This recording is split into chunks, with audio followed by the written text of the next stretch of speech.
flight. Didn't do it on purpose. Yeah, don't worry. I'll keep it safe. Okay, bye.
This is a dream come true.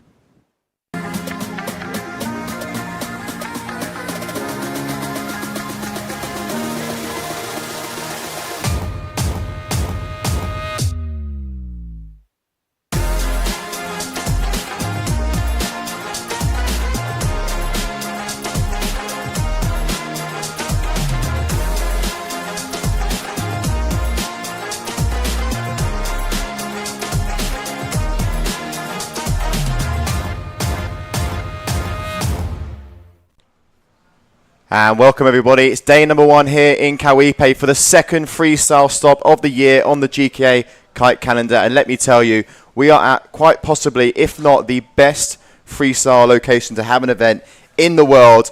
And joining me for this whole event, I have the privilege, Ramiro Gallart. Ramiro, what a spot to have an event. Man, what a spot, 100%. Thanks, Liam, for having us. Actually, we're going to expect the best freestyle action. Probably we'll see the whole year round.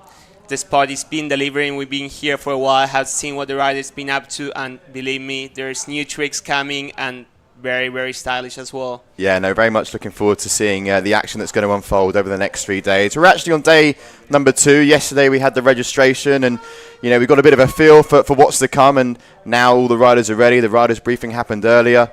And you can sort of see it in their eyes. I mean, we've got all the big names here. Cocaluto's here, Shabloz, Artie Gilbert, who won the event here last year as well. So some heavy hitters.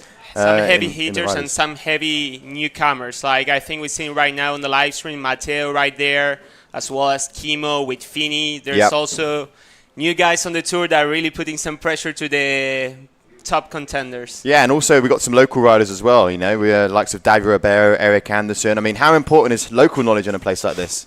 And the locals, like probably the best locals in the world. It's definitely, it's the reason why Carlos Mario has been the world champion so long, and we have seen Eric Anderson podium, and probably David Ribeiro is one of the most likely to throw one of the craziest NBDs on this event. We have seen him posting some crazy tricks on his Instagram. I don't want to spoil the trick, but believe me, stay tuned because it's going to be pretty crazy, the action we'll see from this kid coming up. Yeah, very much so. I mean, talking about the scheduler heat, so we're going to be kicking things off with the round 1 of the women. We're then going into a little bit of a break of 10 minutes, and then we go to round number 2 of the women, and then we kick things off. Round 1 men, round 3 women, and then it's just a bounce from men to women, and we're going to see how far we can push for the rest of the day, because we've got roughly until about 5 o'clock, I would say, maybe just after 5:15, until the sun starts to go down, but the wind just blows all day long. Yeah, the wind blows all day long. Sometimes it's a bit droppy by the very end of the day, as you say, 5:15, but now with the full moon coming, it can change this. Maybe it keeps blowing the whole day, maybe it stops a bit early. So it's good to push it through the whole day and see how far we take it. And they have a right old privilege, don't they? And not often do they get the lagoon to themselves to compete. I mean, how good is that? It changed completely the sport. Like, when you're there and you need to focus in so many kites, people passing by, it's one thing to do the trick like that, but when you're just looking to the competition area clear, the water is as flat as it can get, it definitely makes a big difference at the moment of doing a trick. Yeah, no, and we got for the little bit about the turn durations. I mean, what can you expect our riders to do? Well, they're going to have 7 trick attempts, 4 of which are going to be counting, and they're going to roughly have about 40 seconds to perform their trick, and the judges are going to be really strict on that time as well. So, you know, roughly maybe 1 or 2 tacks they're going to have, and, you know, it's all about sort of preparing their trick before, going out there and hitting it. I mean, 7 trick attempts, 4 counting, we should see a lot of variety. We should see a lot of variety. Probably people will start with their hillside tricks just to secure those first, and then they're going to go into the variety section. If the wind is a bit more light, we're more likely to see more rewinds, and toe-side tricks will start to appear as the wind gets stronger. The same with the combos. Perfect. Let's just talk a little bit about the women's division, because we're going to be kicking things off with them as well. Bruna Kajir starting the year off well. She won in Dunkirk, so she's looking good. Obviously, Mikaeli Sol, we know, is huge on the freestyle, but has been taking 2024 off. So she's not competing here in Cauipe, although we did see her last week in Jerry, because that big air event was to do with the 2025 season. So she's back for 2025. But Bruna here coming in sort of with an event win already, but also some great names in the heat as well. Rita Arnus back now from injury. She had a real nasty knee injury. We've also got Francesca Bagnoli as well, and Kaya Lemon, who had a podium finish in Dunkirk. Yeah, Kaya's been riding super good. We have seen her going from really technical tricks this last couple of weeks in Taiva. Some doing some double S-bend to blind, some blind starting rotation. So really it's been impressive to see, because we've seen Rita and Francesca for a while, and they perform super good. And it's not that often to see a new upcomer in the girls division that is pushing this hard as Kaya is doing it. So yeah, no, it's great to see. She's super keen. I remember a couple of years ago she was doing the youth in Tarifa, and her parents came up to me and they said, look, we wanted to go on the world tour, and now here she is, podium finish in Dunkirk. Going to be looking to have another good finish here in Cauipe, because we're going to be very, very close now to getting underway with competition. So don't go anywhere. We have the AP flag currently up, and we will get a nice little update for you with the official start time. Back very soon.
just missed my flight. Didn't do it on purpose. Yeah, don't worry. I'll keep it safe. Okay, bye.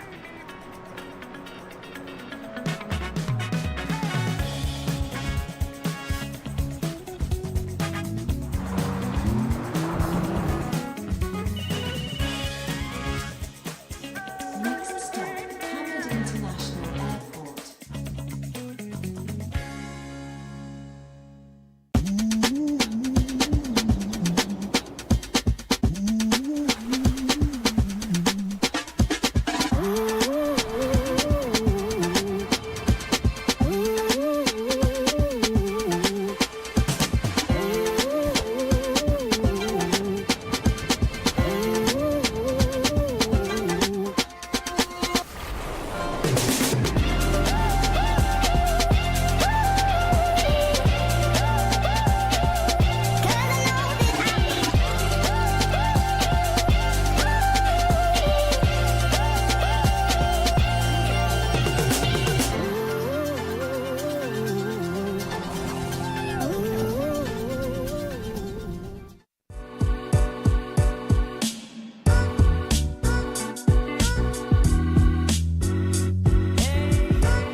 This is a dream come true.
And welcome back, everybody. We do apologise for that little delay there, but we're back up and running. We had a few issues there. We're obviously clearing the competition area, and then we had a classic Brazilian internet issue, which happened, and we've managed to solve it now. So very, very shortly, we're going to be getting back underway. The AP flag was up, and it's now gone down. So now it's going to be time to get into sequence now, starting off with round number 1 of the woman. And here they are, women's freestyle. So we have Angelica Monteiro, Cristina Kushkova, and Martina Concal. Ramiro, first riders for this event here in Cauipe. Yeah, we'll see what they deliver. Definitely, it's a nice heat to start. People from everywhere in the world. And I see Angelica was already out there training with the F2 kite. Pretty interesting to see what Cristina and Martina will bring into the competition too. Yeah, no, it's going to be good. Round number 1, heat number 1. And we're just waiting to get underway now, waiting for that green flag. So they're going to be going in turns. It's going to have about roughly 40 seconds to perform their trick. 7 trick attempts, 4 of which are going to be counting. And after this one, we're going to have a quick 10-minute break. And then we're going to kick off with the second heat of round number 1 for the women before going into then sequence and introducing the men. So lots of action unfolding here. Local time, we're just at 11:40. So hopefully got a good 4.5 hours of competition on our hands. 100%. It's a good reminder as well that from the 4 tricks that are counting in the girls division, 3 will belong to the classic hillside edge. The tricks we have seen before, like back to blinds, S-bomb blind, taking a bit farther head to tie KGB, those kind of tricks, but they will need to score 1 trick from the variety family. That this could be either a toe side trick, a blind starting trick, a combo, inverts, or Cauipe, or even a rewind. Yeah, and you can see just having a little look at the site itself. So they're one of our riders. I believe that is Martina there in the blue lycra. So she'll be to jump last in this heat. And you can see now on the top left-hand side of the screen, their scores are there.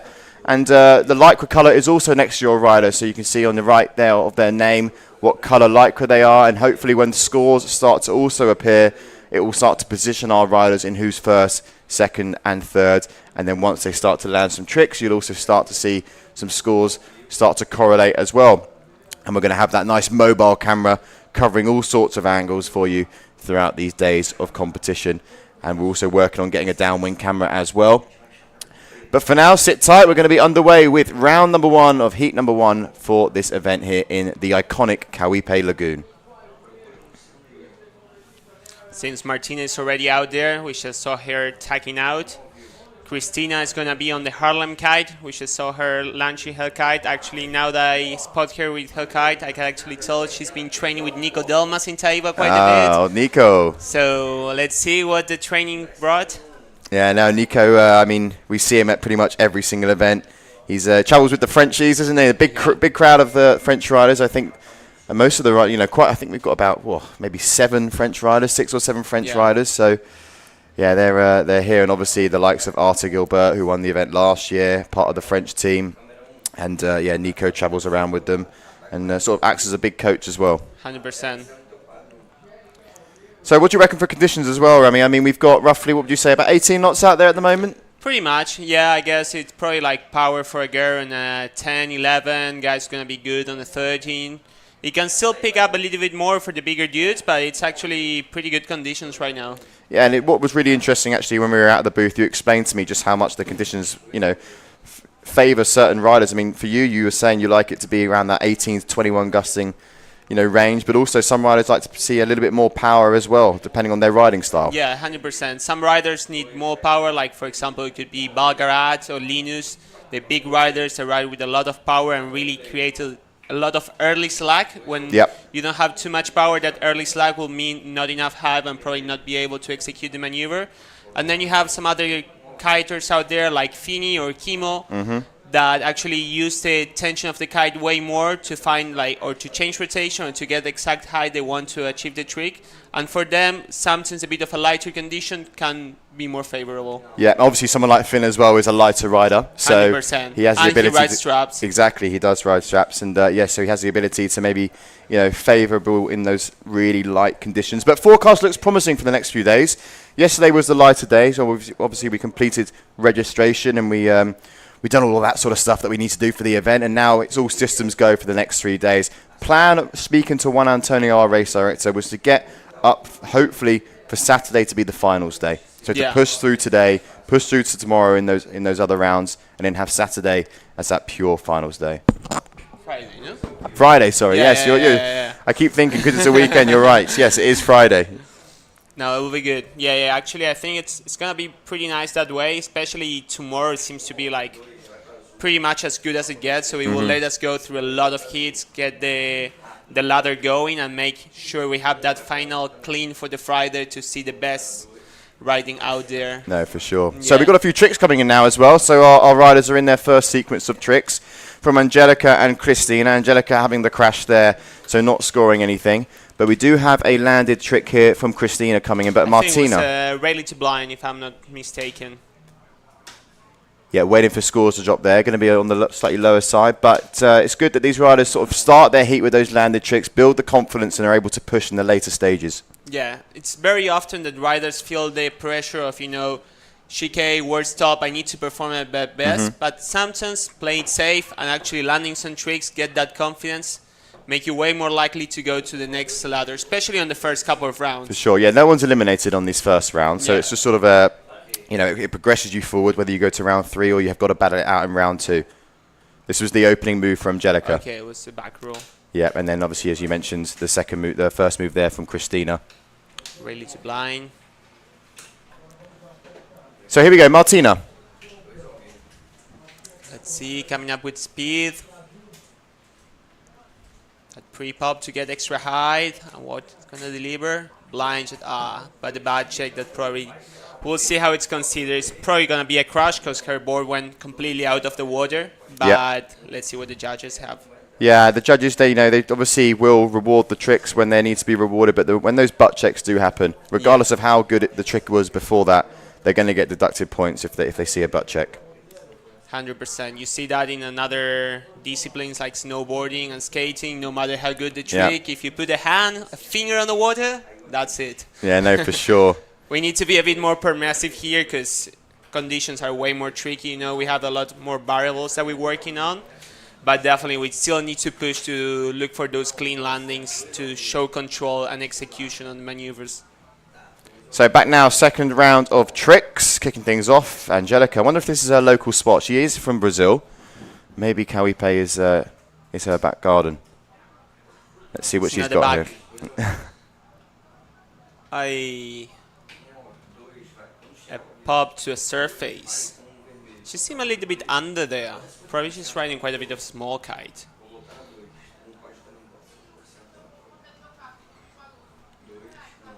We'll probably will see some, not the highest score on that, probably more into the lowest, but it's something. Something's happening outside. Yeah. I can hear a few cheers.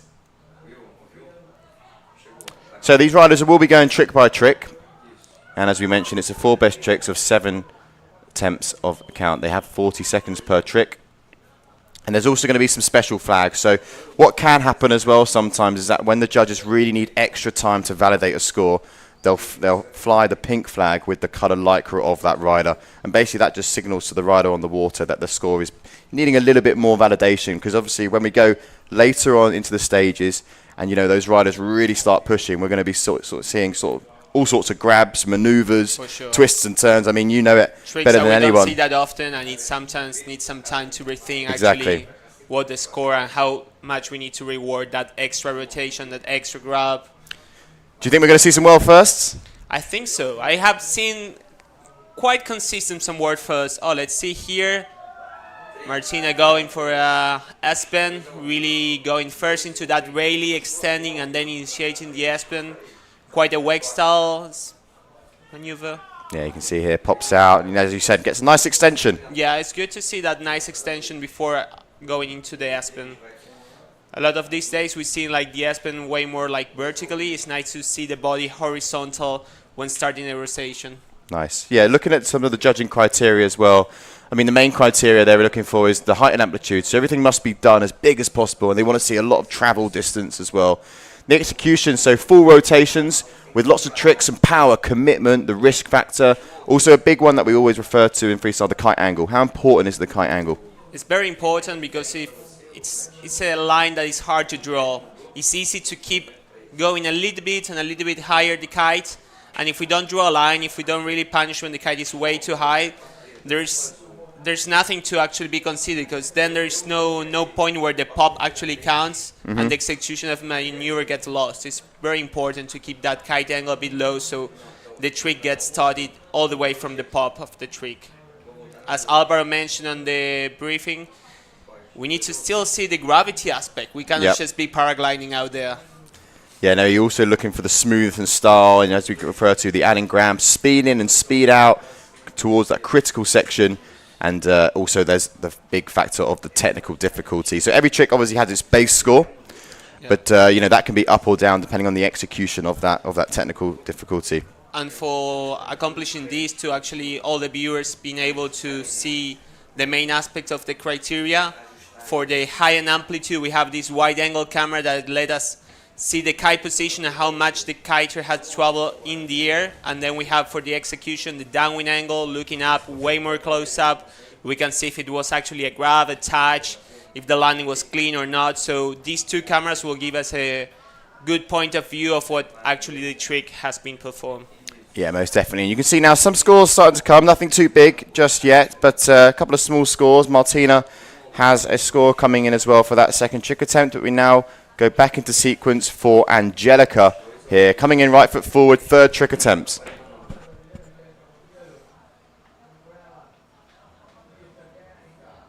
Just an unhooked back roll there. Back roll with a surface after. The surface after the tricks remind me to the early stages of the PKA. Yeah. It's like you need to add those extra points. You know, when you land, you can still get something. Just still get extra. something, squeeze something out of the lemon. Yeah. Yeah, so she'll, yeah, like I said, get that. Has a 0.97 for the Rayleigh she opened up with. So we'll have another score coming towards there, as it is 4 counting, and as we referred to as well, it's all about ticking off those right families. So it's important that the riders sort of have a strategic plan in place, let's say, before going out on the water. So, yeah, Christina coming in now, third trick. She has 2 tricks counting, but at the moment only 1 because it was the same family, I believe. Maybe not, actually. Oh, it's going for a combo. That was good. Espen into a Rayleigh to blind. Yeah, I like the combos. Smooth transition between both tricks. It didn't work her kite to gain spin again. She landed from the trick and commit to the second one. That's what judges are actually looking for. We can see on the landing, at the moment she lands, she's edging with her heels, approaching for the next maneuver. Very well done. I do like the addition of combos. It was something that recently, I guess, not so recently, but has been brought in the last couple of years. And yeah, it's attracted sort of some new faces as well to come to the tour as well and compete on both the women's and the men's side. But it's a nice thing. I do like seeing the combos performed. I do like it a lot. It's kind of like, you know, in skating you have like the people that can jump massive stairs and people that can do tricks consistent along the park. The big tricks are the massive stairs, and being able to do combos is being consistent doing tricks along the park. So it's good to see both riders have some room in the world too. Yeah, for sure. So Martina, third trick now, coming out of Poland. She has a 2.93, and she's now coming in right foot forward. We'll see the majority of our riders actually do their tricks coming in towards the judges, won't we? Yeah. Cauipe's spot is definitely more of a right foot spot. Let's see what she brings. Nice. Nice. Some power in that Espen to blind. Let's see what the judges think about it. Here we have the replay.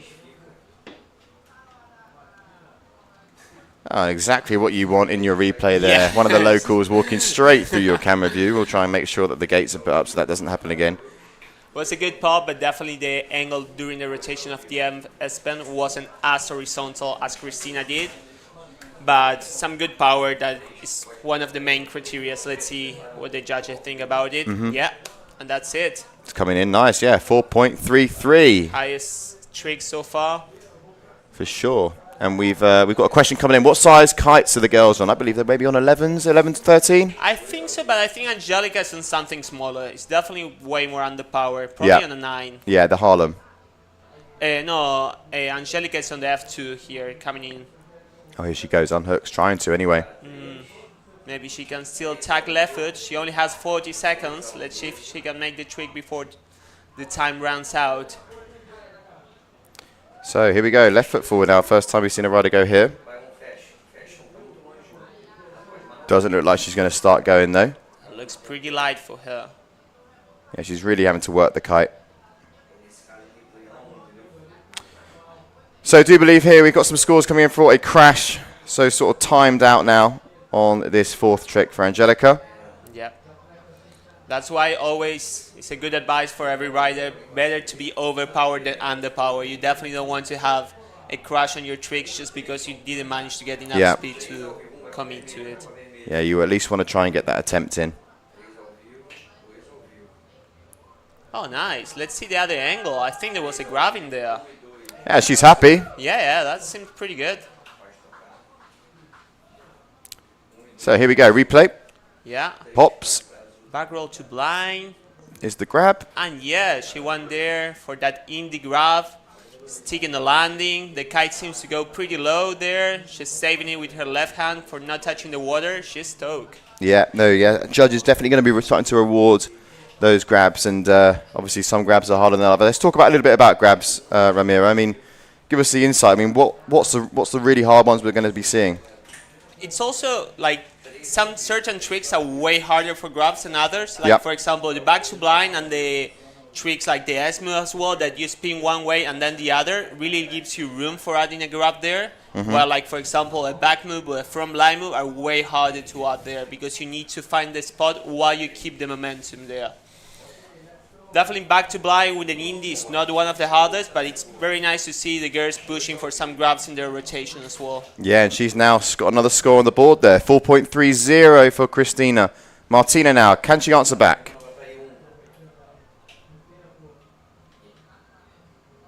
Nice. Kite angle a little bit high, but definitely a bit of a harder trick right there. That was a Hindenburger move. So blue lycra Martina now watching the replay. Good extension at the start of the trick there. Yeah. Landing was very clean. But as you say, grab. That kite angle just a little bit, maybe too high. A little bit too high. It's we're being quite picky. classic to see kite high on Hindenburger moves, but still managed to do a pretty good trick. So I think that's going to be rewarded. Yeah, no, it's definitely coming in as quite possibly the highest score for her. She does have that S-bend to blind for a 4.33.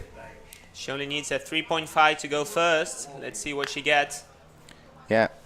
And we're now into the fifth round of tricks. So Angelica obviously got crashed out with the not jumping within the time. And she'll be looking to get a score now. She only actually has a 1.23 for, I believe, that unhooked back roll. And we're now going in with trick attempts number 5. 7 trick attempts, 4 are going to be counting. What about 18 to 20 knots out there at the moment, I'd say. Oh, nice score from Martina. 4.7. There you go. So highest scoring trick of the heat now from her. Let's see Angelica get some speed there.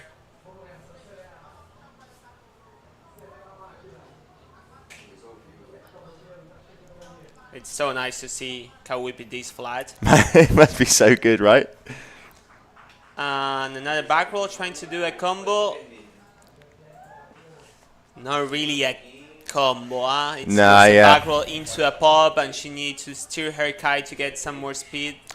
She definitely has some technique, but she's just missing some power to be able to commit to the tricks. Yeah, and nearly sinks here with that kite super high. Yeah. But one thing that we need to note on combos as well is that we really, we love seeing them, and they can get rewarded if executed well, but it's got to be pop to pop. They've got to go land that first trick and go straight into the second. And if they crash the second one, if they crash the second trick, then the whole score goes as a crash, all right? Even if they land whatever was first. So let's see Christina. That's going to be a crash. Yeah, unfortunately. Although Martina is sitting first, Christina is in a pretty good position as she covered one of the variety score tricks. Yep. Martina, to add a 4th score, she will need to do a trick from the variety family. Let's see nice bit of power here. Get some height. Got some high.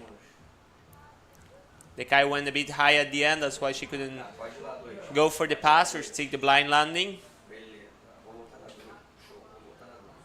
Yeah, just misses out at the end there. So, crash there for Christina. Then we now go to the current heat leader with 11.96, Martina Konkel from Poland. It's a big Polish community here in Brazil. Yeah, you see a lot of people. So here she comes, right foot forward, pops. Maybe a combo. Yeah, she's trying to go for the combo. Same. I reckon Christina one was a tiny bit better, but still, she's playing the game and she's playing it good. Yeah, no, it's good to see that on that 5th trick there from Martina. She was happy about that one, as we're going to hopefully catch that replay. We can see it was not as Christina one. She took a little bit more time in between tricks, but the execution was good. Yeah, nice pop to pop as well here. You can see nice extension with the body, lands smooth and goes straight into that combination. Very nice. So I think that will further now her lead. Yeah, 100%. It's going to be a bit harder now for Christina to catch up. She will need to improve her 2.5 to make it. So Angelica is the rider in 3rd place.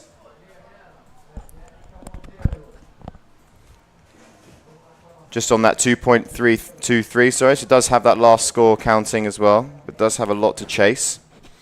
2 more tricks ahead. Let's see. It's pretty tight still. You can just hear the big crowd cheering for her as she's coming in towards, going for the back row as well. She tried to add a little grab there. That's one of the things that we really want to see grabs, but not in the no grab zone. And one of those spots is right in the fin or in front of the strap. Yeah. The areas that we want to grab is really the middle and the tips. And you can go either hands. And we had posted before like the whole chart, and people can find it online which are the grab zones and which are not. So it's good to practice those. They look way more better if they do. Yeah. And as you said, though, tough to, depending on the trick, can be tough to do, you know, certain grabs here and there. Yeah, 100%. So here we go, Christina, 6th trick now for her. Crashed her last one. Does have 3 tricks counting towards her score. Still has a 4th available. So we'll be looking to now tick off another family. Let's see.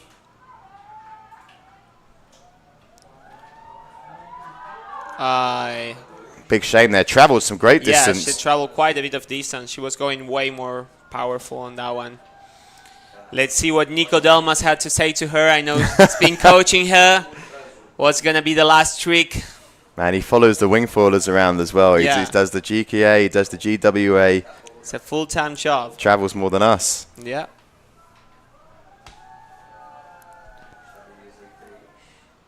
Just, not able to ride out that one take that smoothly. landing, yeah.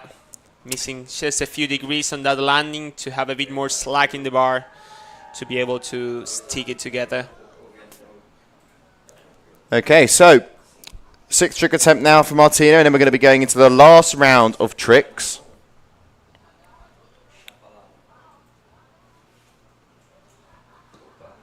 So let's see, at the moment her lower scoring trick is the blind shot. Let's see if she wants to increase the score on that one.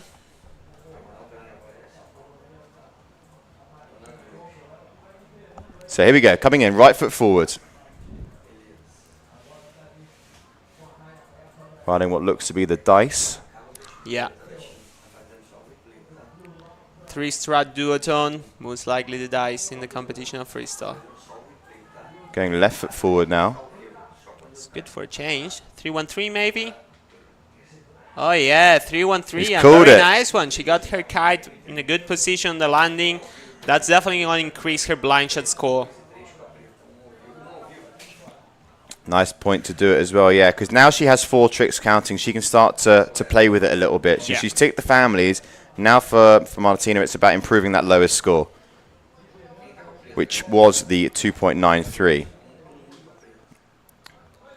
Did she got the bar in the air? Yeah, right there, right there. So last round of tricks now. Angelica going on the 2.23 at the moment. So to get 2nd place, she can't get 1st in this heat now. She is comboed out, but to get 2nd, she needs an 8.18, which might be a little bit too far at the moment, but you know, no one gets knocked out in these early rounds. That's a great thing about it. They're all going to have a 2nd chance. Yeah, that's why it's called dingle, double single elimination. Someone actually asked me that question the other day. Why is it called a dingle? So there you go. Answered right here first. So that's going to be another crash from Angelica, unfortunately. Christina now, last trick attempt. She does still need to tick that family to go in first place straight to round number 3. She will need a 6.11, so it's doable. Yeah. But it would be the highest score, the highest trick score of the heat if she was able to stick it. She's probably going to go again for that S-bend to blind. Yeah. Very powerful. Oh no, she's going left. Maybe a Hindenburger move. So here we go, left foot forward.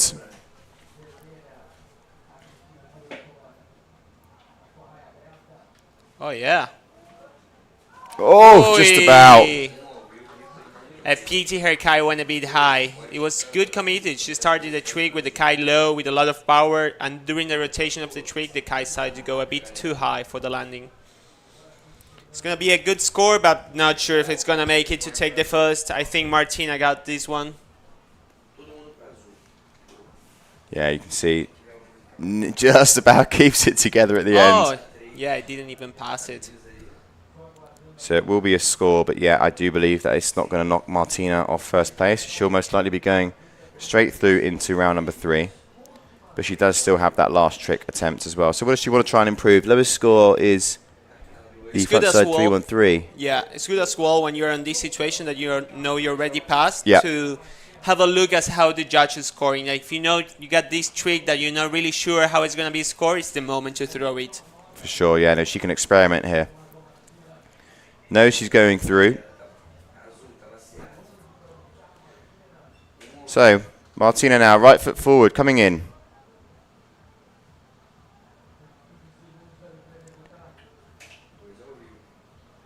Let's see.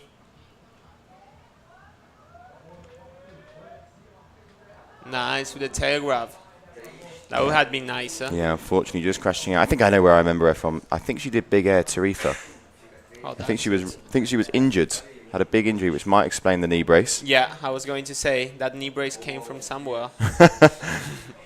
Okay, so there we have it. So although Martina has crashed that heat, she will be going through into round number 3. The other two still have a chance to battle it out. And we'll be going on a short break now because very shortly we'll be kicking things off as well with the men. But we still have another heat of round number 1 for the women. Stay tuned. We'll be back very shortly.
Just missed my flight. Didn't do it on purpose. Yeah, don't worry. I'll keep it safe. Okay, bye.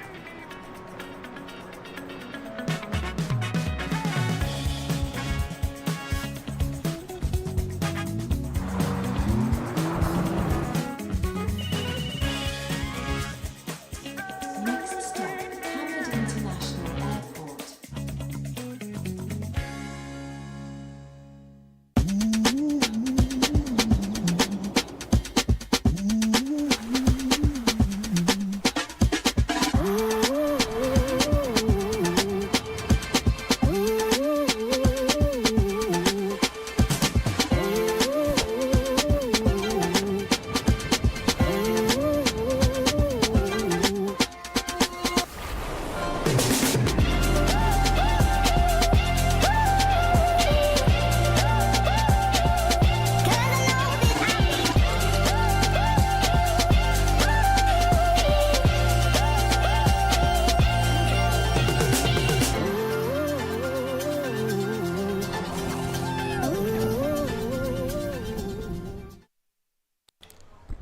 So welcome back, everybody. So we're going to be going straight into heat number 2 of round number 1 as we have Pauline here and Leticia Pereira.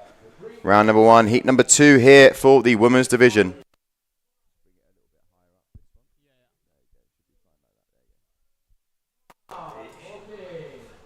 So those are our 2 riders, and then we're going to be over with round number 1 of the women. We'll be going to a 10-minute break, and then we'll be kicking things off again with women's division.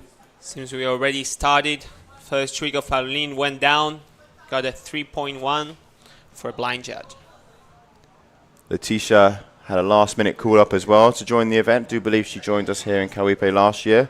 One of the local organisers, Wildcards, which is nice. We like to try and give the local organiser has a couple of spots to give to, let's say, some local up-and-coming talents that maybe don't have the opportunity to travel the world just yet. But here they are in Cauipe. For sure, and as well, it's very important, like, one of the roles of the World Tour is to show who is the best in the world, but also to motivate more people around the world to join the discipline and push forward the sport. For sure. And giving this opportunity to the organizer brings new people in. So here we go, Paulina.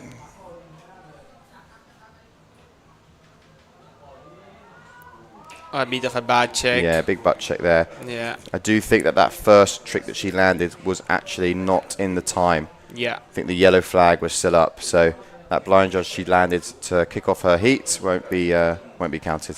Yeah, it's tricky on the mind when you need to go through this, because you think you conquer something and you need to go again. So it's really when the mind of the athlete plays a big role.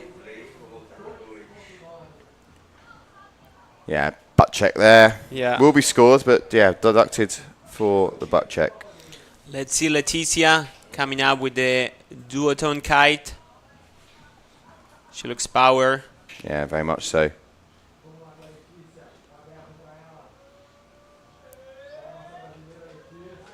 Just a Rayleigh. Just Rayleigh. From that approach, we were expecting a little bit more, but let's see on the next couple of attempts. And if you do hear a bit of background cheering, we're right next to the stage actually at the moment. So the vibes are high here in Brazil, especially for the local riders. Always such a pleasure to come back to this beautiful spot. Last week we were over in Jericoacoara doing a big air event, first one for the 2025 twin tip division. We also had the 2024 hydrofoil world champions and surfboard big air world champions crowns. We do have a couple of riders that were on the big air division here in the freestyle too, no? We do, yeah. Finn Flugel being one of them. He competed in the hydrofoil and the twin tip big air, and now he's here. And he podiumed the twin tip and the hydrofoil too. He's third in the world for the hydrofoil, also podiumed the twin tip as well. Let's see Pauline. Boom. Good S-bend to blind, really powerful. Let's see. Yeah, very nice start. What the judges think about this. She didn't got penalized too bad on that bad check on the blind judge. I think the judges took into consideration that she needed to go again after performing a really good one. Yeah, nice start there for her. Yeah, stomping it. Nice extension, great pop. Landing with quite a bit of slack in the lines, so it's nice to see that. Really committed to the landing. So Leticia now, second trick for her. Obviously opened up just with that Rayleigh. Probably wanting to do a little bit more. Probably will need to push and try to get that first spot after that trick done by Pauline. Yeah, that S-bend to blind is coming in at quite a nice score actually. Yeah. So there you go, confirmed now for Pauline, 5.03, so good score there. Seems Leticia's going to go left foot. Let's see what she brings at. Maybe the camera can zoom in a little bit.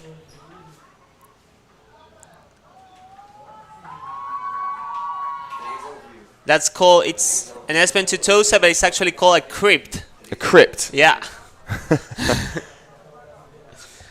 That comes from wakeboarding because a crypt usually be a trick that could send you like straight to death, you know? It's straight to the crypt. And there you go. With a surface after. I doubt it's called a crypt on the trick list. Maybe. Maybe. Let's see what they put.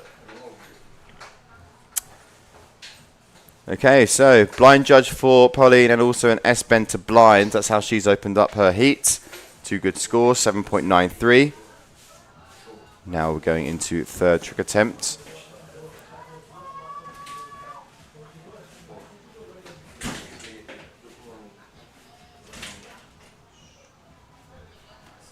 So here we go.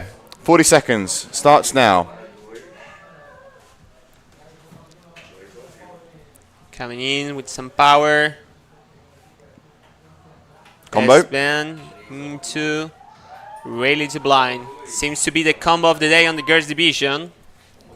Yeah, it's nicely linked as well. Didn't get a crazy pop off that First off S-bend. the first one. Yeah, as we watch here.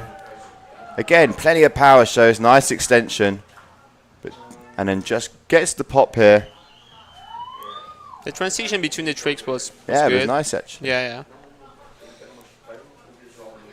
Probably the first girl to do a different combo is going to get pretty rewarded by the judges. It's good to see some variety on the tricks. Yeah, having the perfect heat so far. 3 tricks, 3 landed scores. And yeah, nice opening start for Pauline here. 4.10, so total is a 12.03. Let's see Leticia. She's going for this time. Left foot, right foot. Seems she's going to go again for some left foot, huh? Waiting here on the right side of the lagoon. Close to the judges. She puts her leash into the right. She's going for a right handle pass. You can see how much depower she's got as well. Oh, yeah. Fully depowered. I think she's with a 12. That's quite a bit for her.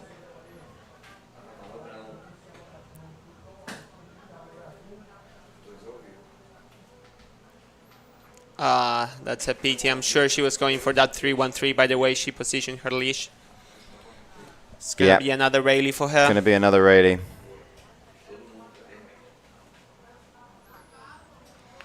It's good to see how here always the locals share their kites. I'm pretty sure this 12 duotone blue concept must be from David Ribeiro, one of the guys. Yeah, David Ribeiro actually also going to be competing here. Going to be good to see him out there because, as you said, he's been absolutely ripping. Some of the stuff he's posting is and it's crazy that makes the jaw drop. His ripping's just going after school. Like, he literally comes to Cauipe in the last hour of the day once he finished school, rides for a beat, and lands so many bangers. It's insane how good this kid's riding. Nice back to blind, adding the 4th trick into her family of tricks. Pauline's cooking out there. Yeah.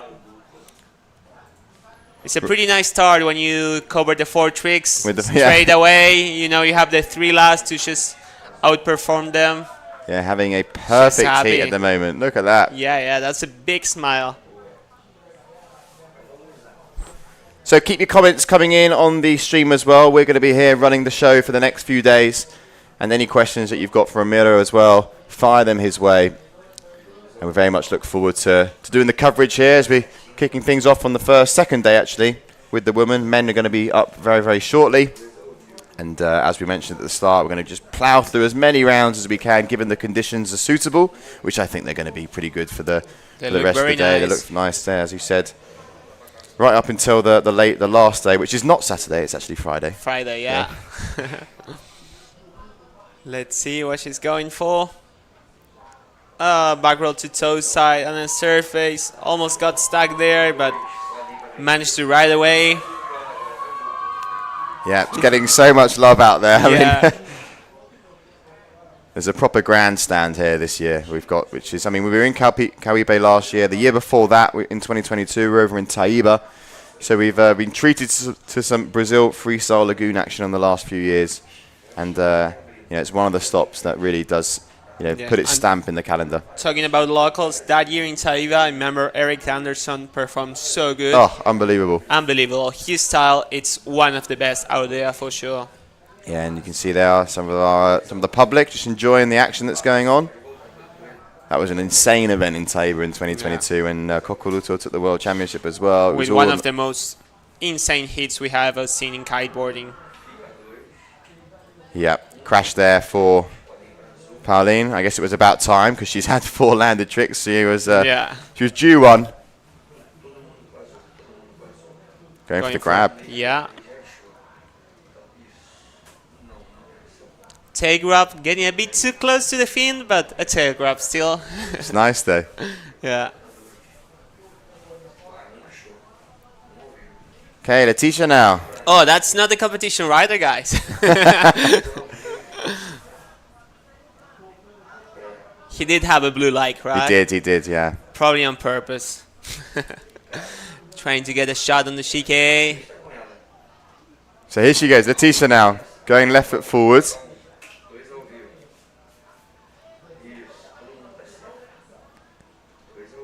As she goes to pop. Going for a combo. Front roll into a back roll. And that was it. Yeah, but again, looking at this combo now, it's going to be deducted because it does spend a little bit too long, not that pop to pop. There's no handle passes, need the grab in there. It's going to be probably a low score, but still adding one trick. So now 6th trick attempt. So 2 attempts remaining now for our riders. Pauline at the moment way ahead on 16.30. So at the moment as it stands, she'll be going. Probably for the same trick, I guess. Yeah. Trying to land Letitia that does need a grab lot. blind shot or rally to blind. Let's see if she gets the bar in there or not.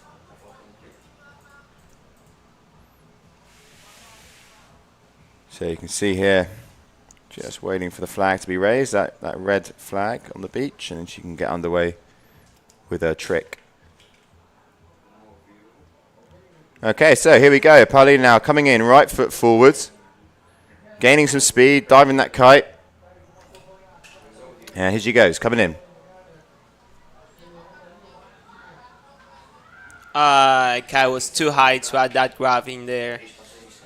That's why it's very cool also grabs in the rotation, because it forces the rider to do a good execution. Yeah. If it's not going flawless, the kite is on the right spot getting a good slack, it's very hard to add the grab in there. That's why it shows so much technicality and control while performing the maneuver.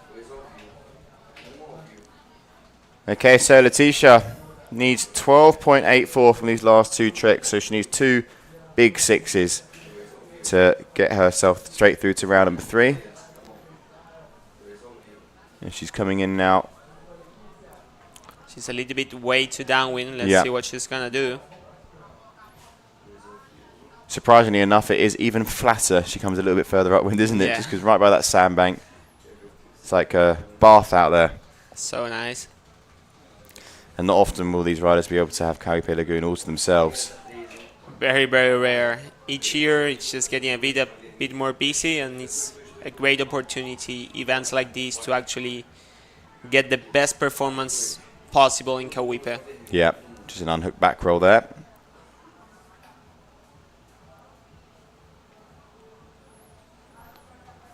So now last round of tricks now. Let's see if Pauline is going to go for one more of those, so she's going to try to change and do something else. She did a great start, then she managed to have 2 crashes. We'll see what's going to be the last trick coming up from her. Pauline gaining some speed, going right foot forward. I went for the same. Yeah. It's pretty tricky. Usually when you go for grabs to blind, you try not to do such a rally release. What's usually called is a half load, because you load as you're going to go for a rally, but at the very end you do a nollie, and that's when you get the best tension to actually do grabs to blind. So for people listening out there, if you want to try a grab to blind, it's good to try that technique of the half load. It's very fun. So Letitia. Rally to toe side with the surface. Ooh, that winger passing pretty close. I got the wingers in the lagoons now. Yeah. So there's going to be no change of where these riders are finishing. It's going to be Pauline who goes straight through to round number 3. Letitia, we'll see her in action once again. But for now, it's going to be watching these heat highlights. We're going to go on a 10-minute break, and then we're back in action with the women before later on going to the men.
flight. Didn't do it on purpose. Yeah, yeah, don't worry. I'll keep it safe. Okay, bye.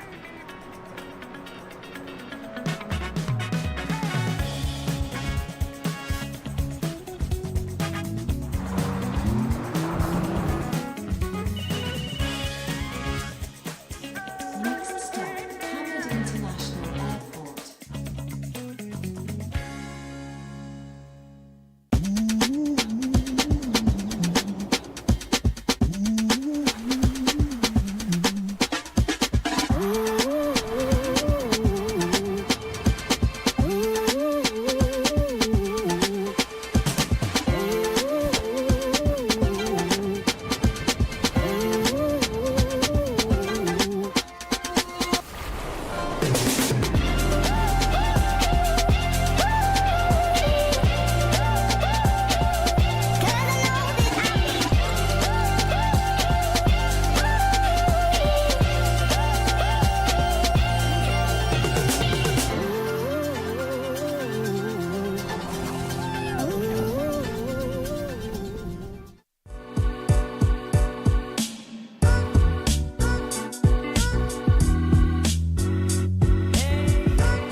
This is a dream come true.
just missed my flight. Didn't do it on purpose. Yeah, yeah, don't worry. I'll keep it safe. Okay, bye.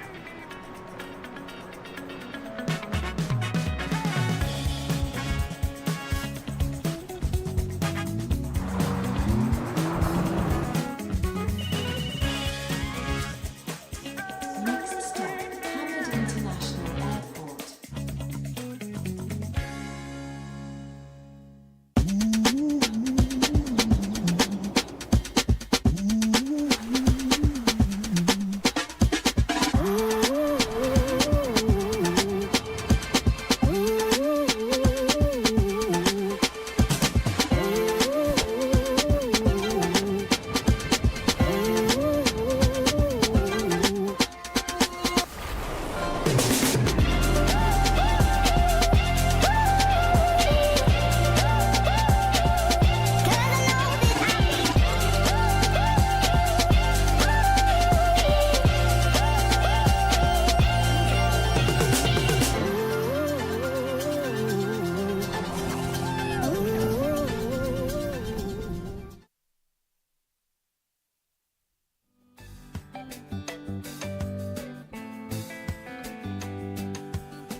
So welcome back as we're now ending that little heat break, and you can see just how beautiful this spot is in Brazil from up above. That is Cauipe Lagoon. Just how good does it look, Ramiro? It looks amazing. Here we can see Mateo going into that trick, right foot forward, going for a heart attack 5, sticking it nice.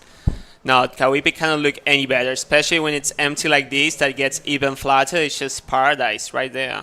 Yeah, just at the moment, some of the guys actually just training, so we're not underway with the heat, as Montero Dorotini was just practicing there. But round number 2 for the women, we have Angelica Monteiro, Cristina Shukunov, and I believe also we have Leticia Ferreira in there as well. So I do believe it is a 3-woman heat here. Angelica is going to be going in first here with the red lycra. Just coming right foot. Let's see, probably back roll. Yeah. Oh, Over Kite too rotates. high, double back roll. That would have been better, double back roll. Kite's falling out the sky there. Yeah. I think she's on a 9 meter. You may take a bit. It's way windier than I thought. Yeah, When we just it's- went outside, huh? It was windy. As it's so flat, as there's nobody riding, you imagine it's lighter than what it actually is, but I was seeing some of the French guides riding with those 10 meters elevate and going pretty powerful. Yeah, with them. Rafael Montero was out there from Spain. He was absolutely lit out there on his 10 meters. So, yeah, it's breezy. Should be nice, should be good to see some amplitude on those tricks. So, Leticia now. She was missing from the diagram there, just opening up the heat, but it is a 3-woman heat here. And she'll be next to jump in the blue lycra. So it's 7 trick attempts, 4 can count if you've just joined us. We're here for the second day in Brazil at this lovely Cauipe lagoon. Wind is blowing, the water is flat. Couldn't ask for any better for the next days of competition for our riders. Wind angle is super nice as well. It's good for left foot. Sometimes when it's more cross, it's really hard to get a good left foot trick. Oi, Luis Cruz coming into the competition area. Please, Luis, move there. I know you're going big and the lagoon is not big enough for you, but we need the girls to have some space. Yeah, Luis Cruz, I can't wait to see him compete as well. He was got a last-minute call-up as well. He was on the waiting list, Luis, this time. And, yeah, got the call-up. Unfortunately, we had Tom Bridge down, but yeah, I believe he was recently injured and did his knee or something. So his ankle, I think it was, but yeah, he couldn't compete. So opened up the door for Luis Cruz. It's always a show seeing Luis Cruz. He goes so big, probably the one going the biggest out there. And you remember that Colombia move that he did? Oh, I cannot forget it. It's probably one of the tricks that's sticking to my mind. Here we go, so Rayleigh into, it's just a Rayleigh. So we're gonna see a combo from Leticia. Yeah, those 319s and slim 9s in Colombia, it put Freestyle into another perspective. He was going bigger than half of the guys on the bigger tour. Yeah, it was unbelievable. It's definitely a case of studying his knees. Insane how he can manage to stick those landings. Yeah, and spots like that in Colombia, if you didn't tune in and watch that, it was actually a spot, you know, it had the kickers there. So, you know, using those ramps to their advantage, Luis Cruz did that by the utmost respect. Flying. But, I mean, obviously that means it's a little bit difficult sometimes for the riders. You know, they don't have that pristine, perfect flat water conditions. 100%. And it opens up the door, you know, for maybe other styles of riding. And it's a bit more sketchy sometimes, the waves for landings, because if you land on top of a wave, boom. Yeah, not the best. Yeah. Rayleigh to blind. Christine just missing putting her kite on the water.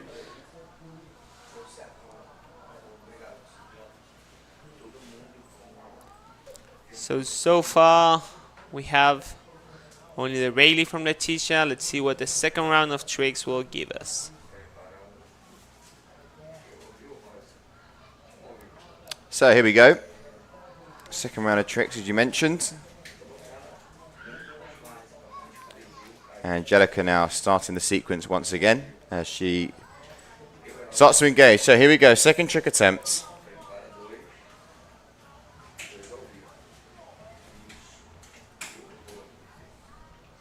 Back roll into surface. I'm not sure if that was a bit of not the best idea going for that surface after. Better to stick with the back roll and just have some score there.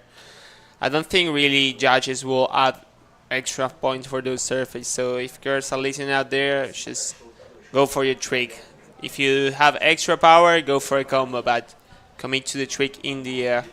Yeah, no, for sure. It's important to note as well, in this heat, one rider will be eliminated from competition. So, you know, there's top two will go through into round number 3, but unfortunately, whoever finishes third here won't be advancing through the competition. So now it starts to get a bit interesting, because in this round, you know, one rider will not get another chance. Adding a bit of thrill there. We see some guy riding in the sun in the back.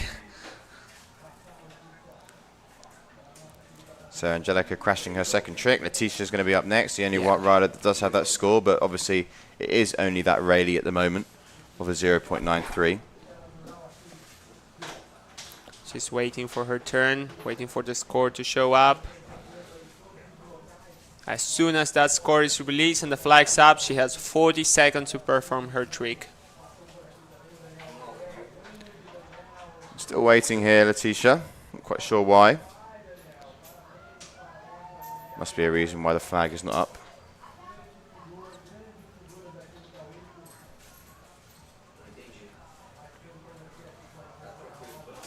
I think if I'm not wrong, is Arthur there on the back, preparing for his hit after? No, that's Pesho, huh?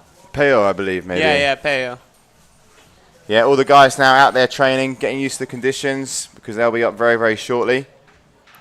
A lot of them been here for quite a few weeks, not for months. I mean, yourself, you were telling me 2 months you've been in Brazil now. I've been for a while, yeah. I got here the 10th of September, straight after Hood River to Brazil Paradise. It's been very good. Yeah, I mean, it's an amazing spot. And basing yourself over in Taiba? Yeah, mainly the Taiba. I really like it. It's a bit stronger than here in Cauipe, and we can mix it up with wave kickers that we also like very much. Yeah. So it's a good blend, especially for such a long time stay. Let's see. Front roll to toe side, adding a surface. Yeah. Oof, putting some risk on those surface. Another scoring trick coming her way for Letitia. She's playing the game. She doesn't need to be first. She only needs to manage not to be last. So Yeah, well, I'm just looking here at the. If she was to advance in second place in the round number 3, we'd have Bruna, Maria, and Letitia. A little Brazilian All battle. Brazil, yeah. A little Brazilian battle, and that'll please everyone down here on the beach. it's kind of what's going to happen with the first heat of men's. Everyone is Yeah, battle of the Frenchies. Yeah. Nico's going to be quite confused to who help there. He's not going to know who to help, is he? Who to cheer for? Yeah, up first on the men's, we're going to have Antoine Olivier, Peo Clamades, and Valentin Gerard. Valentin just won the French title this year, so Had a he's good coming result strong. in Dunkirk as well. Ready to blind by Christina. Definitely is going to be the highest scoring trick on this heat so far. Yeah, looking at some of these heats from the men, I mean, heat number 2 as well, Eric Anderson, Coco Luto, Elliot Panet. Whew. You know, They stack. This competition is one of the most stacked I've seen. Looking that ladder, everybody is a shredder. yeah, whether it's round 1 or the final, you know, you can pretty much treat every heat as if it As was hard. a semi or a final. Yeah, I mean, it's Yeah. crazy the level that we're going to be seeing here. Nice to also see a Dudi Cornell come back into competition. Yeah, very, very nice to see him here. Always with a lot of power. It's crazy how big that guy goes. And with such a small board, it's insane he managed to stick those landings. Very good. I think he's been training that blind shot 9 I've seen on Instagram. Let's see if he can put it together in the comp. That would be a really high scoring trick. So we have the 2.77 now for the blind judge from Christina there. That's just come in off her last trick attempt. And now we go back into sequence with Angelica, who is currently body dragging, so must have missed maybe a trick there. Most likely, yeah. And if she didn't miss it, probably is going to end up missing it by the time. No, I think, yeah, from what we've seen from the judge tower, that was a crash.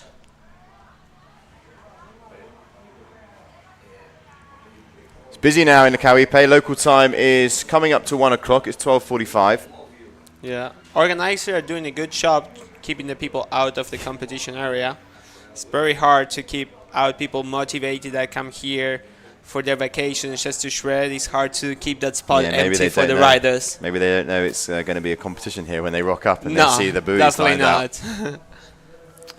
But hey, they get to watch a great show as well. 100%. Okay, so I believe now we're going to be shifting into Letitia. It's going left foot, seems. Yeah, Luis quite Cruz far blasting away. on the back again. Most riders like using a sea kite for extra slack. Luis Cruz goes with a lift just for extra boost. He's all about the distance and amplitude. just goes completely the opposite way. Yeah, he doesn't need any slack. He's way too swole.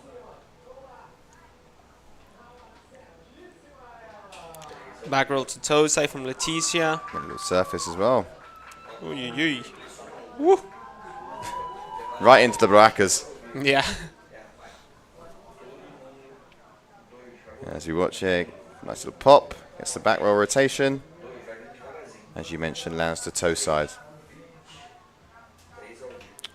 So here we go, Christina now.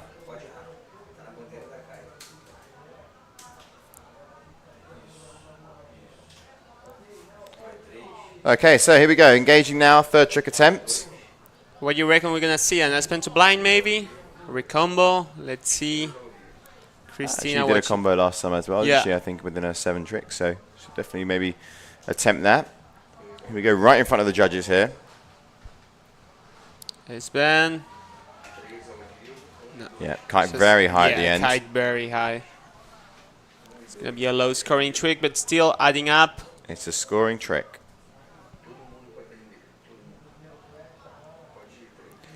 So this is the second event now of the tour year. We started things off in Dunkirk where we saw Bruna and Arthur Gilbert take the win. This is the second event, and then we'll be going and finishing off the freestyle year in Qatar in just, I believe, 3 weeks' time from now. So it's a quick turnaround from Brazil to Qatar. And then that's where we'll be crowning our world champions. So 3 events this year. It's pretty tight at the moment, huh? A lot of people could take it. Yeah, if we look at the rankings at the moment, 2024, Bruna's in first, Rita in second, and as we mentioned, Kaya is in third as well. First year on the tour for her. Francesca Bagnoli as well, another very, very good rider, in fourth. Fifth, we have Estefania Rosa, who's not competing at Cauipe. Do you know why? I do not. She's pregnant.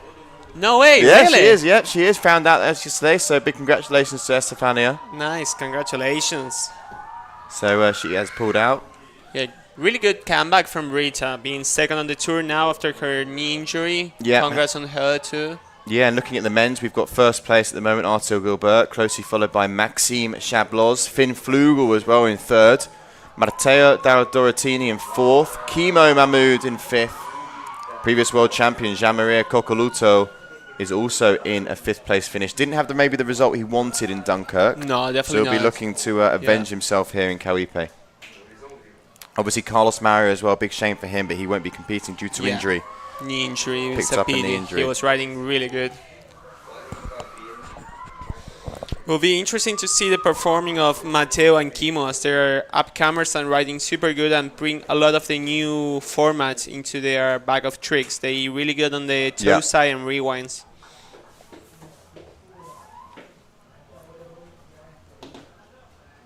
We do apologise if you can hear all the cheering and screaming and shouting that's going on. Got a lot of love for the Brazilian locals here. Christina coming in right foot. Espen into a Rayleigh, too blind, sticking it. Nice, that's a combo. That's definitely gonna very nice combo. Set her in a good position to pass Fern on her hit. Still a few tricks to be performed, but she's sitting good. Yeah, we're now at the halfway point here in this heat. I'm just going to be getting the schedule for the rest of the day as well, because we're going to be seeing the men in action very, very shortly. Men's round 1 coming soon.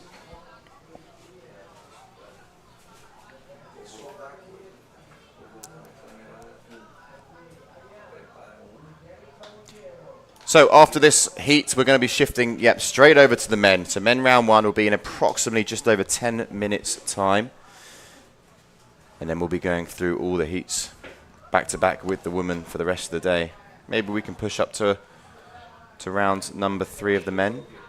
But we've got about 4 hours of competition left, I would say. Maybe just over 4 hours, 15 minutes.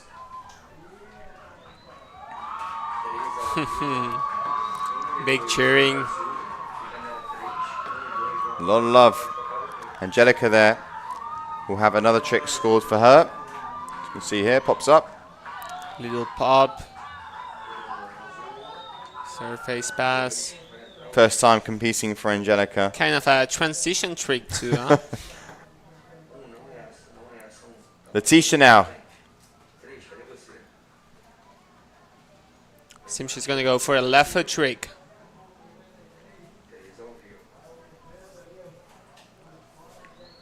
Play that front roll into a back roll. We'll see. Oh yeah, she's attempted that before, hasn't she? Yep.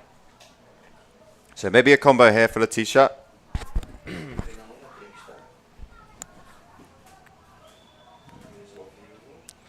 Front roll, kite pretty high, but still going for it. And other side too. Just the front roll. I think she will go into the barraca if she commits the second trick. Yeah, it goes quite far down into the competition zone there. As you mentioned, kite very high. Looks on the takeoff there, just gets caught up a little bit. Yeah, on the chop. It's also good to always be upwind before approaching your trick because you have more room to do it and it's flatter as well. So it's a good advice to try to wait as upwind as you can for the time for you to do your hit trick. Christina now, your current heat leader, had that nice combo of a 3.83 previously. Has the blind judge of a 2.77 as well. See an Espen to blind maybe now? think she's been doing that trick quite a bit with Nico in Taiva. Oh, back roll to blind, adding a grab again. There was an indie there. Good save on her kite. It was going pretty low and she managed to steer it back up just in time. Little touch, but still adding some control in there. Yeah, nicely done. So scores coming in as well. It's looking like it's going to be, yeah, maybe her highest scoring trick of her heat so far. Yeah. Up around in the 4s. As you say, 440. Yep, there we go. 4.4. Okay, so 2 rounds of tricks left now. You can see the men in the back as well. I believe that is Val Garat. Yeah. Getting himself in position. Battle of the Frenchies coming up, as we said. Let's see Angelica get some speed. We want to see some swaps. Back roll into a surface pass and sink. That's a PT. I think her kite backstall. Yeah. So crash there for her. Let's watch this one on replay. As you see, the back rotation goes in. But yeah, just as she wants to do that sort of surface switch around. Yeah, it seems she was steering her kite up way too aggressively and her kite backstalls. That's the reason it loses all the power and she sinks. Letitia now. 6th trick attempt for her. Needs to get some on the board here because I do, you know, as it stands, Christina's pretty much in the driving seat here. She's going to be making her way into that round number 3. So it's really a battle between the 2 locals here, Letitia and Angelica.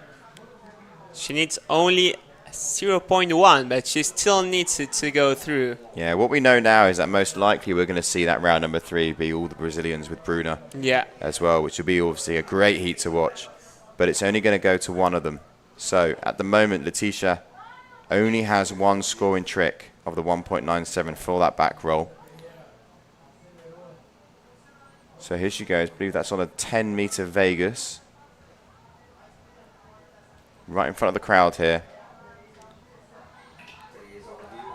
Just goes for the Rayleigh. Rayleigh's to toe side with a surface pass after landing.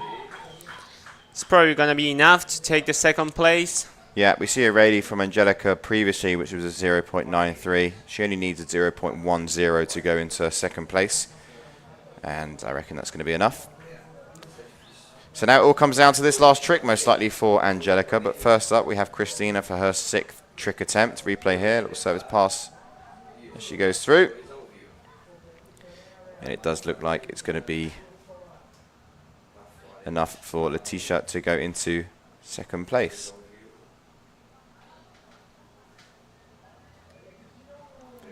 Oh, that was a crash from Christina. Okay, so last round of tricks coming up. Then we're going to be moving over to the round number 1 of the men. Oh, I think, yeah, that trick from Letitia, it was enough of a score, but it was the same family of her high-scoring trick, so it didn't outperform it. So still only 1 trick counting for her. Yeah, you are right here. So now it all comes down to the last round of tricks. It's pretty tight between the 2 Brazilians. Let's see if one of them can stick the landing on one of those tricks to make sure she goes 2nd. So here we go. Angelica could do with another trick just to edge that lead a little bit further. Yeah, 0.1 is not too safe, huh? No, it's not a... But we have seen results be divided by only that, huh? We have seen.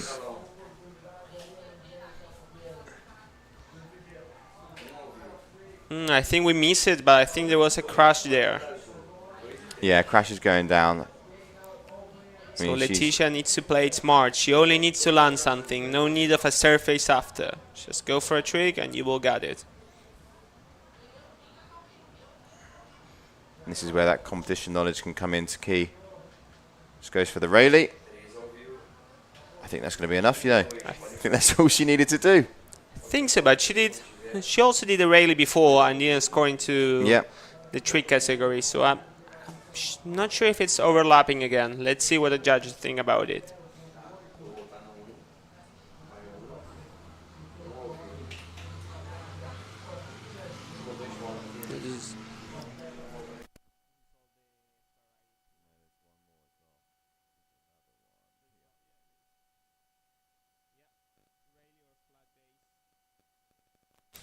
Yeah, here double checking with the freestyle woman trick list. The rally and the back roll belongs to the same family, that it's rally of flat base and it's max 1 trick per person. So unfortunately that rally won't count in her favor for Leticia. So Angelica seems to be taking the second place and Christina the first. Let's see what she does for her last trick. Oh, it seems it's been a crash. What she did. Here we go. Big Aspen to blind, but missing that landing. So there we go. We've got Christina going in first place, and Angelica's going to be going through in second. Only just up next. Now all the trick attempts have been done. We're going to be shifting focus into the early rounds of the men.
This is a dream come true.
Just missed my flight.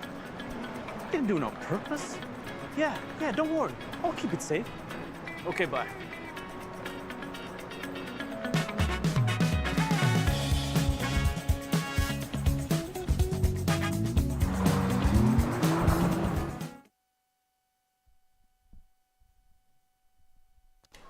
So here we go, round number one of heat number one for the men's freestyle, and it's a battle of the French riders, all sort of riding together in training, but now they're going to be going against each other. Antoine Olivier, Payol Clamades, and Valentin Gerart. Oh, it's starting already. Nice. So Antoine is going to be the first rider to jump. Crash there for Antoine. Oh, yeah. Antoine's been riding pretty good. I've seen him doing some good rewinds in the lagoon. Yeah, that was the crash there from him. Yeah. And Peo. It's like a mini Arthur kind of thing. And here we have Peo. Blind shot 3. He did got that one. Good height. Yeah, good high. Simple trick, but well execute. So here we go, Valentin Gorat. Let's see what the French champion bring us on his first trick. Yeah, got that title, what, about a month ago now, was it? Pretty much, yeah. I think it's not yet a month, but almost there. So here he comes, riding into the box, right foot forward. Coming with some nice speed. Yeah, look at the spray. Let's see if it goes for a KGB5 maybe. Not from line up, massive one, nice.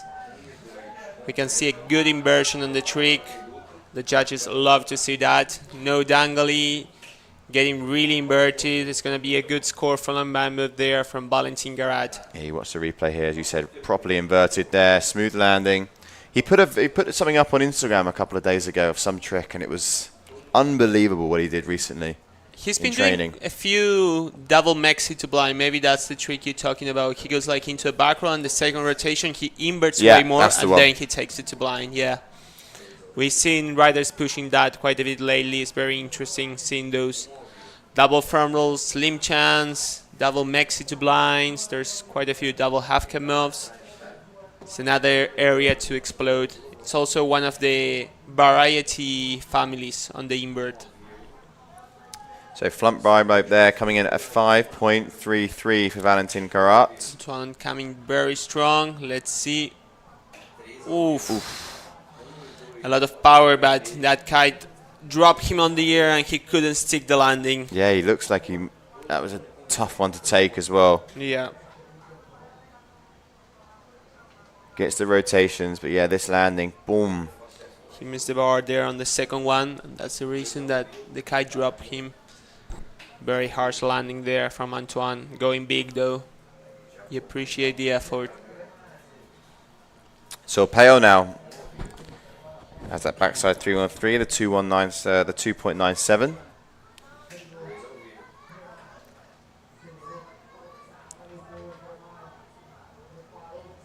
Hey, good hurt attack from Peo. He got Actually way done. better from the last time I saw him. For sure. Yeah. That pre-pop was a massive one. Covering so much distance on the pre-pop, but yeah, great distance covered, nice height. Clean landing, very good from Peo. The pre-pop, how about the pre-pop? Yeah, the pre-pop is that earns some points in itself.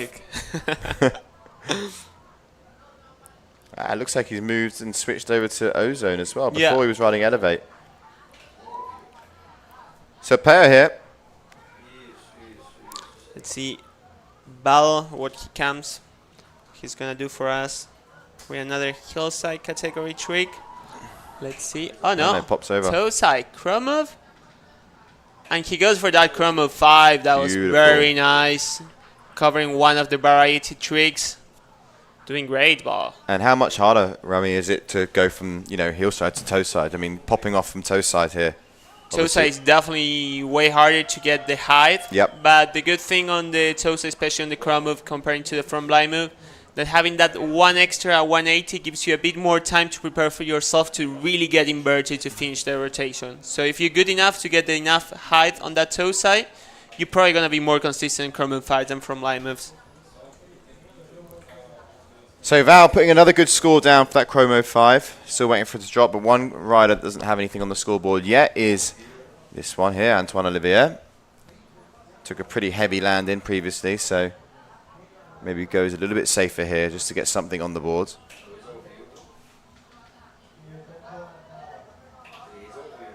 KGB5, kite angle was really high, but still a hard trick. Let's see how much the judges penalize that kite position. Yeah, as you can see, he sort of looked like he lost it a little bit just there. Yeah. Good technique not to go to blind way too early because it was pulling a lot with the kite high. He managed to keep both hands on the bar until the kite was dropping, and he was dropping, and then he goes for the blind. Yeah.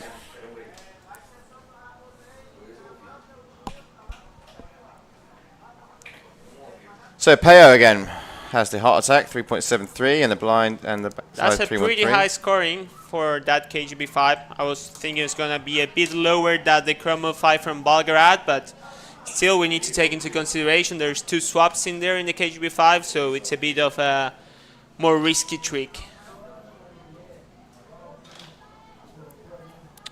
Okay, so Pale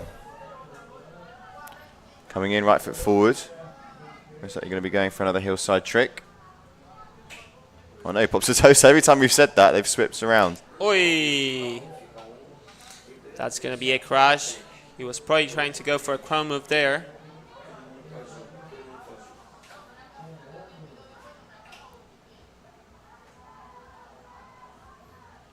Just not able to get down on that landing.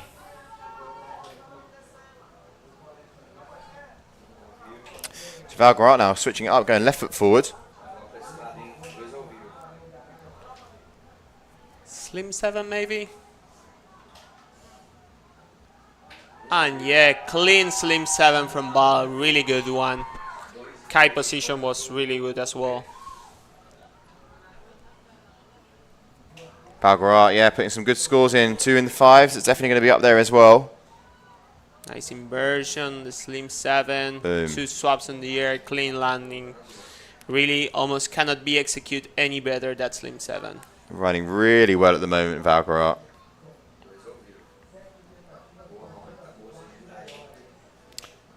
So for the KGB 5 from Antoine, that was 5.27.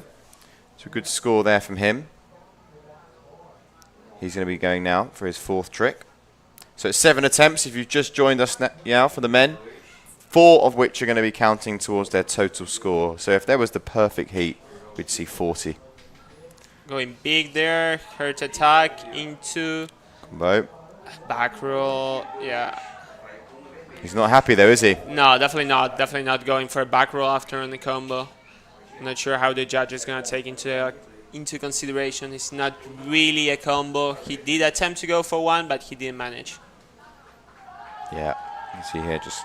My guess, though, was he was trying to go for a hurt attack 5. He didn't got the height enough, so he decided to try to save his attempt with the combo. Yeah, ticking another family at least.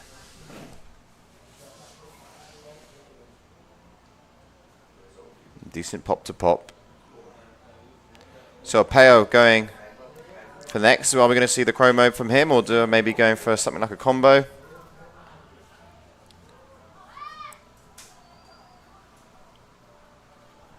Let's see, probably will try to Yeah, go for that toes again. yeah, he's going again. Hey, he managed to get it. Yeah, a little bit messy, but he managed to get it. Not the get best, but at least he covered one of the variety scores. There he goes also the score from that combo from Antoine, 2.67.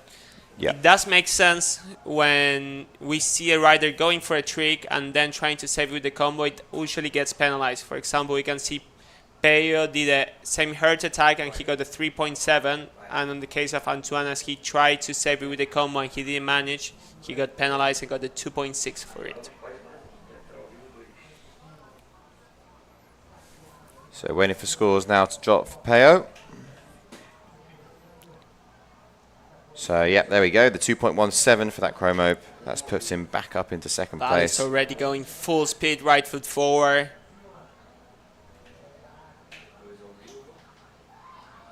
Here's the trick that he was speaking about. I didn't manage to stick the landing, but that was a double maxi to blind. Yeah, I love that light inversion part of that trick, you know. Yeah. Gets the pop. Just this part here. Boom. Yeah, it's more of a double half cap to blind now watching it close, because he does use like the front side rotation to invert for the 2nd flip instead of going fully forward. So crash for Val. Still remains in 1st though, 17.56. Got a 7.13 for that Slim 7 as well. So Highest score we've seen today so far from a trick. Let's see, Antoine. Planchet 7 maybe again. Yeah, nice one. That's going to be a good score. Yeah, crashed that before, so he's managed to sync that one together now. You can see pretty stoked on that.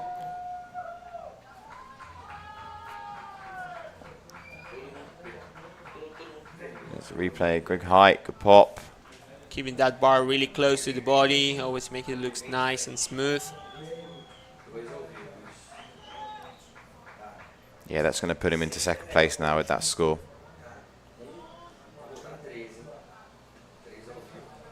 Nico is probably going to be very happy for it. Yeah, it's looking just under sort of, just above around 6.2-ish, something like that. He's the only rider that does still have 2 scores counting. So that will be his third trick towards that total score. Ciudad Cocoluto. Getting ready on his boots. Yeah, he's going to be in the next heat. His friend Anficio holding his kite there.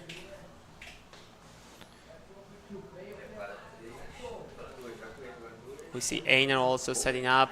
People are getting ready for the next hit. There we go, Peyo. Let's see.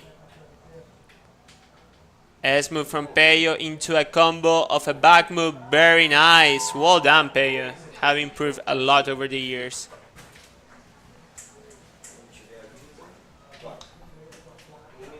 So yeah, replay shows, gets a good pop here. Straight into the combo. Didn't waste any time. He's riding really well, Yeah, Pale. that was a really nice back move.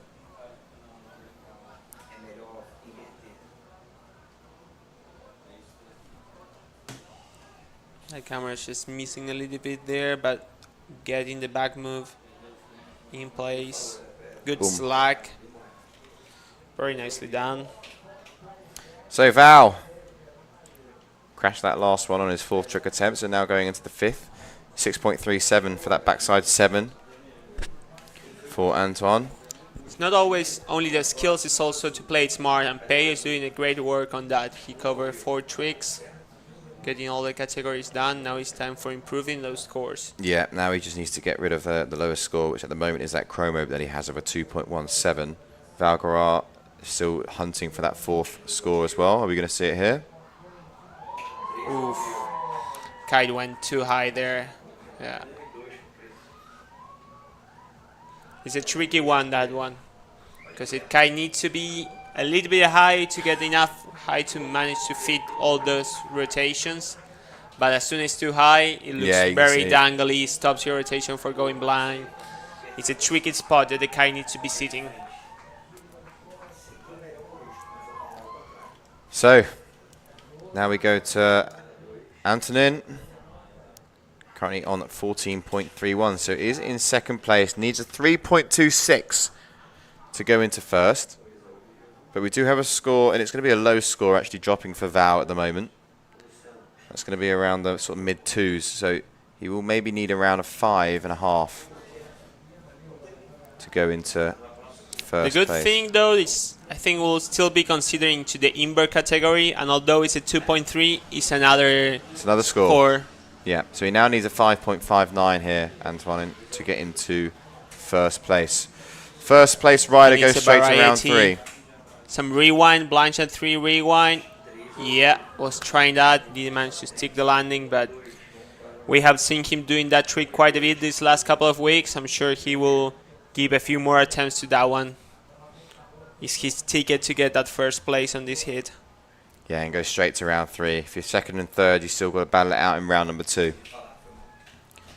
which I believe will be 4-man heats as well.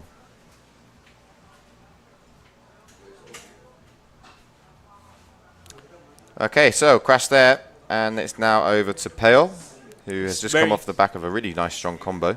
It's a very interesting situation right here because Antoine really wants to go for that first spot, and if he doesn't manage to get the landing, Peyo can be the one taking the second spot. Yep. So let's see. Here he is with the biggest pop. Pre-pop. That's not gonna be a counting score. It's a bit of a poor blind shot 3. He did better before, so we'll need to try hard on his last trick attempt to get that 1.18 score higher. He doesn't need a lot.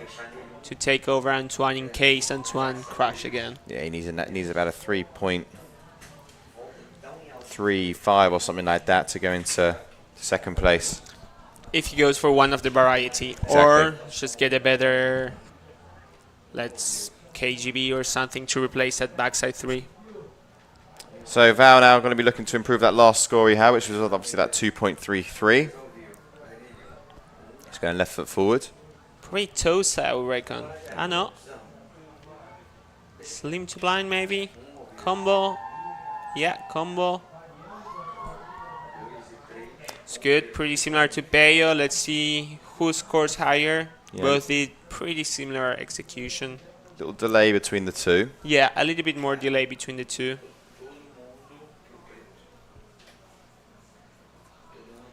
Still gonna increase his score from that 2.3. Yeah, not straight into the pop. No. But nonetheless, do believe that'll be a scored combo coming his way.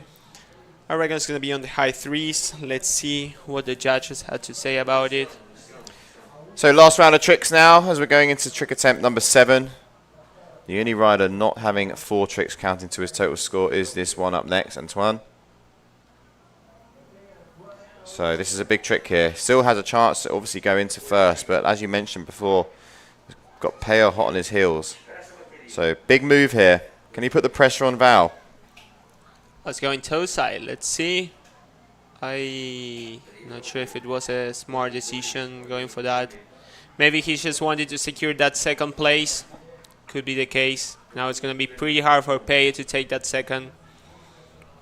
We're expecting somewhere around a 3 for that crow move.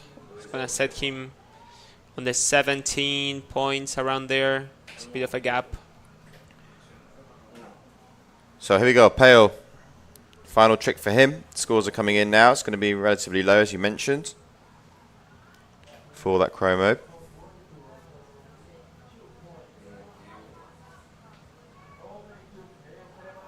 So right foot forward, coming into the box, right in front of the judges now, Peo. Pre-pop. Hey! Nasty one. Nice to see him going for some double swaps. It's good.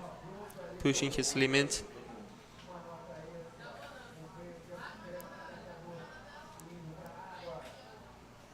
So crash for Peo, he'll remain in third. So now we know who finishes in what order. Valgarat will be your heat winner here, go advancing straight through to round number 3. With an overall score of 20.7 or better, depending on this next heat. This next trick. So here he comes, right foot forward. Good start for Val here.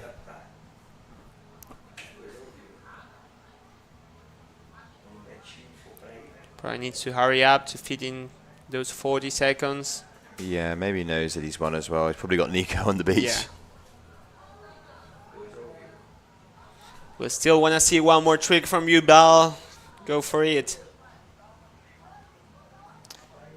Okay, so here we go.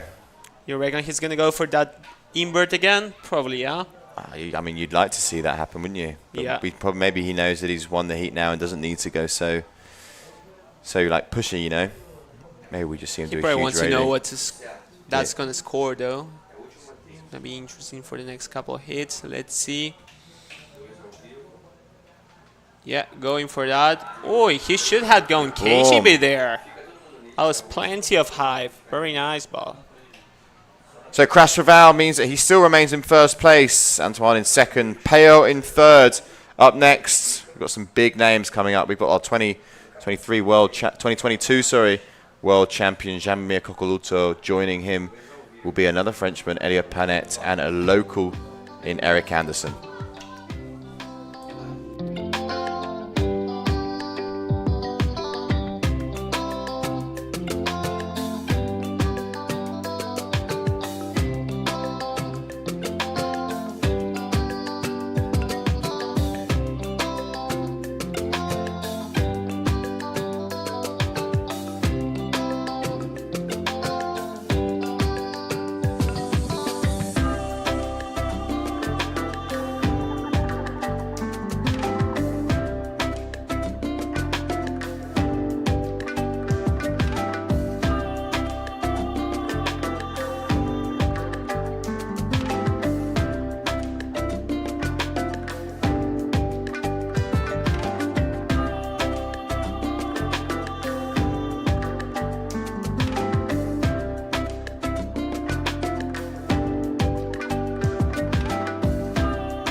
Just missed my flight. Didn't do it on purpose. Yeah, yeah, don't worry. I'll keep it safe. Okay, bye.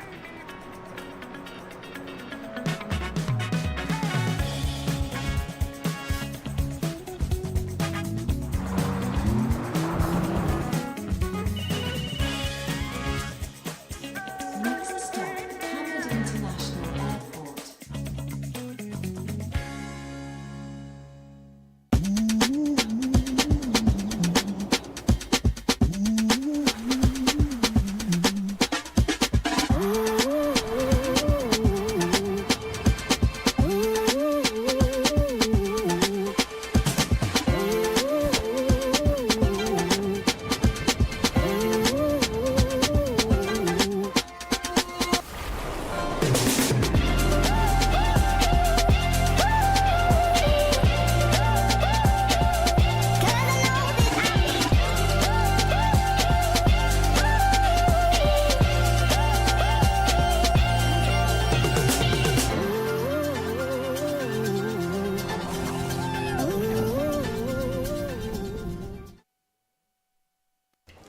So here we go, round number 1, heat number 2 in the men's freestyle division. Eric Anderson, Elliot Panette, and Jean-Maria Coccoluto. Another big heat on our hands, Ramiro. This is going to be a very interesting one. Very different styles.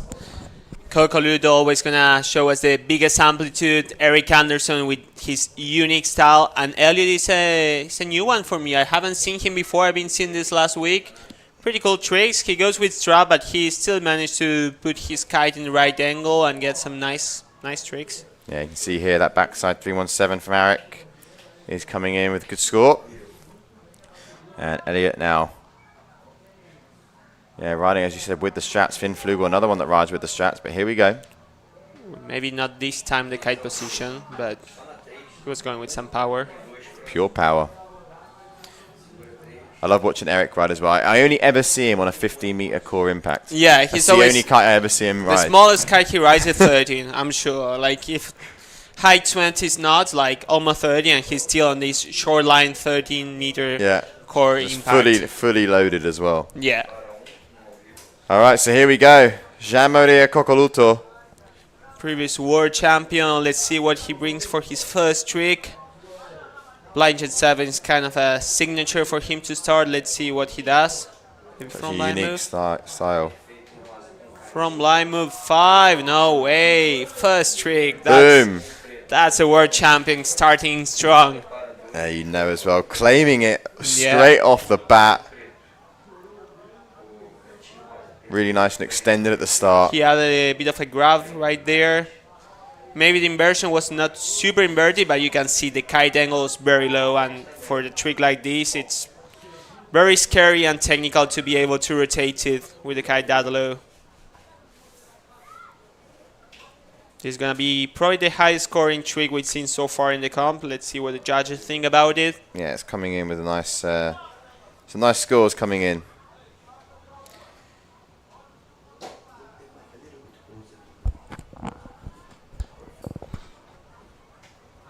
So 6.4 for Eric.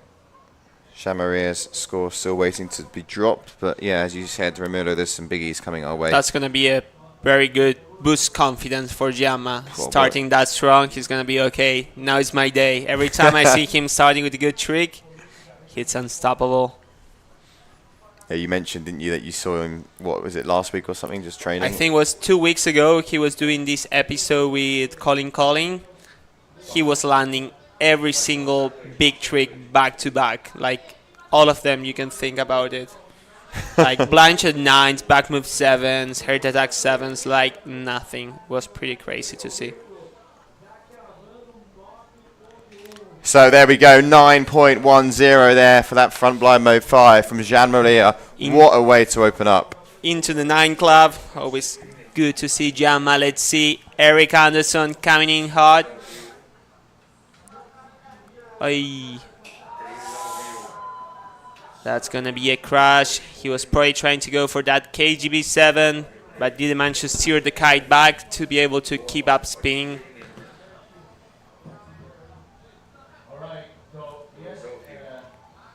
So Elliot Panette now. Here we go. Let's see Elliot. Part of the Youngblood team for Duratone.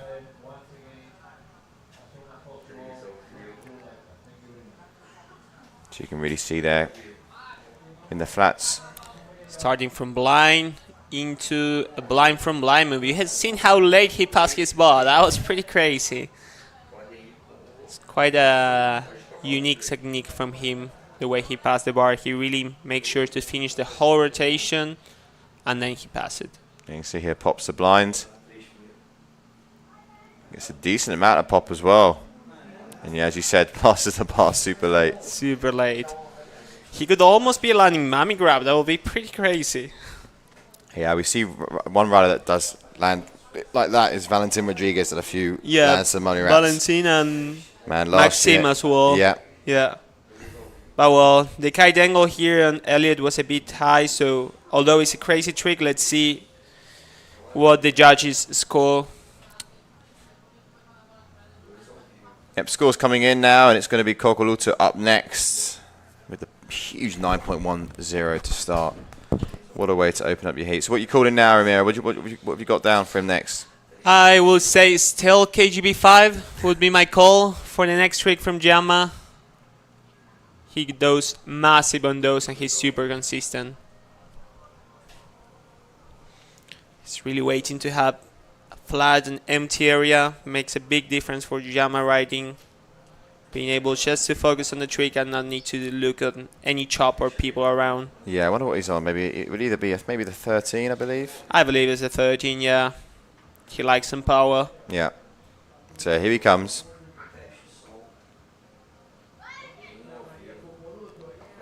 So Jean-Maria Kokoluta, right foot forward, coming into the box now. Opened up with that front blind mode 5. Second trick attempt. Coming pretty fast. Stealthfish KGB 5 and stomping it. Great call. Should have put some money on that one. Do you see that kite dangle on the landing? I can't believe how he managed to land that clean with Had the grab so as well. much power. Bam. Light work for the previous world champ. Gets the grab. This makes it look so easy. So easy. Crazy.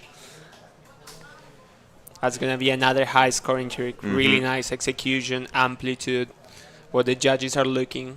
Definitely not as technical as from line move 5, but really nice execution as well.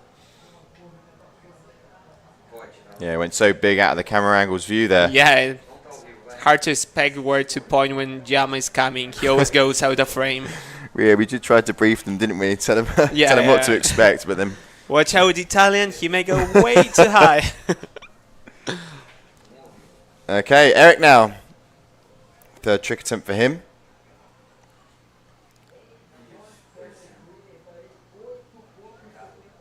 Got some comments coming in now with the love for Jean-Maria. You know, everyone's pretty surprised opening up with a front blind mode 5. Most likely, yeah, finals are going to be looking at going on Thursday and Friday. That's the plan. Let's see, Eric Anderson probably will try that trick again.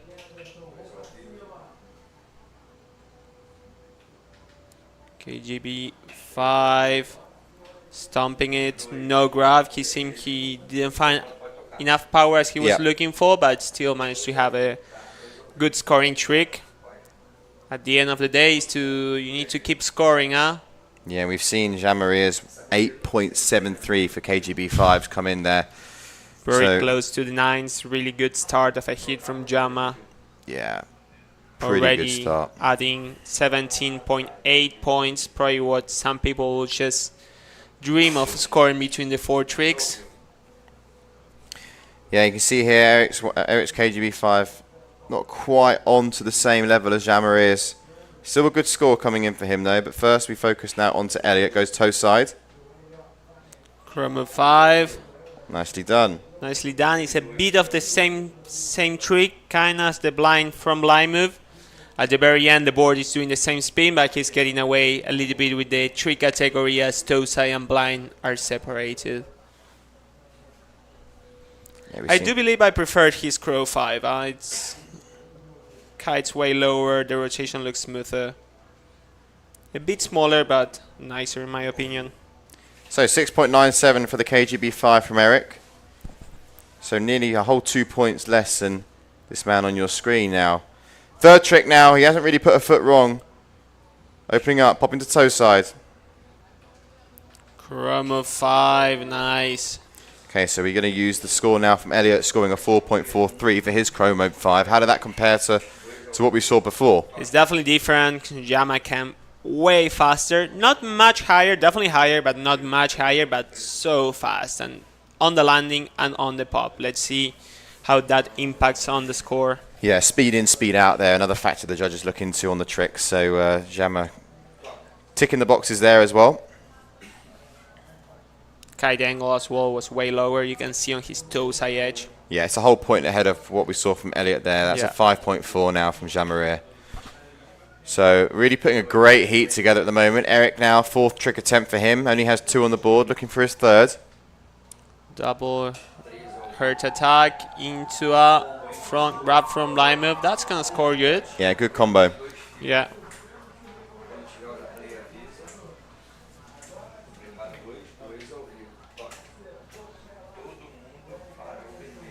Both are like front roll and backside rotation, but definitely different axes.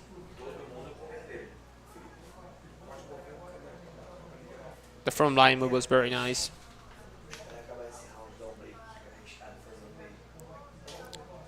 Yep, nice scoring combo coming in. If you watch the replay once again, you can see here it goes straight into that next pop. Into that front blind mode.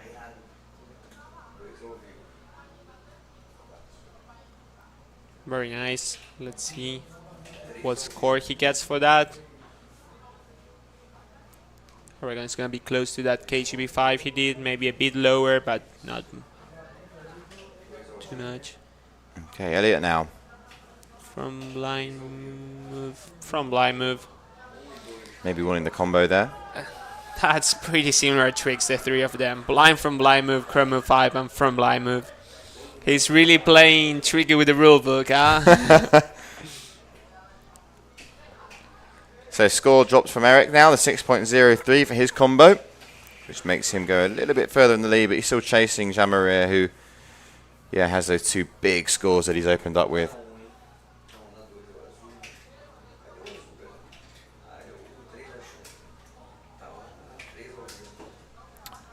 So Jean-Marie now in the blue lycra. 4.07 for the front blind mode of Elliot. Take another category. My claim will be Blanchard 3 rewind with a nose grab. Let's see. Let's see if you can get that right. To go 2 for 2. Especially it's not too strong. He can stick those switch landings easier. Blanchard 3 nose grab rewind. He's done it again. Into a combo. Oh, we lost the connection on our screen, but I think he went into a front line move as well after the rewind. So it's a rewind and a combo. That's going to be a high scoring trick. Yeah, we'll get a replay on that. Here we go. go. So 2 different type of passes. He first passed with his right hand, then Grab. left hand, a grab. Nice landing. As soon as he past the bar, he goes into a front blind move. Front blind. Yeah, very nice there from Jean Yeah. Maria. I would just take it to the rewind. Don't add that front blind at the end, but I get it. Sometimes you're in the mood and you just keep going.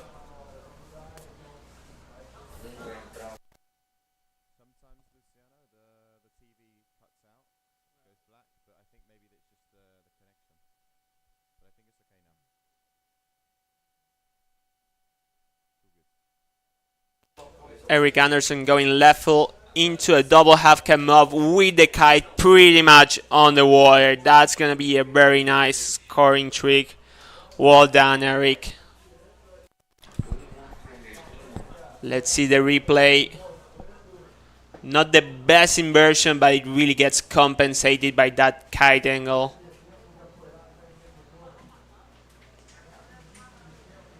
Yeah, nicely there done from Eric. Boom. You can see how he managed to spin that last 180 fully by his hip. There is no kite tension there. So Elliot now still will be now the only rider without a fourth trick counting towards his score, because that's going to be a nice one coming in for Eric. He's getting some feedback there from Nico Delmas. Let's see what's the next cheat into the trick list. There's one guy that knows the rule book and the trick list off by heart. It's that guy in the white t-shirt right there. Yeah.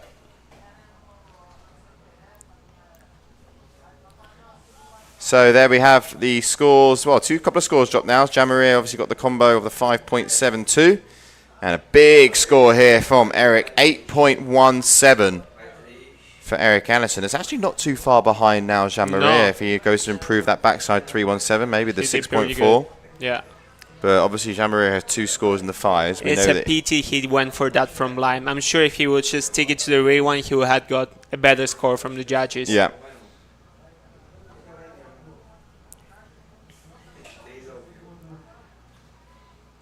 Let's see Elliot going right foot forward again. Yeah. Needs some good scores now. Nah, doesn't manage to keep the bar. No, it did pop. He was going for a heart attack 5.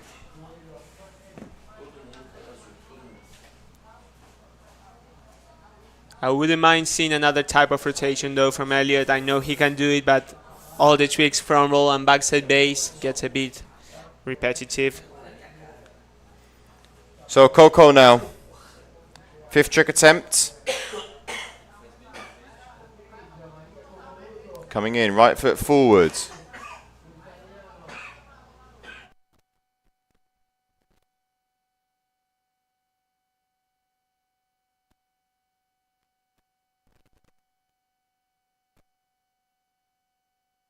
I can very handy that. Okay, we're back in business now. Yeah, that was a heart attack 5 by Gianmaria Coccoluto. Not sure if it's gonna come too handy because he already have tricks on that family category, but let's see what's the score.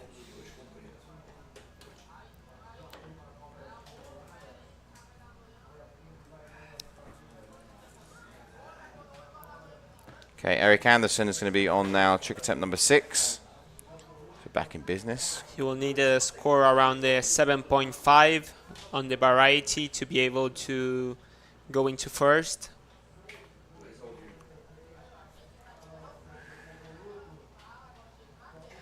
Seems the wind drop a little bit, huh?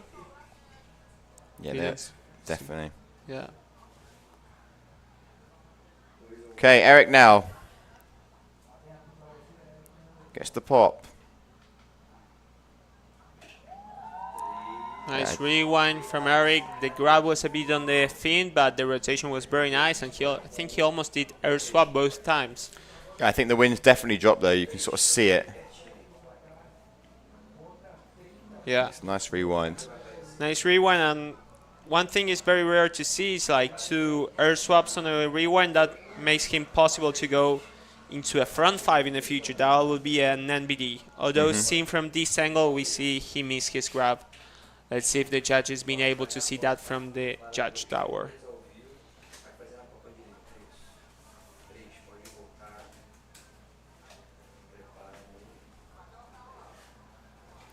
Okay, so Elliot now is going to be the next rider.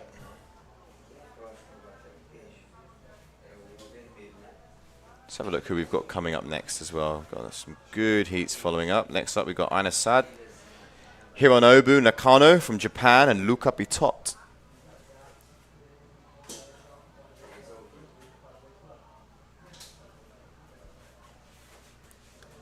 So Elliot is next. It's pretty far to take second or third, so it's probably just trying to have an idea what of his tricks are scoring the best to have a better plan for the future hits.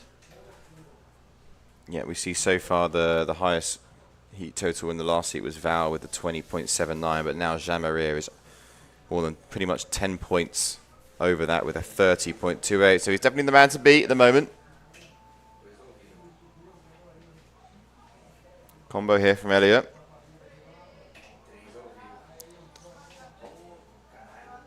And he's pretty happy with that one. Yeah. It's basically the combination of the two tricks he had done before, but well done. Curl move into blind, front blind move.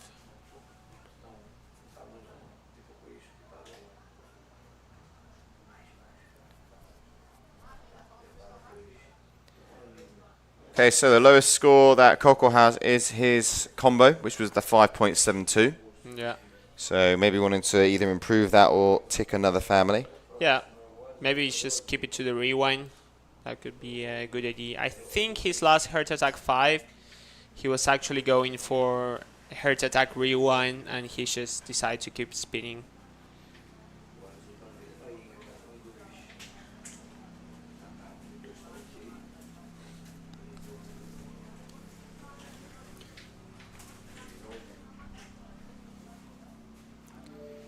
Okay, score coming in here for Elliot.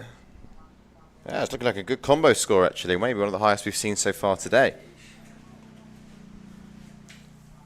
Yeah, way higher than I thought. Yep.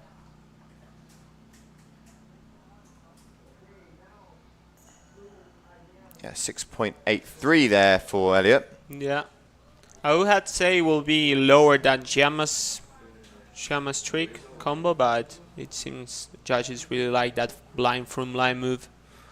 Let's see. Gianmaria Cocoluto going up next. Heart Attack. Oh, he was going for the Heart Attack rewind.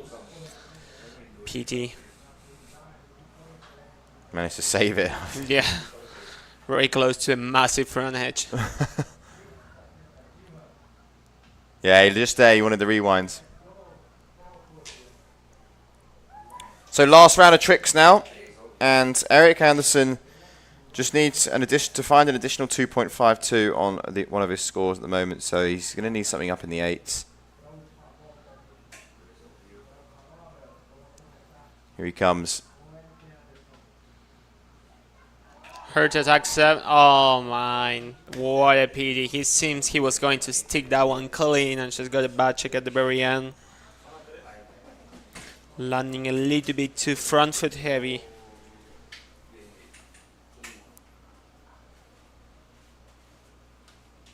Yep. So now his position will remain in second. Elliot does have a chance. Oh no, it's actually going to be... He needs almost a 10. Yeah, he can't get it. He can't get it. So his position will stay in third now. Because even if he was to get a 10, it's got to take out one of his scores already. He needs a 9.28 as it stands with these scores. So he can't get even second place at the moment. So there we're going to have... those are going to be your finalists in this heat. You're going to have Jean-Marie in first, Eric Anderson in second, and Elliot is going to be third. However, Elliot and Jean-Marie still do have 2 tricks remaining.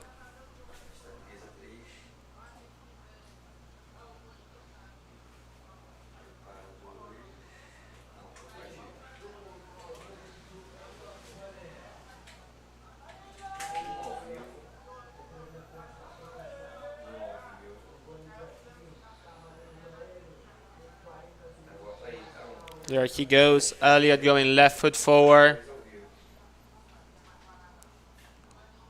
Mob 7 trying there. Pretty nice attempt. Good to see him throwing some different rotations.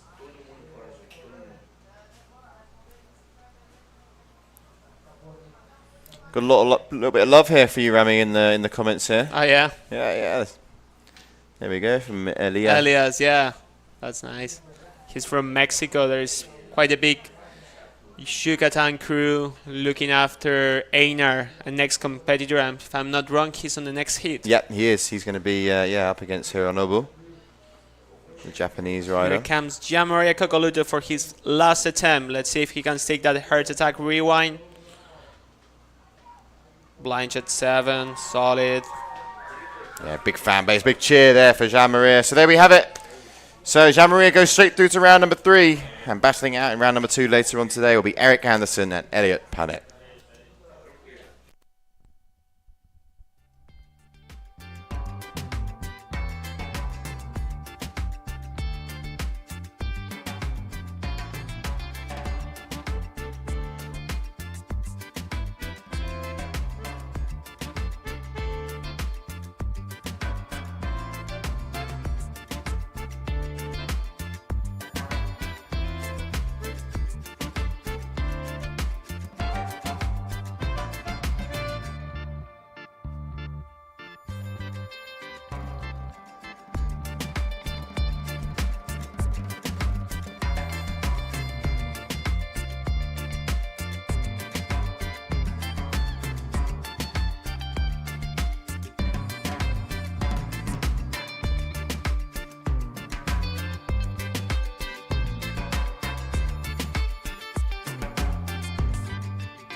This is a dream come true.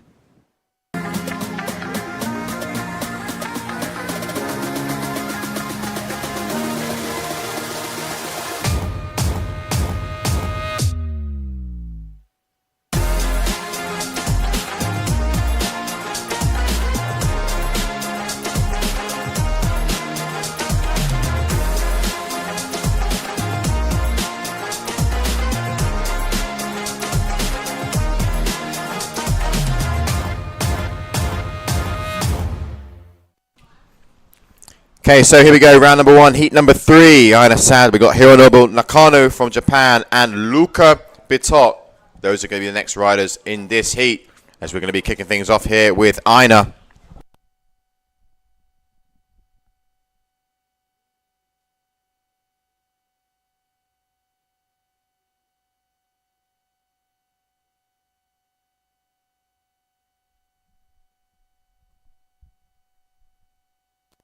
Einar attempting a double heart attack for his first trick. Didn't manage to stick the landing on it.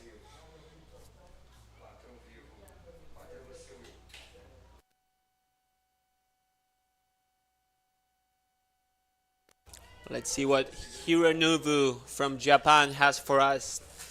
He seems he's going to go for a left foot trick by the way he's waiting on the right side next to the judges.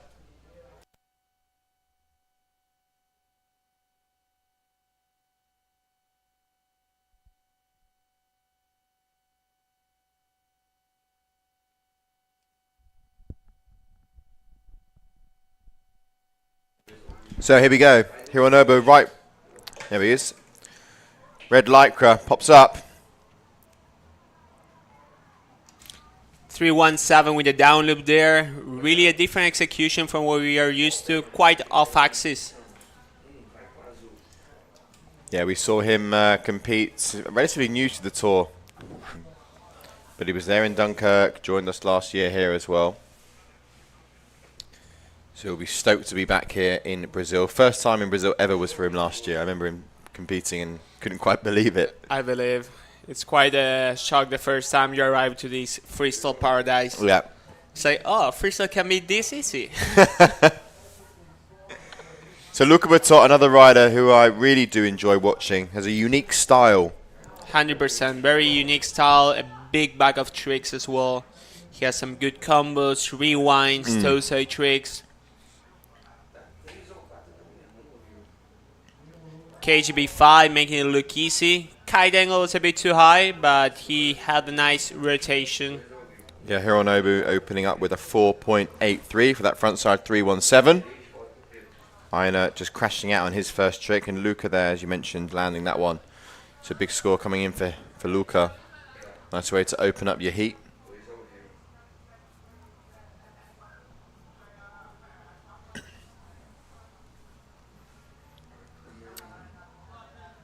So conditions, as we mentioned, winds just dropped maybe a couple of knots, but nothing too significant. Still looks very nice out there. Yeah, can't complain too much. Better smooth flat water and consistent winds. It's not a bad condition for running some freestyle. Yeah, if you haven't been to Brazil before and you're thinking this looks quite nice, get yourself on a plane to Fortaleza, drive about an hour up the coast, and then you'll be arriving at Lagoon Paradise. Let's see Einar going for his second attempt. Maybe a from line move. Not going for another double heart attack. Tricky decision to repeat the trick. Yeah, big crash there for him as well. He was trying to do the trick with the kite pretty low, and that, as the Hindenburg and the heart attacks are two tricks that are really hard to do it with the proper kite angle. Good on him trying to do it that way. So Hironobu now, second trick attempt for him. Slim 7 maybe, and Slim 7. Big back check and kite high, but still quite consistent. Yeah, Luca with the 5.73 for that KGB 5.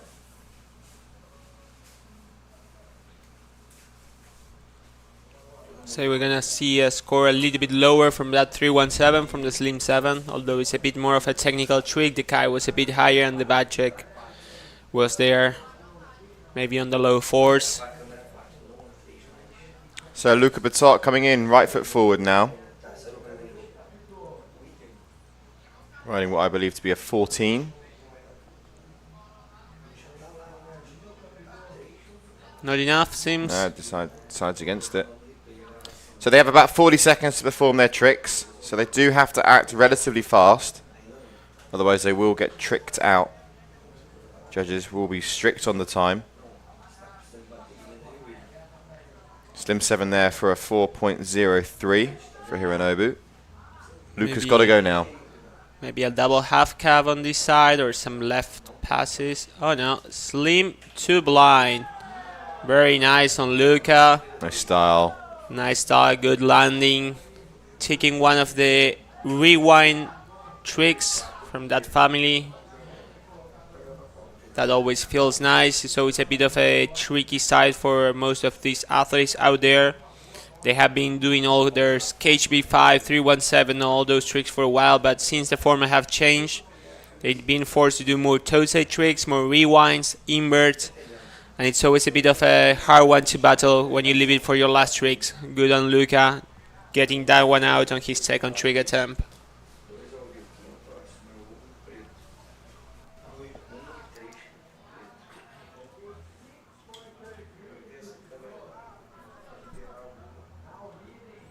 Yeah, no, it's looking like a good score coming in here around the 6s. So now we go into our third trick attempts.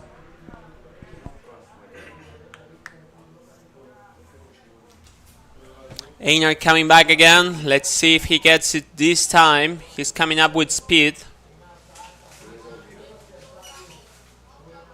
From blind move. That's a pity. I think he tried to add a stealthfish in there. Let's see if we have a replay from it. Yeah, you can see he's frustrated. Oh yeah, that's a very nice maneuver. Pity he hadn't managed to stick the landing on it. We have seen Maxime throwing this one quite often lately. Yeah, Maxime's actually going to be up in the next heat as well. Coming up from blind. Or Japanese right into the blind shot 3, going for a combo into a front blind. Kite pretty high, but he knows what he's doing. He's taking down the families. He needs to have a score. Yep, early days here. It'll be a third trick landed for Hironobu. As you mentioned, yep, ticking those families. Popping to blind there.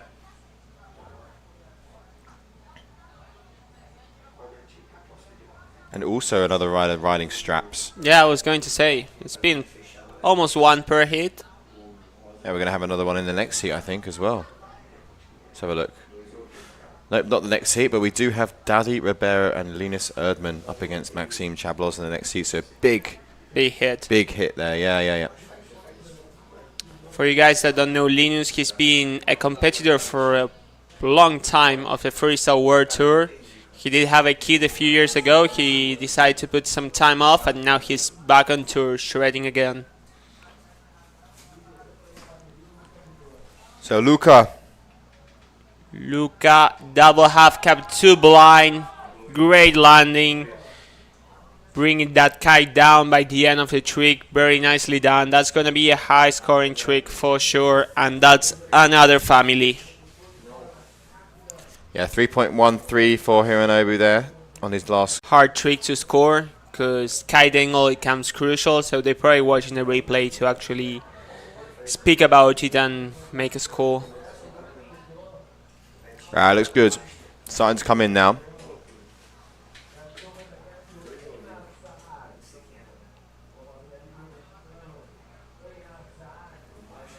So there you can see it on your screens, 7.93.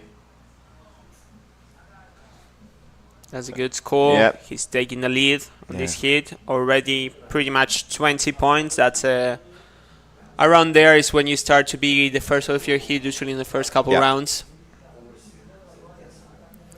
I know now.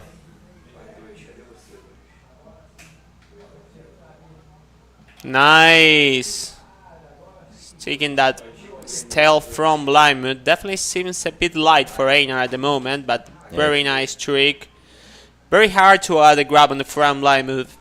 It's not easy. There's not much time, and it's a nice one to be adding there. Everybody goes for the tail. That is the easiest. This tail is a good addition there. That's going to be an interesting score. Let's see. Because there was not much amplitude, but very technical and well executed trick. So Hironobu now. Yeah, the score's now coming in for Einar, but you can see him, it looks maybe a little bit wide. They're trying to get some momentum through the board, pump along. Crash there for him. That's going to be a crash, yeah. Yeah, front blind mode there from Einar, scoring a 5.30. That's pretty good. Pretty good one.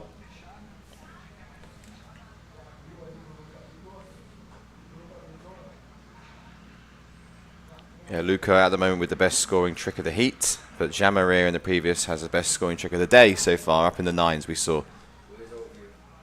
Yeah. For his first trick of and the heat. Estelle KGB5 was very close to the 9s as well. Yeah, up there in the high 8s. Let's see, toe side, double back roll to grab. Kite pretty high. If I'm not mistaken, he didn't pass the bar on the landing. He did our classic shoulder rollerblade. Yeah, so that's probably not going to be a super high scoring trick, but very good on Luca. Most people choose 2 tricks from the hillside category. He's going for 3 tricks from the variety category. Not something that you see that often. So round 5 of tricks now. And it's still Luca who remains in first place. Will be the only rider now having ticked 4 families.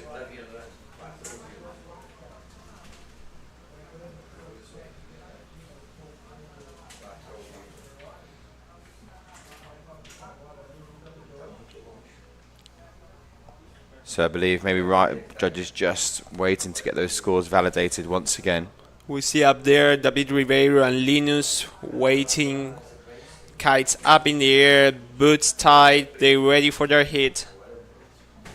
Yeah, they're going to be up next, along with Maxime Chabloz, who had that second place finish. Maxime, one of the more complete riders when it comes to an athlete. You know, he's spends his winters in the Alps, winning 3 wide world tours, and spends his, I guess, his summer times riding up there in the top, Really, top 2 or 3 on the Freestyle World Tour. He's a really complete athlete. He's been world champion from the free ride ski world tour. In his first season as well, I think. Yeah, and he's been podiuming all the time here on the freestyle as well, being a great wing foiler and sub downwinder. So really a waterman and a great sport athlete out there.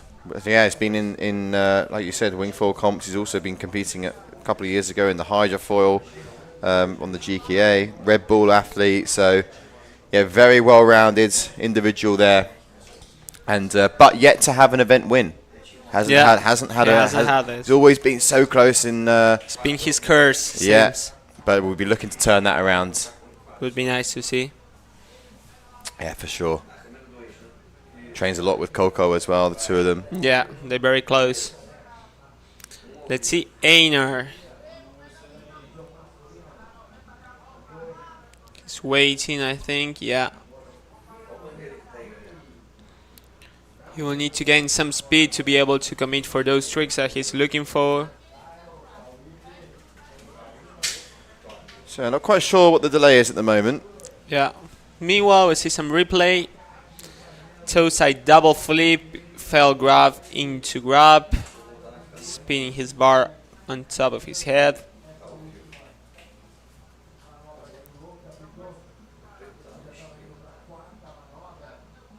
Yeah, just waiting. Here we go. There's some scores coming in now. I believe the judges wanted to see that replay.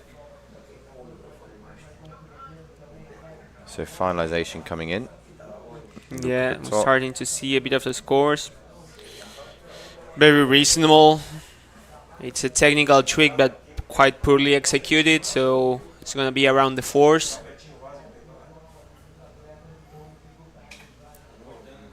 Just waiting for it to go down as validation at the moment. And then we'll see Luca probably extend that lead in first place just a little bit further. Hironobu will remain in seconds, and Aina, who's going to be jumping next, is going to be at the moment in 3rd place. Doesn't need much to go into 2nd though, only needs 6.70. Yeah, and can easily get that. Can do it. Yeah, he can easily get that. I mean, he's still got three options to choose from in regards to ticking the families. He's opened up that last check actually with a front blind mode. That's just 5.30. Seems he's going to go again for the right foot, but lately I think him riding really good left foot, doing some nice 3-1-3 to blind, some grab mob 5. So we'll see what he goes for his next trick attempt. Yeah, just there with Kimo, another rider that we can't wait to see on the water. Yeah. Very, like similar to Luca, it's a unique style. And yeah, you never know what he's going to throw Mateo down. are the rewind masters these days. They got them all. Einar and Kimo are pretty much the Maxime and Coco of the new generation. Yeah. They all the time together, training, good friends.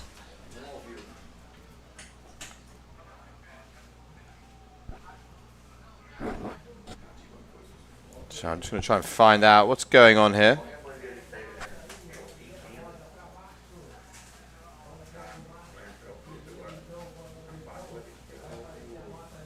But it looks like Einar now maybe just making his way back out into water. Yeah, still the score from Luca is not validated, so I think we're still waiting on that maybe. Ah, there he goes. So it's time for Einar to go for his trick. I think he's already 4.4. speeding up, right foot forward. Let's see if the camera can give us, yeah, a bit of a closer look. So here we go. 5th trick now for Einar. Needs another trick here. Needs to try to get some more scores on the board. Oh, That just bottoms out of that one. going for a KGB 5.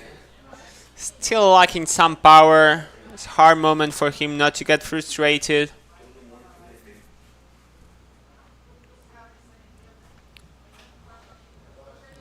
Yeah, with that crash now, he's not going to have the complete 4 tricks counting. He'll only have obviously 2 more trick attempts, so the most he can get is 3 tricks counting to his total score, not 4. So really not a lot of room for riders to make necessarily an error. You know, if they make a couple of crashes, they could be in... 3 is the maximum. Yeah, they could be in trouble. Yeah. Because it's 7 trick attempts, 4 are going to be counting. So they only have, room, as you mentioned, to crash 3 times. Blind. Blinds at 5, but was as dangly as it can get. I'm not sure if it's going to be much of a score for that trick.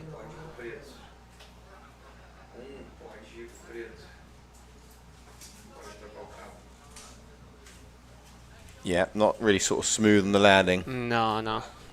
Doesn't finish the rotation. The kite sits at launch at the whole time, so that's the moment where you need to make sure you going through the judging criteria that says amplitude, execution, and technicality. If you just keep the technicality but you're far from that execution amplitude, it's not going to do much.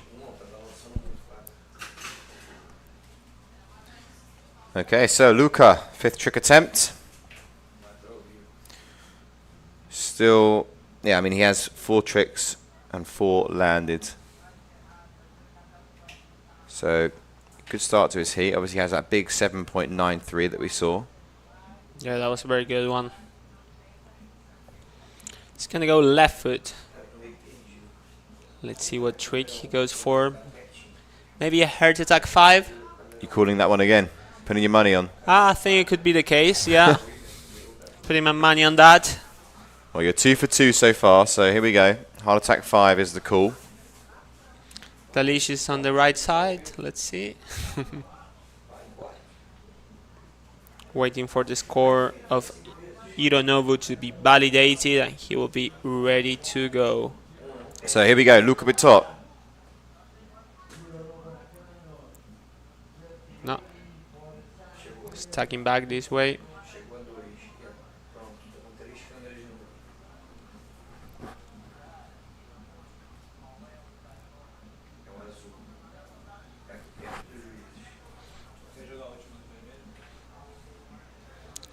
Luca always also getting advice from Nico Delmans from the French crew, but he's actually from Mauritius, another paradise on earth. Yeah, I'm still yet to go there.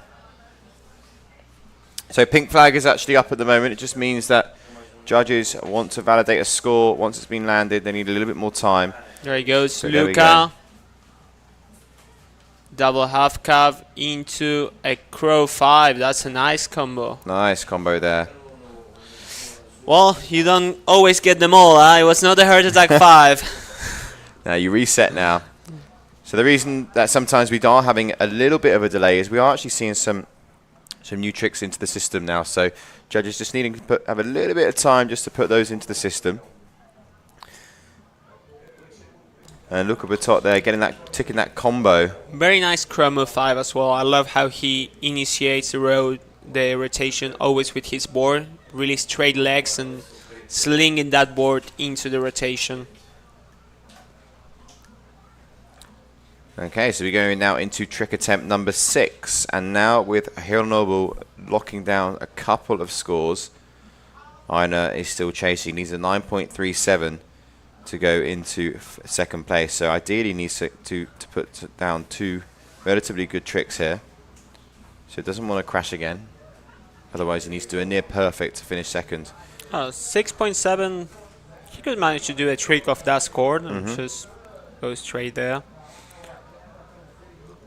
Hopefully he's changed his strategy. I think he should be going left foot in a reason of the amount of wind he has. Probably a grab mode 5 would be a good call. Just close from that score, maybe not making it, but more consistent. But let's see what he goes for.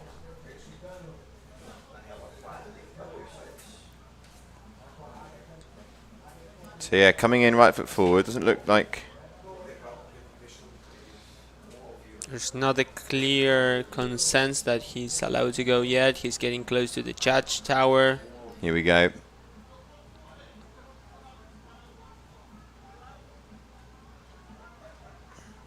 There he goes. So trick time.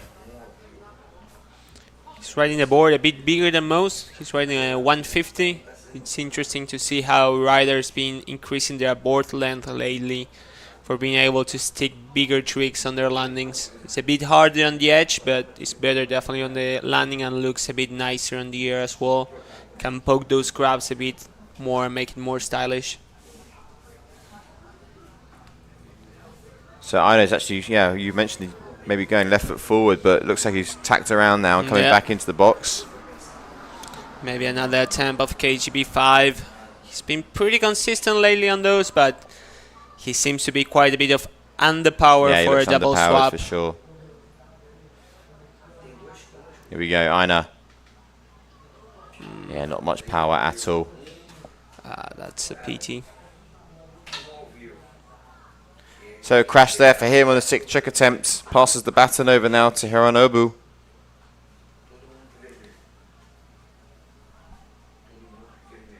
Yeah, goes for the grab as well. Yeah, goes for a cradle there.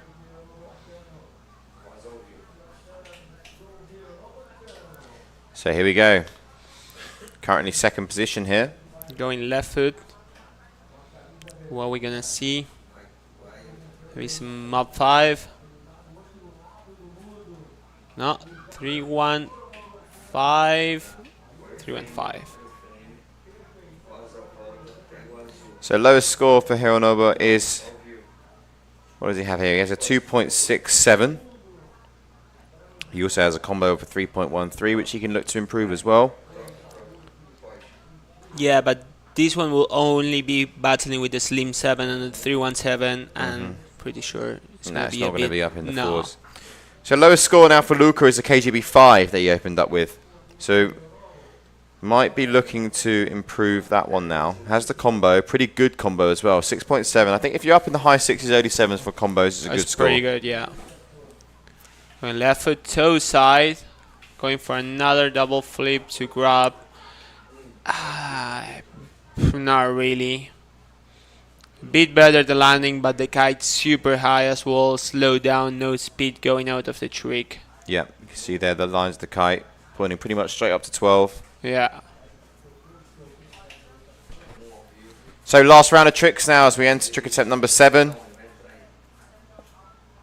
Aina needs a 9.37 here, so pretty much a perfect score to go into 2nd place. But it doesn't matter too much just yet because we are only in round 1. So the 1st place finisher in this heat will go through to round number 3. The other two still have that 2nd chance to battle it out in round number 2.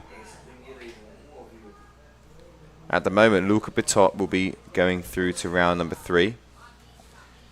Which I believe, yeah, that will be he will stay in that position as well, because looking at the scores with Hironobu, he needs a 12 to go through to 1st, which is impossible with one trick. So it's going to be a little bit of a battle between 2nd and 3rd here. Aina now, coming in, right foot forward. Has the 5.3 front blind mode. Crashed his last trick.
From what we can hear, from what we can hear from the judge tower, although we missed the trick, seems to have been a back to blind, scoring a 3 points, so it's not gonna make it for Einar Sad to go into that second position. But still, first couple of rounds, nobody gets eliminated. Still a chance for the Mexican kid.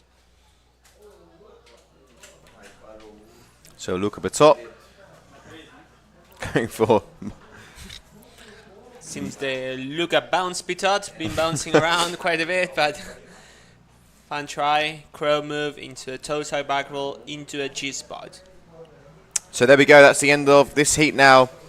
Up next, we're going to be seeing Maxime Chablos take on Daddy Rebello and Linus Erdmann.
Just missed my flight. Didn't do it on purpose. Yeah, don't worry. I'll keep it safe. Okay, bye.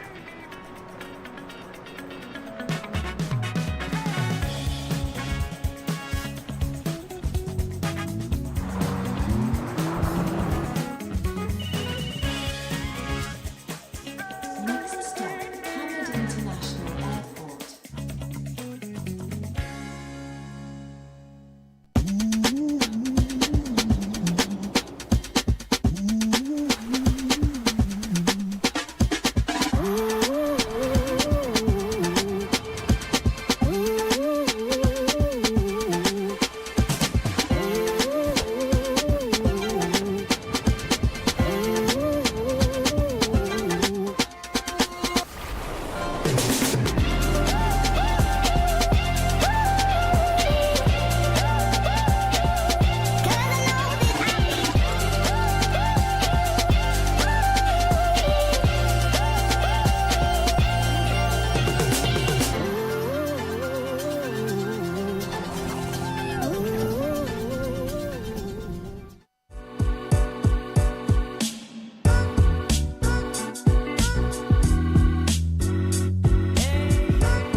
This is a dream come true.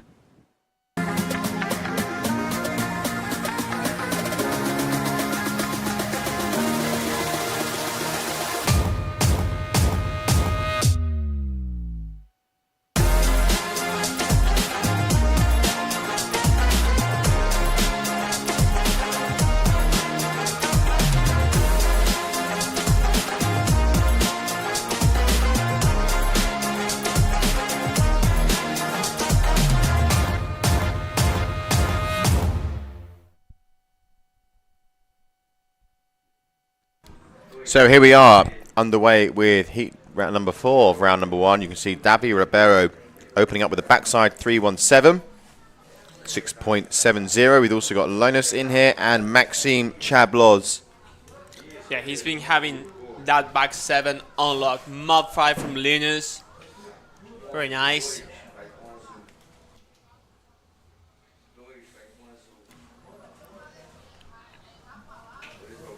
Expect to hear plenty of crowd cheering for Davi Ribeiro.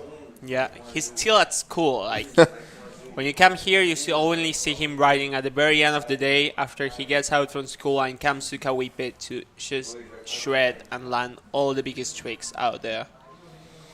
Big power there shown. Very nice. That back Mob mode 5. Yeah. Let's see, Maxime, currently 2nd on the World Tour. Yep. Riding that 13 meters we can see there, so plenty of wind out there. Maxime Chabloz.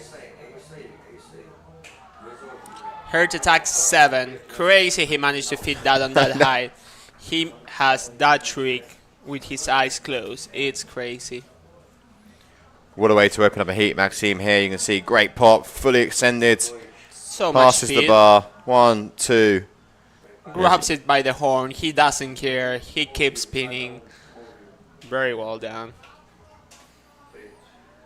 Yeah, good score here. Well, good scores from all riders. I think even opening up on the back mode 5 there from Linus for a 5.63 is a good opening score.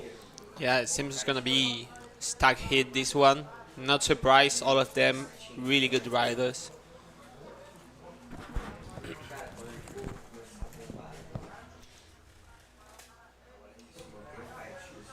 Coming up next, David Ribeiro on the white duotone kite. Let's see what trick he brings. We have been seeing some really nice rewinds lately here from him. Oh, KGB 5 stomping in it, making it look so easy. Yeah, 8.53 for the heart attack 7 of Maxime. Big score. Davi here. Opening up with his backside 317 with a 6.70. He will now get one locked down for this as well. Let's see how much scored the KGB 5. Probably close to the back 7. Maybe a tiny bit higher, but very similar.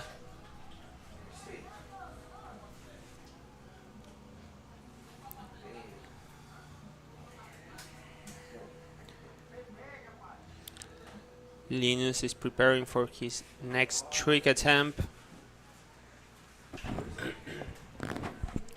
So here we go. Linus now coming in, right foot forward. He does pass with his left arm, so we probably expecting to see some frontside rotation here. Maybe a 317.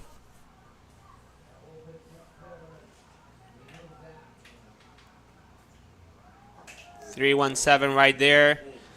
Very powerful pop, but the kite goes a bit high. He managed to steer it back down, but it's not going to be the highest scoring trick. Yeah, KGB 5 for Davi's 6.97. And Linus here, as you mentioned, kite a little bit high. Yeah. You could see after his first pass, he needs to put both hands into the bar to lower it down to be able to keep rotating. But still, very good on him. You need to land your tricks no matter what happens when you're in the comp. Yeah, you need to get some score, especially in the early stages. You wanna start off with some nice confident boosters, get some scores on the board, and you'll be able to open it up a little bit. As Maxime now going left foot forward, showing variety. Double half cab mob, very nice from him. Signature. Kite a tiny bit high, but very nice trick and very well executed. The inversion was nicely done.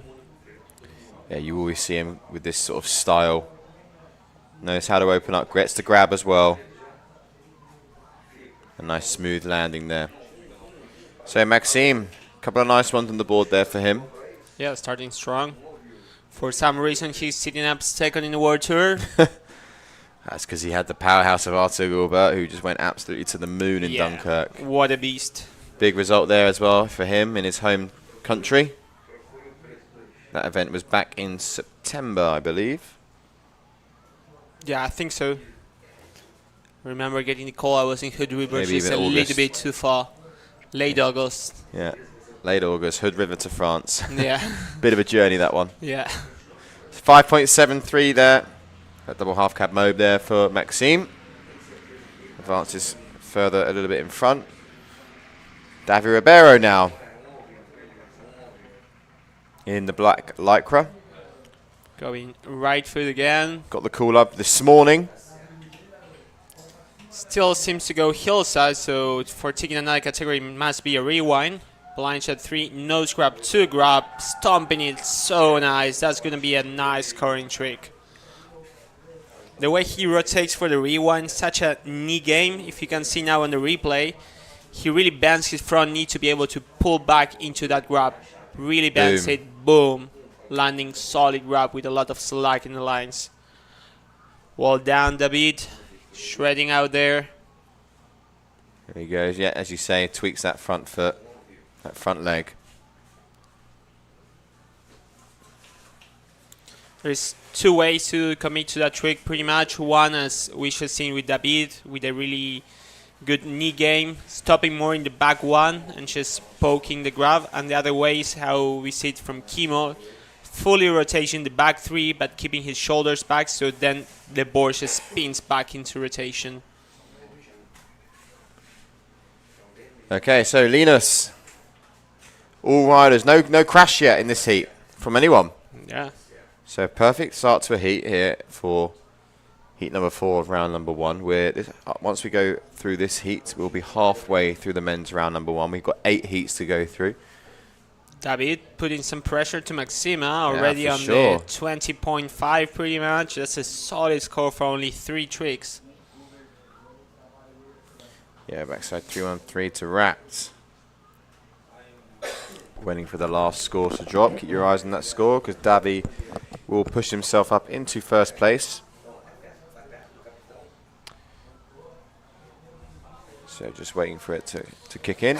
So at the moment we have 2 tricks from the hillside category from Linus, so probably he will be looking into a variety trick, either a toe side, a rewind on a invert.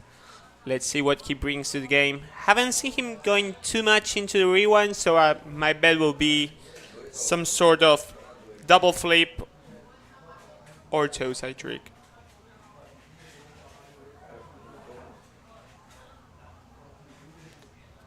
So just waiting to see his flag get raised at the moment, hence the delay.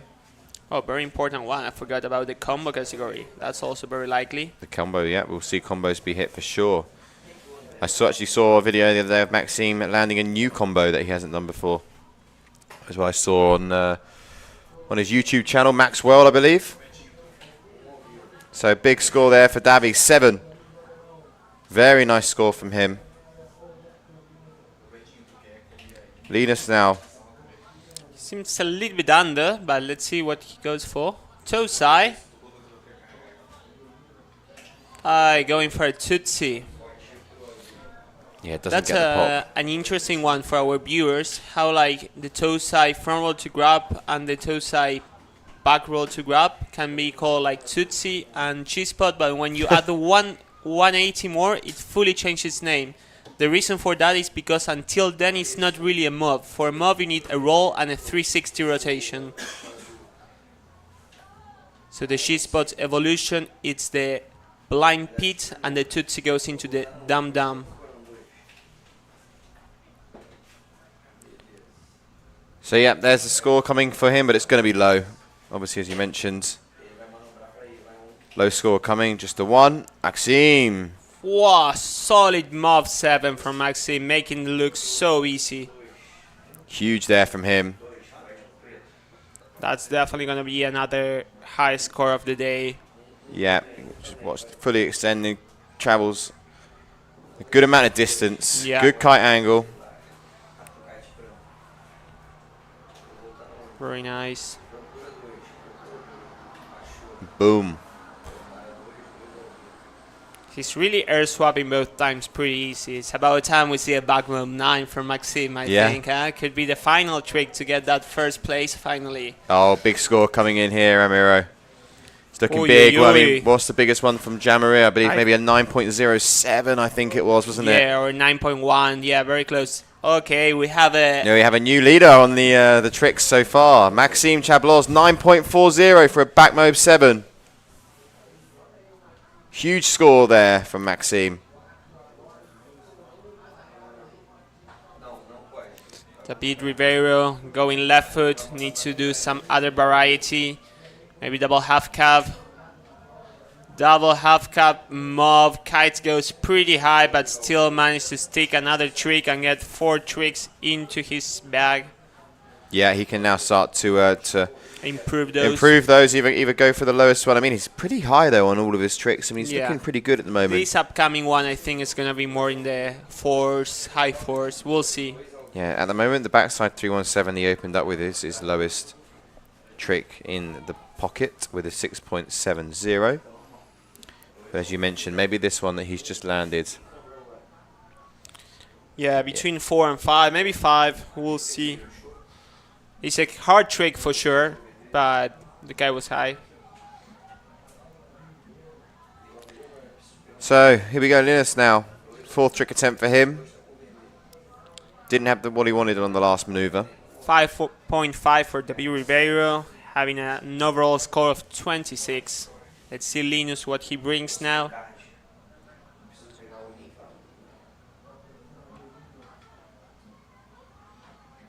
Tutsi.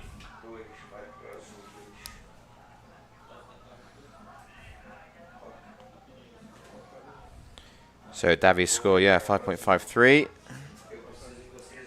Linus going for a very similar move.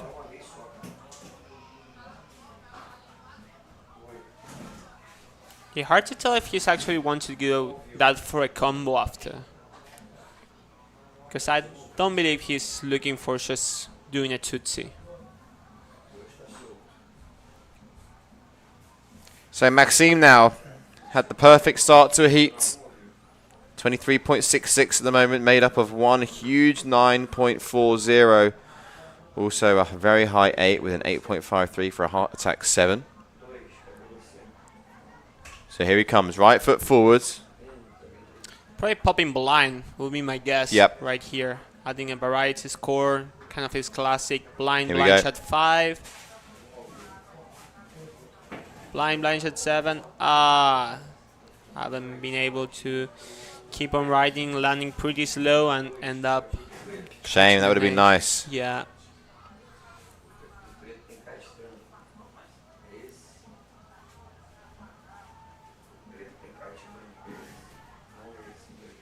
So now David Ribeiro will remain in first place because he does have the 4 tricks counting. Is that just some people having fun out there? Yeah, it seems like.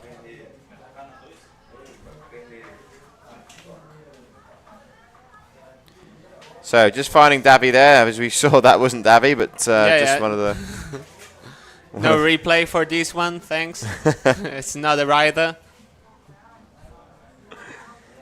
There we go. So we've just missed Davies there, but we'll hopefully have a replay here of this. Can be tough if maybe we've got other, let's say, kiters out there in black lycras. So big score. We've got to see what it is. It's going to be up in the 8s. KGB 7. Whoa. Boom. Very nice one. Almost adding the grab. Maybe there is some fingerprints there. Well, it's an But 8.60. That's a crazy KGB 7. Very nice. Big score there from Davy. His highest score of the heats. Pretty surprised with the gap between the KGB 7 and the back move 7. I would say the big one was a bit bigger as well. But let's see Linus what he got for us. Going again, Tosai. He wants his toe side category, doesn't he? G-spot. Not really looking for that. Yeah, interesting here from Linus. We watched the replay once again from Davy. For that big KGB 7. Boom. He's been so fast. Anytime he's going to be putting KGB 9s in comp. And yeah, Linus here just... I mean, the score's coming in for him. Maxime now. We're going to see a nice blind pop again. What do you reckon? I think, mate, might... Yeah, I think so. He's Swiss. He's committed to his tricks. He's going to go.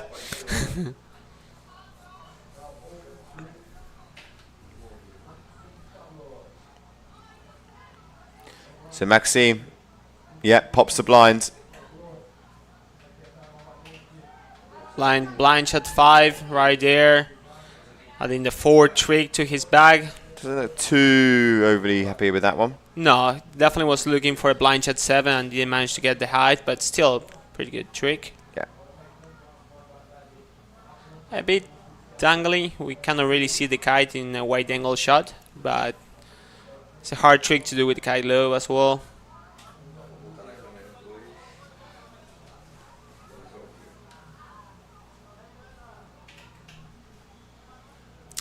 So yeah, score coming in here for Maxime. Probably going to push him up into first place just about. Davy has a couple of big ones. I mean, what's the lowest score that he has? Double half cab mob, 5.53. You probably will need to see another one of those to make it better, or maybe some combination or toe side trick. Haven't seen much toe side trick from Davy. Will be interesting. He seems he's preparing to go right foot, so Yeah, he's looking around. he's not gonna attempt another double half cab. Let's see what he does. Combo or toe side. Yeah, still waiting for validation on that previous score from Maxime.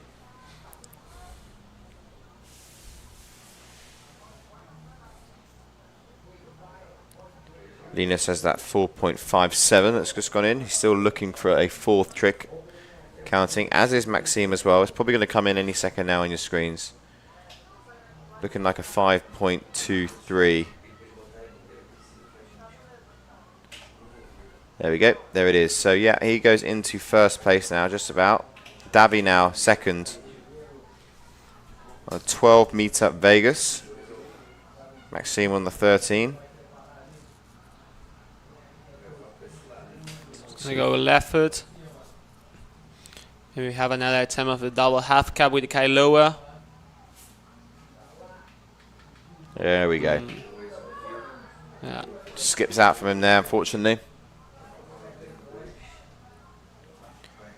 So another crash there for Davy. Well, this is actually his first crash of the heat for him. Pretty insane, huh? To be able to do backside 7, KGB 5, backside 3-2 grab, double half camo, and KGB 7 without crashing once. Just off the bat, one after the other.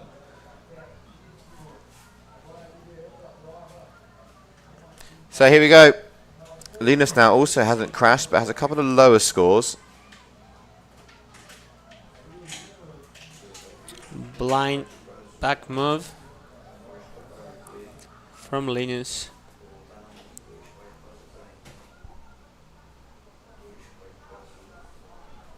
Quite of a dancey takeoff, huh? The tips of the board were touching the water there, playing a bit.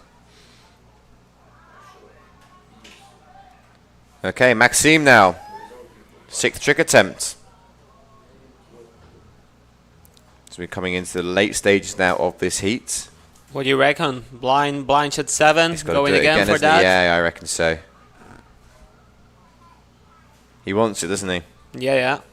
He's been training for it. I think that's his hit to be complete. Yeah, that or a combo I'm going to call.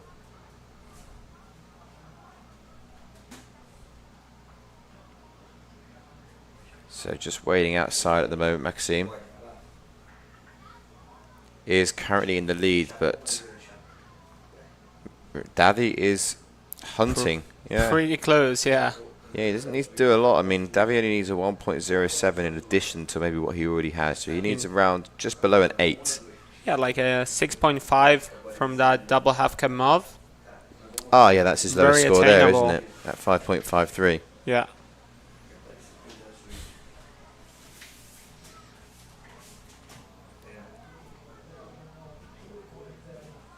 So here we go.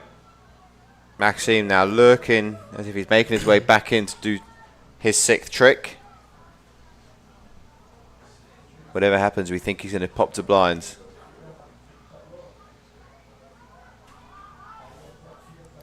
You see there, Bruno Cagier on the right. He seems to have a bit more power, so Yeah, not needs a bit more. crazy. Oi. Boom. Trying for the combo. That's cool to see him. Crail back move, switch back move. That's a hard one to put into the combo there. PT. Maybe a little drop in the wind. You can see on the way into that trick, he just looked like he wanted to get a little bit more momentum, a little bit more speed. Gets the grab as well, just skips out. So last round of tricks now. David Ribeiro still has a chance if we do see him improve that fourth trick attempt at the 5.53.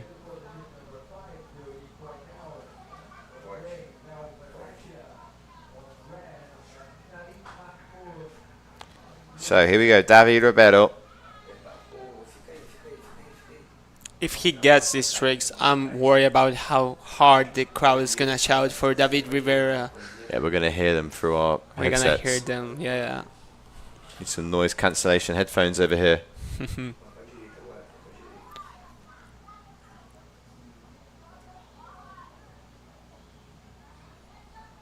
So we can see here the lovely event setup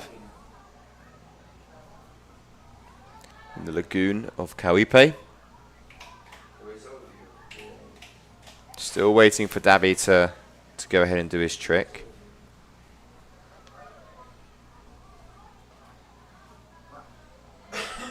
Doesn't look like he's in too much of a rush just yet. There seems to be a call out there. Let's see what's happening.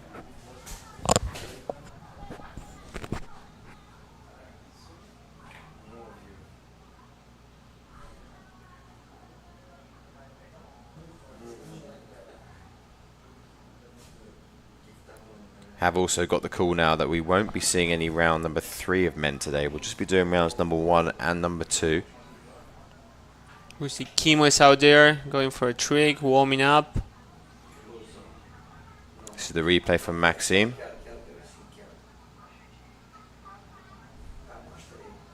Heart attack 7 into a Krell switch back move, showing hard big tricks, variety on switch handle passes too, and adding some grabs.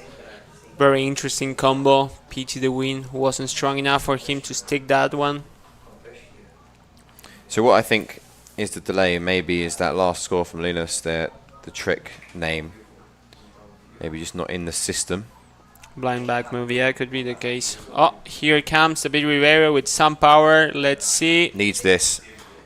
Oh my god, he was going for blind shot 9 right there. That would have been a way to claim the first position on the hit. Yeah, that would have been something there.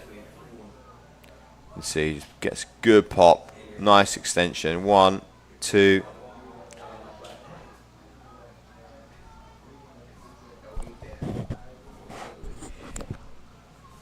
So Davy probably not going to improve.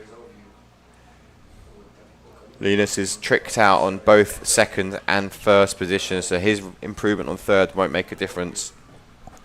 I do believe it's still going to be Maxime Chabloz who will go through in first place. Yeah, that will be the case, 100%.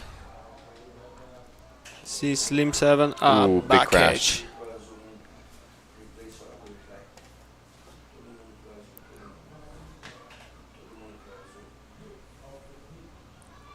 So we watch the replay. Yeah. Goes lands heavy on those heels. So last jump now, last attempt of the heat for Maxime. We'll know he's won the heat now because his caddy's up the top there with Bruno and Nina.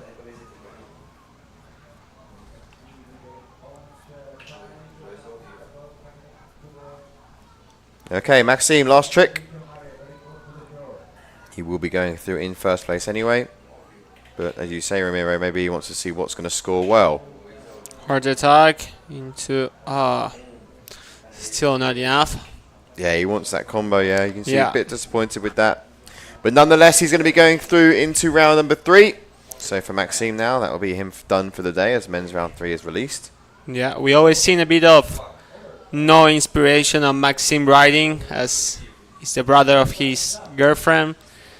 Back in the day, we were seeing those nose grab Slim 7 that he took from Noe, and now he's adding that crawl back move into his game.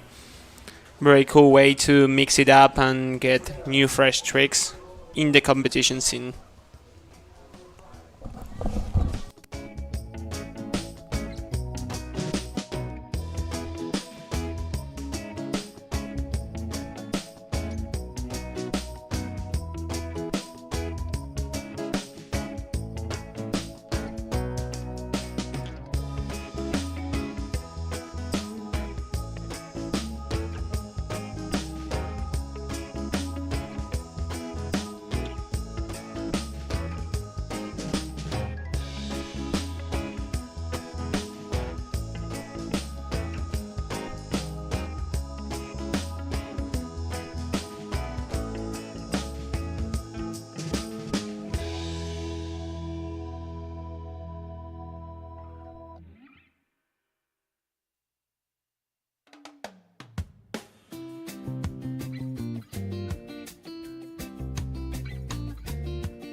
This is a dream come true.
Okay, so we are now in heat number 5 of round number 1. A few tricks in already.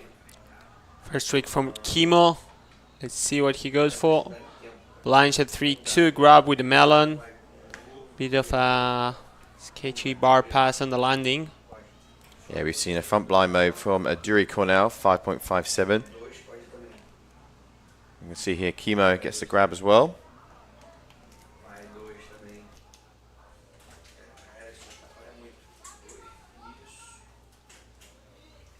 You can see what I was speaking before about the 2 types of blind shot 3 to grab. The one that Kimo does that fully rotate the blind shot 3, looking for to get unspin from his leg, and the other one that David Ribeiro and Gian Maria were doing, more playing with their knees on the drop.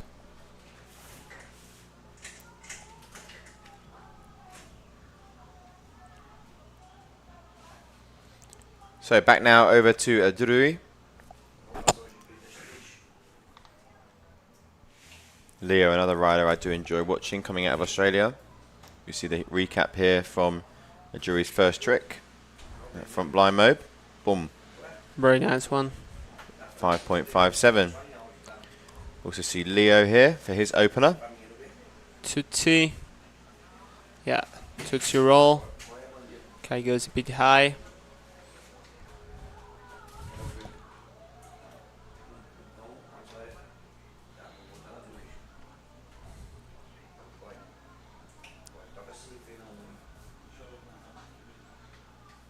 So we have Aduri, just went for his trick. So Leo's going to be next. We're going to stay with Leo, but first we watch the replay of Aduri. Backside 315 from Aduri. Not sure what he was looking for. He always goes quite big. Definitely didn't find the power on that one. Let's see what the Australian Leo Berechia has for us. He seems he's going to be going left foot on his next trick.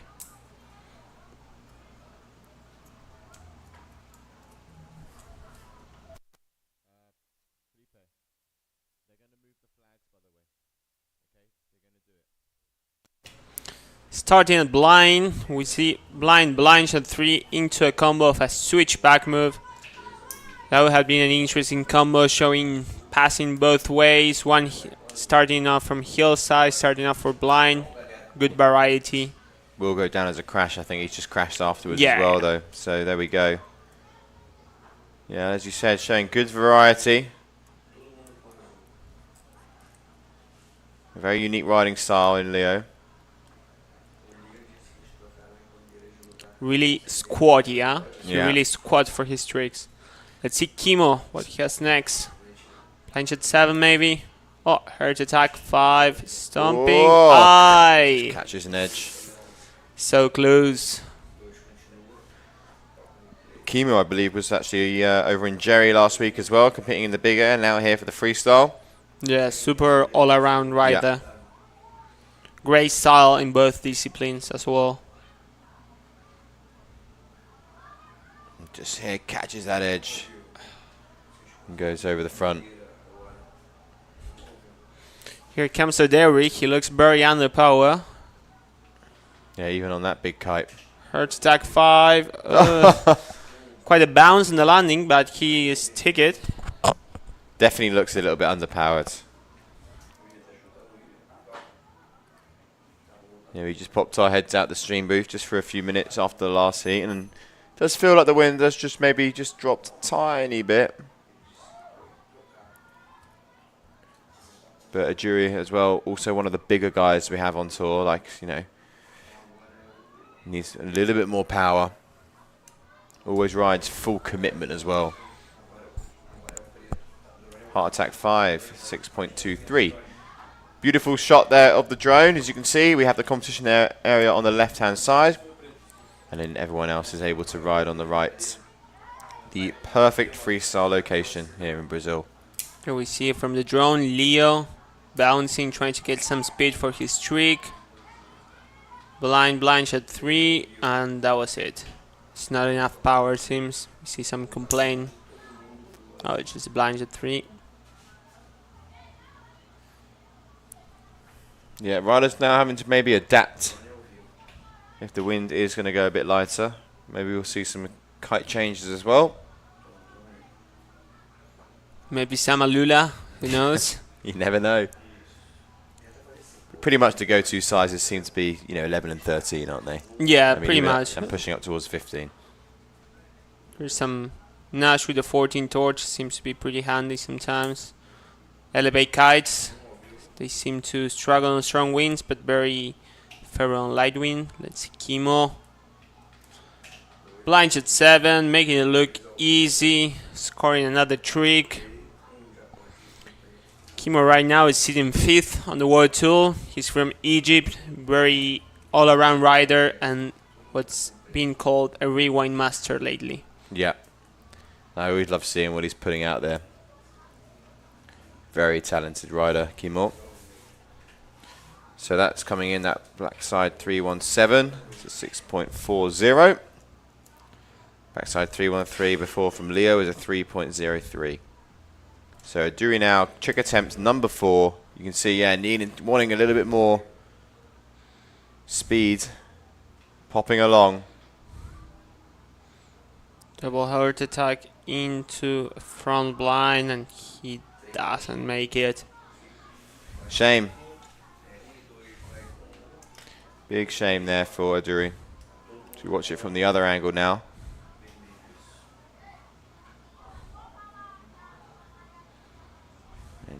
That's pretty heavy. You can see he just needs to try and pump a little bit more into that pop. Just quite not able to get around. Landing with his head first on the water, not ideal neither.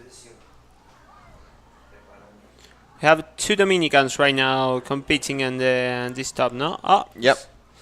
Almost Slim 7 from Leo. Just a bit short on height to make it fit. Yeah, coming up in a couple of heats' time. One of his friends out there, companions, Luis Alberto Cruz. That's a heat that you want to see 30 knots come through, isn't it? Just let him ride his big air kite and go massive.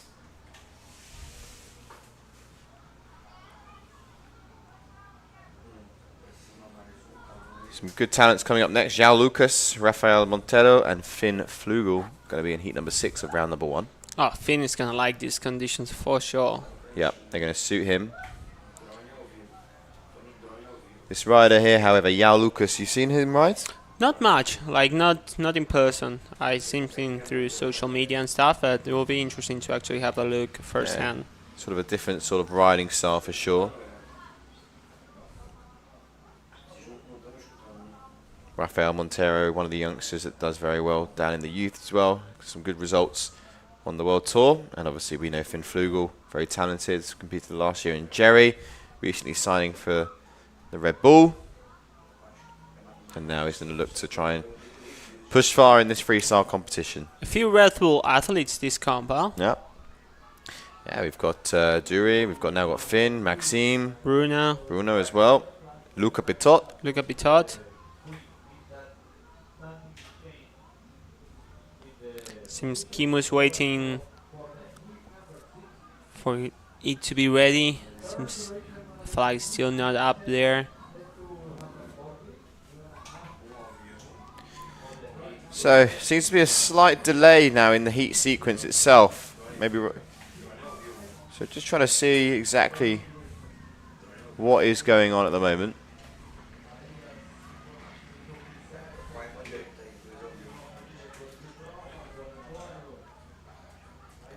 Talking about coaches before, we were talking about Nico Delmas. Right there we have Ingrosso Fabio, another of the very well-known coaches from the Freestyle Tour.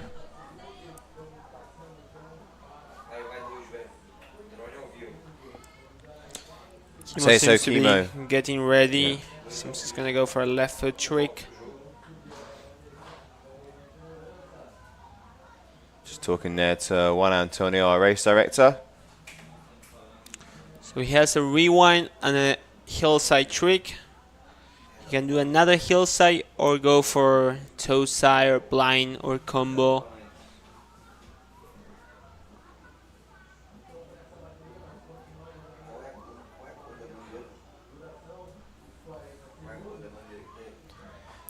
So competition zone on the left-hand side there. That's where our judges are. He went for his trick. We haven't been really able to see it from that camera angle. I think he popped from blind from the last frame I was able to spot.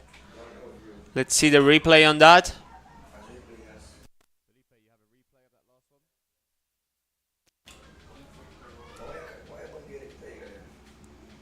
So just waiting for this replay of Chemo if we can get it.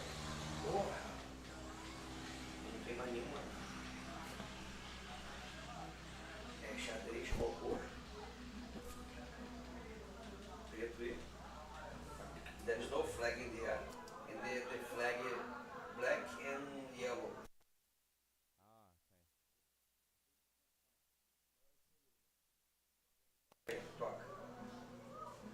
Okay, so we see a trick here from Chemo. However, I'm not sure if it's going to count just because the black and yellow flag is up.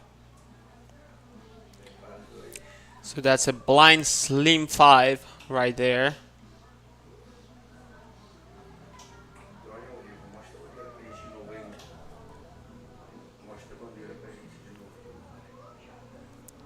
So yeah, it does look like the black and yellow flag is up. So just going to go and find out what's going on, and then we'll be able to provide you guys with some more information, hopefully within the next minute.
Hello, we're back. It seems we need to repeat Kimo's trick. He went for a blind slim 5, but he attempted the trick out of his time. The red flag was up there. So he's going again. Let's see if the camera can follow our rider approaching the trick. He's going left foot forward. Oh, and it's a big crash from Kimo. He's not going to be stoked with that one, but I'm sure he can do way better on his next couple of attempts. Next we have Adeuri Corniel from the Dominican Republic. Also going left foot forward. Seems to be a bit more power now. Let's see what he goes for. Double half cab. Double half cab, yeah. Adding another trick, fourth trick on his back. Missing the grab there. Going big though.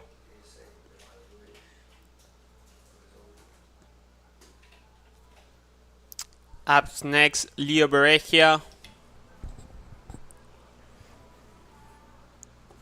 He didn't find much power in his last couple of attempts, but the wind seems to have picked up a tiny bit. Maybe it's good enough for him to throw his bangers out there. Maybe a slim 7.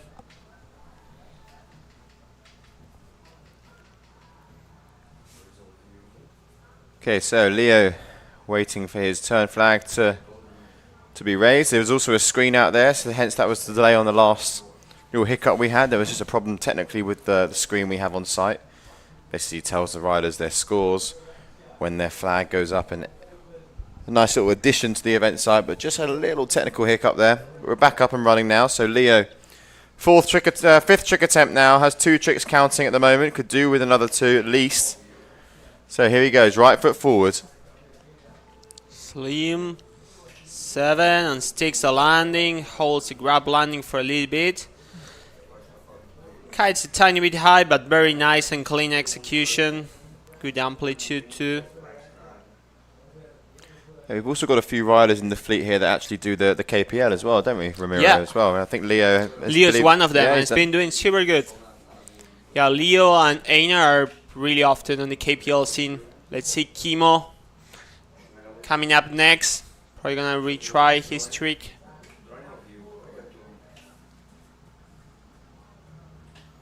So here we go, Kimo motoring along in the super flat section of the lagoon, hugging the sand line. Starting blind.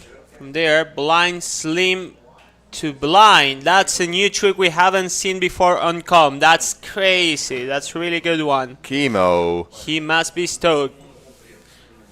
That's a comp NBD, never been done before. Boom. Solid, really clean. You called it the Rewind King, didn't you? Yeah. The rewind master out there. And just shifts it back round the other way. Bam. Full slack on the lines, clean landing. That's going to be a really high score for Kimo.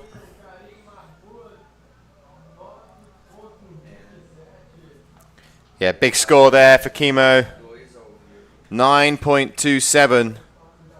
So the second highest score of the day. Here comes Derek Corniel. Yeah, you can see just lacking a little bit of power, isn't he? Yeah. Is he gonna go for the combo again? Oof. He likes to ride fully loaded, doesn't he? Yeah. Been speaking with him yesterday actually, and he's like, I don't really get how you guys can do tricks under power. I just need to go massive. Yeah.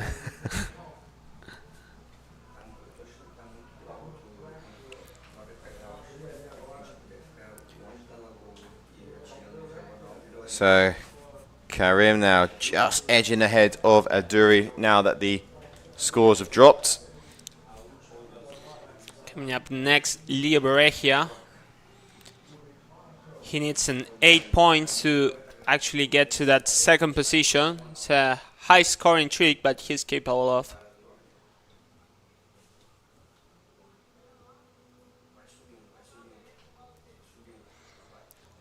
And we get the camera for Leo Berechia getting ready. You can see that torch 14. Race, go left foot forward.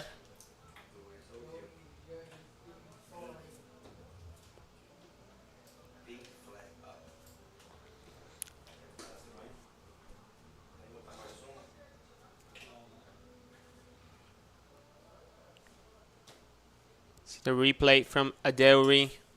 Not enough power. Trying to add the grab to put a bit of style as he didn't manage to get the power he was looking for, but missing the ball.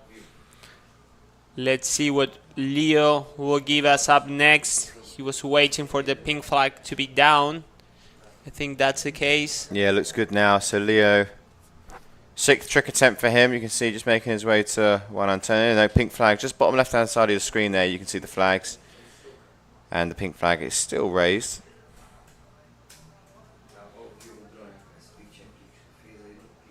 So here we go. Live here, day number 2 for the Qatar Waves GKA Kite World Tour. We're here for Freestyle in Cauipe Lagoon. Blind start. Blind shot 3 Go with the into combo. switch back move. Yeah, that's not gonna work. I think he hurried up a little bit too soon to go into blind. Need to get a bit more speed in these light wind conditions, but good attempt on him. So a crash there for Leo. As we go back over to Chemo, otherwise known as Karim, but everyone calls him Chemo, don't they, on tour? It's sort of his nickname.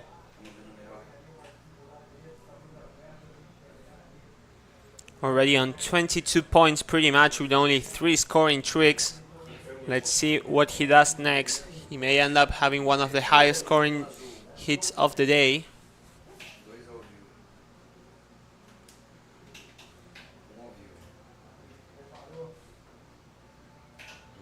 Hurt attack 7 and landing clean. Really good one. We've seen super high score for this trick from Maxime. Let's see what's going to be the case on this one. Maybe a replay to see kite position. Starts tiny bit high, but it goes down by the end of it. Should be a good score. So he gets a good pop, nice and extended. Boom. Definitely a rider to watch here in Brazil. Big score coming as well. It's going to be looking up in the 8s.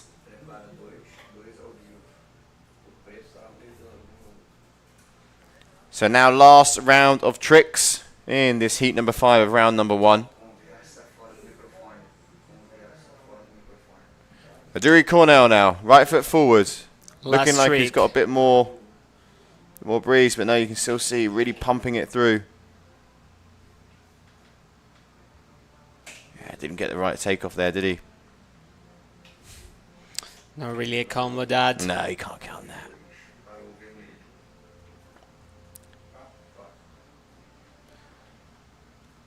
Yeah, just didn't look like he got the right sort of takeoff.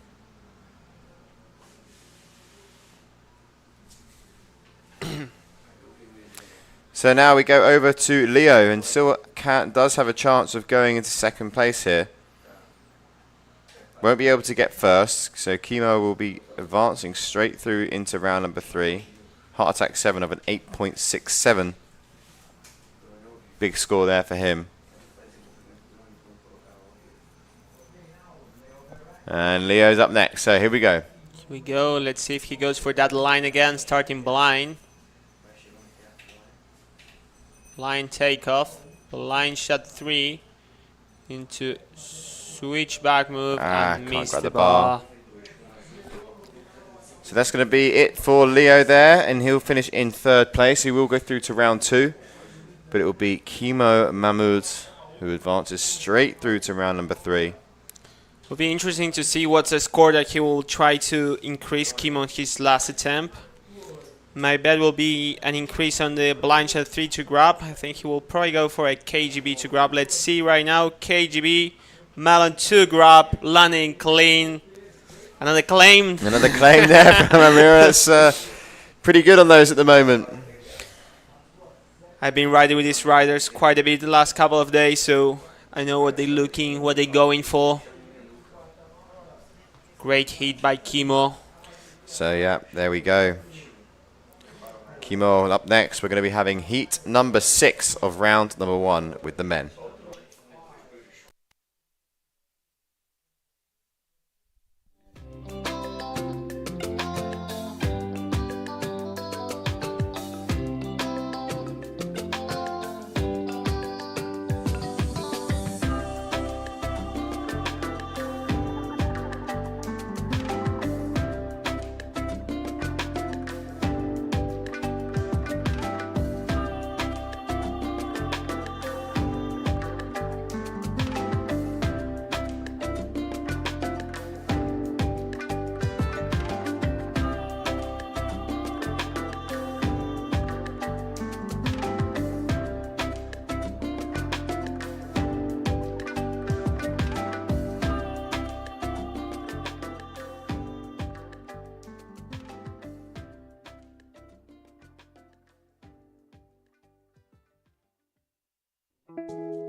And we're going back in now for round number 1, heat number 6. João Lucas, Rafael Montero, and Finn Flugel. Those are going to be the 3 riders up next. And who is going to make it through to round number 3? Finn Flugel obviously has a very good rep here and has a very high ranking. I believe he's number 3 in the rankings at the moment. Yep, third. Had a 3rd place finish in Dunkirk. Rafael Montero had a 13th place finish. And João Lucas has yet to compete in this year. So plenty up for grabs here, as we're going to be kicking things off with the local João Lucas.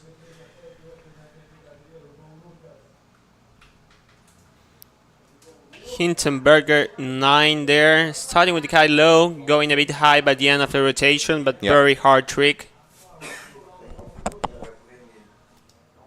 Yeah, we watched the replay here. As you can see, as Ramiro said, starting with the kite low, but just right at the end there, yeah, you can see him looking up to the kite. Knows it was a bit too high at the end. And Rafael Montero. So this is the rider that we saw running that 10-meter. It was him. Yeah, it was about an hour and a half ago, once we were really starting to kick up the competition, and we thought, okay. I thought it was Antoine, because I saw the Elevate and was like... also an Elevate rider here, Rafael. Yeah, it was him here. That was cool. So... I wonder what's the average age of this hit. They all pretty young, huh? Yeah, I think Finn's 16. Not sure about Rafael. He did compete in the youth on the under 19, so he's going to be, he's about, I think, 18 here as well. Rafael, slim 7, but doesn't make it. It's going to be a crash for him.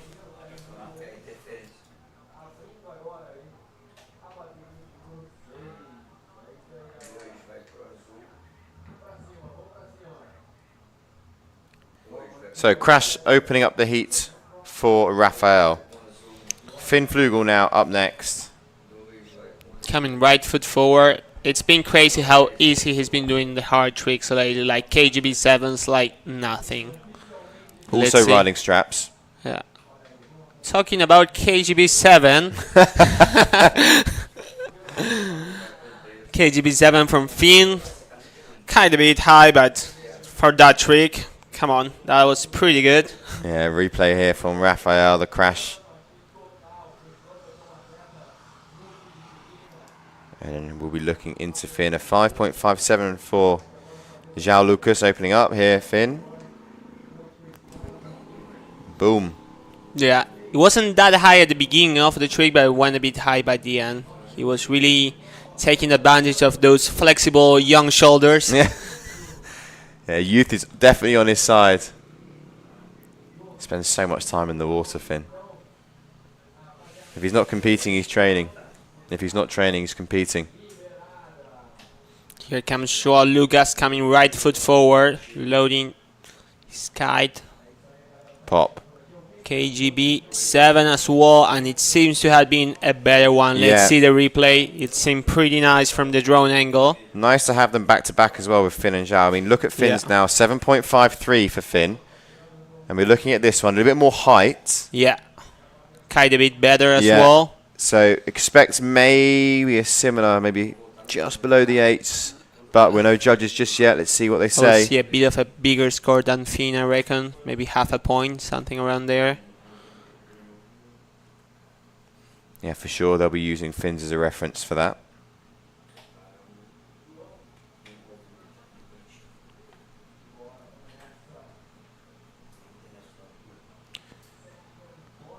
So we'll be moving over to Rafael now, waiting for that score for Joao Lucas to drop. Just been told that the internet is just going through a little bit of a down moment, so do bear with us. I know it might be a little bit glitchy for you. Rafael Slim 7 this time sticking the landing. He's not really happy with his kite position, but still got the trick done. It doesn't seem too stoked on that one. KGB 7 now from Joao Lucas. Yep, a little bit further ahead of Finn, 7.63.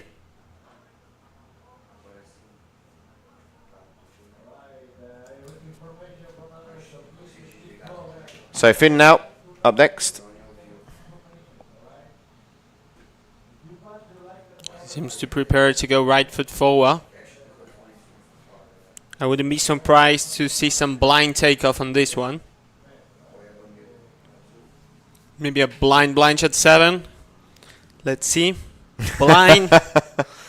Blind shot 7 right there. Ah, oh, just missing the landing. The call was there. The call was there. Slim 7 from Rafael, 5.70, and Finn here, as you can see, gets the rotations, but just unable. Yeah, he gets sent forward by the kite, still pulling a little bit high. If she just managed to bring that kite a bit lower, those tricks he will stomp them and will look way better.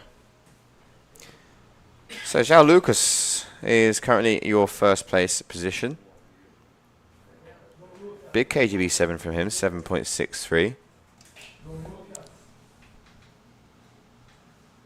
Whoa, nice rewind. Slim to blind with a nice tail grab on it. I love how he holds the grab as well here. Yeah. Boom. Boom. He's not been the first one to do it, but it's very legendary, the slim to blind with the tail grab from Sunlight right here in the same lagoon. Yeah. So it reminds me quite a bit of that.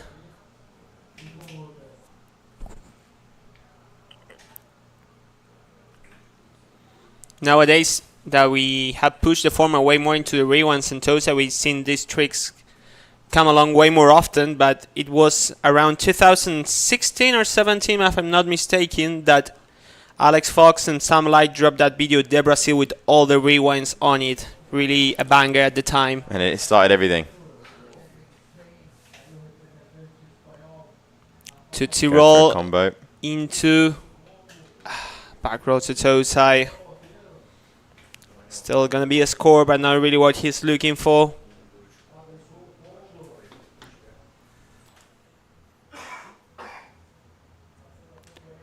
So yeah, here you go, taking off toe side. And go straight into the next pop. But as you said, just the back roll to toe side there to finish off the combo. So it's going to be a combo, probably in the low scores though of a combo. Big score now again from Joao, 7.13. So judges liking that style of riding at the moment, liking what he's delivering. Finn Flugel. We're going to go see him go blind again? Yes, we are. Blind hurt attack 5. Just doesn't manage to land that one. Yeah, doesn't seem too happy there. No, he was complaining of his kite position. Maybe that bar is pulling a little bit left. Maybe the wind is a little bit light and he's unconsciously bringing it up. But let's see what he does in his next attempts. So Finn remains in third. Joao Lucas now on the screen in that black lycra. Fourth trick attempt for him. There it goes. Left foot forward. Slim. 7. Into. A back move. That's another combo. Yep, he is going to take another family there. Yep. Very technical start. He did wait quite a bit on his left arm, waiting for that kite to drop a bit because it was a bit too high. But very well done on him, sticking that combo together. Not the easiest for sure. Yeah, it's looking like maybe it's going to be around the 4s. Combination score, Rafael Montero has the slim 7 on a combo at the moment. Putting some pressure on Finn. That was the most likely to be taking the first position, but seems a bit hard at the moment. So Rafael.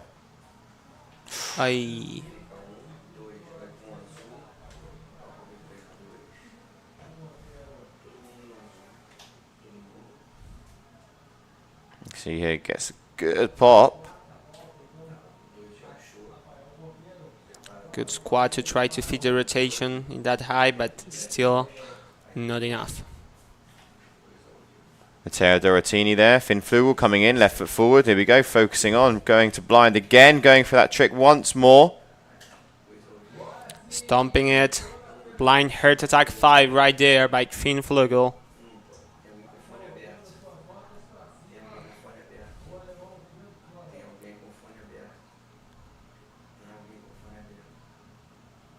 Red Bull, Air Rush, and F2 rider.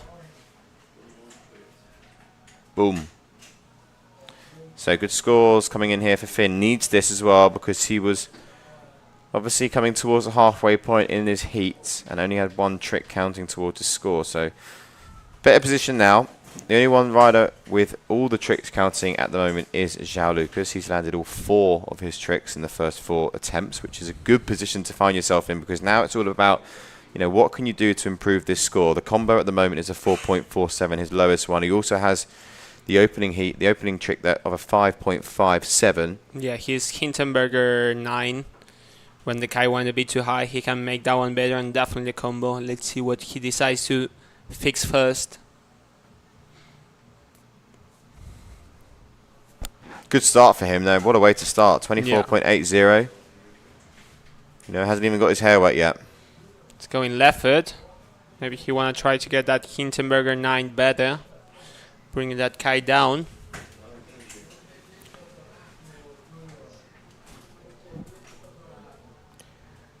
So he's going to need to go soon. Riders roughly have about 40 seconds to perform their trick, but he is looking over his shoulder, which tells me maybe that his flag is not up.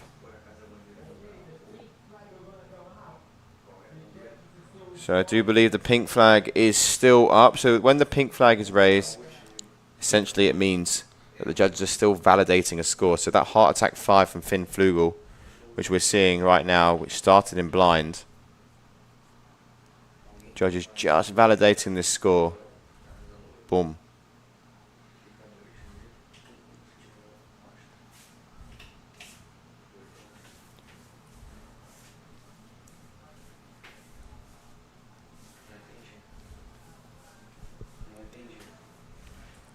So João Lucas is the next rider jump, trick attempt number 5. Stay number 2 here in Brazil in Cauipe Lagoon. That's where we are. Local time is just gone past 3:30. So we've got about an hour and a half left of competition, which will hopefully see us push through, you know, the rest of round number 1 men, at least round number 2 of women, and maybe start on also round number 2 of the men. Round number 3 for the men have been released for today. So any winner that goes through from round number 1 can essentially call it a day. They can go home, enjoy whatever else they have planned for the rest of the day. But round number 2, still most likely going to be in action later on.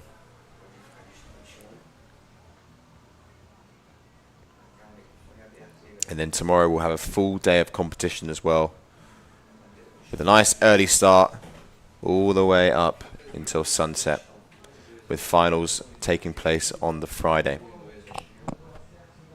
Bit of a split screen right now, seeing both of the riders, Finn and João Lucas there. João keeps looking at the screen. He's ready to send his next trick. You're looking forward to it. Yeah, still validating the fin score, I believe, judges.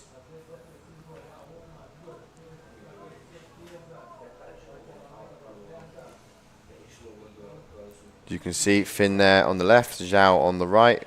And we watched that one replay of this trick that they're validating. See, it pops up. Boom. I think.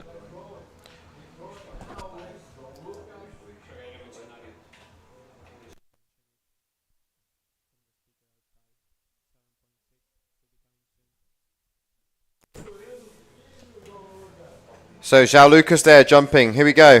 Watching the replay now. Hindenburger, Mob 7, massive, but well, still managed. But I'm not sure if he's gonna beat his Hindenburger from 9. We'll see.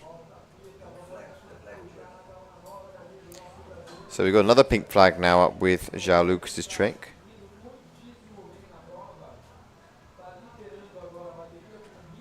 Just here. Good amount of travel distance though, by the looks of things on that replay. Going pretty big. So here we go, Rafael Montero now. It looks like he's gonna improve his first Hindenburger from 9 with this one. Yeah, just about. Rafael still needs 2 families to tick.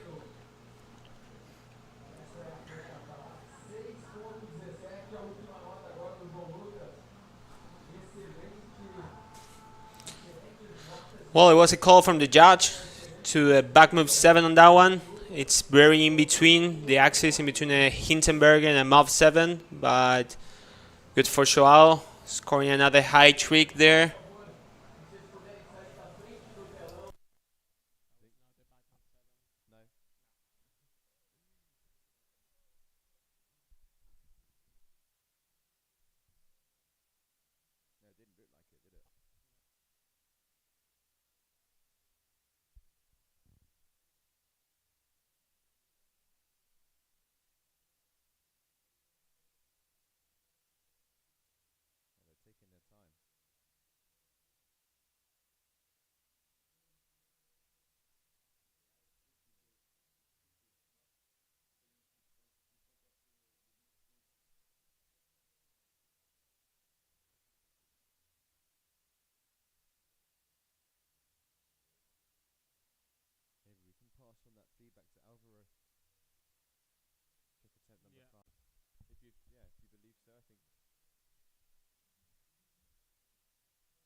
Okay, so this heat is not over. But there was, big tricks going down, to say the least, isn't it, at the moment? I mean, we've got Zhao Lucas here, 3 big tricks, and it looks like that 5.92 has gone down as a Hindenburger. Blind shot 5, but not really making it.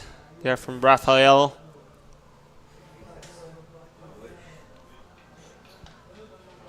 He's not soaked. It seems the leash got caught on his hook. Very annoying thing to happen. That happened to all of us. And when it happens in comp, it's very, very frustrating.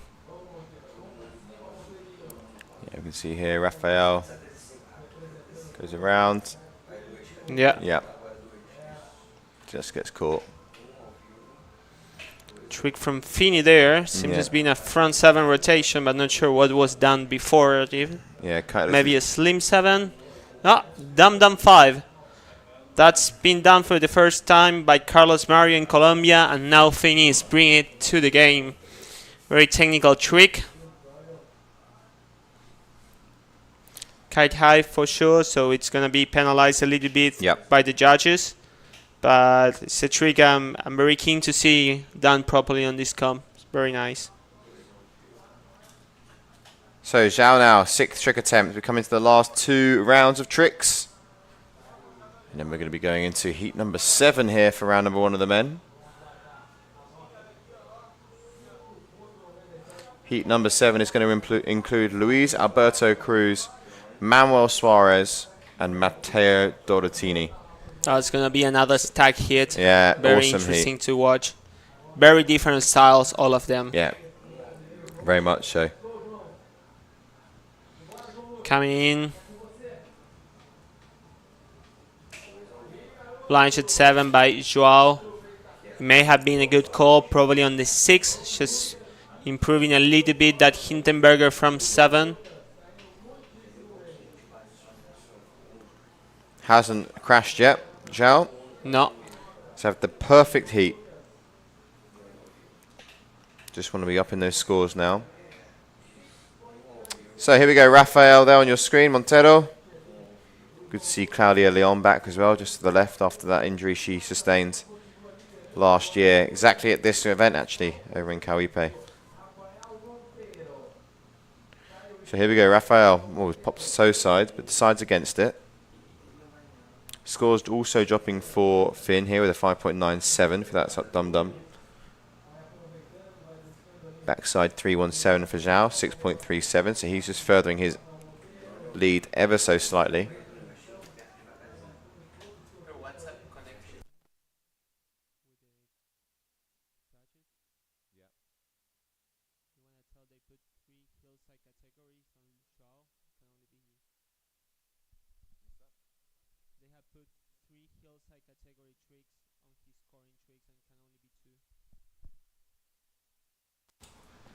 Tootsie by Rafael Montero there, landing very clean.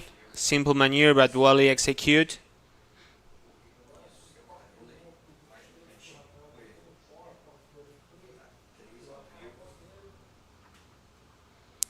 Coming up next, Finn Flugel.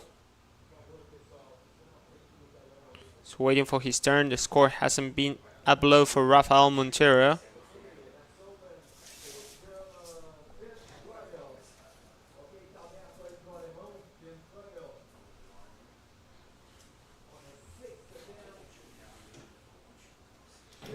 Seems gonna be a right foot forward trick from Fini going into crow move, and that from a combo starting blind into a blind shot 5. That's gonna be a high scoring trick. Well done. He likes it a lot. Yeah, it's been a bit of a combination from the combo that we've seen earlier from Elliot and the Maxim one. Crow move seems to be a very nice trick to land into the blind takeoff, and then they go into the blind jet 5. Kite a bit too high, dropping it very last minute, but still a pretty hard combo. Yeah, scores looking good though. For this, it's going to be the highest combo we've seen today.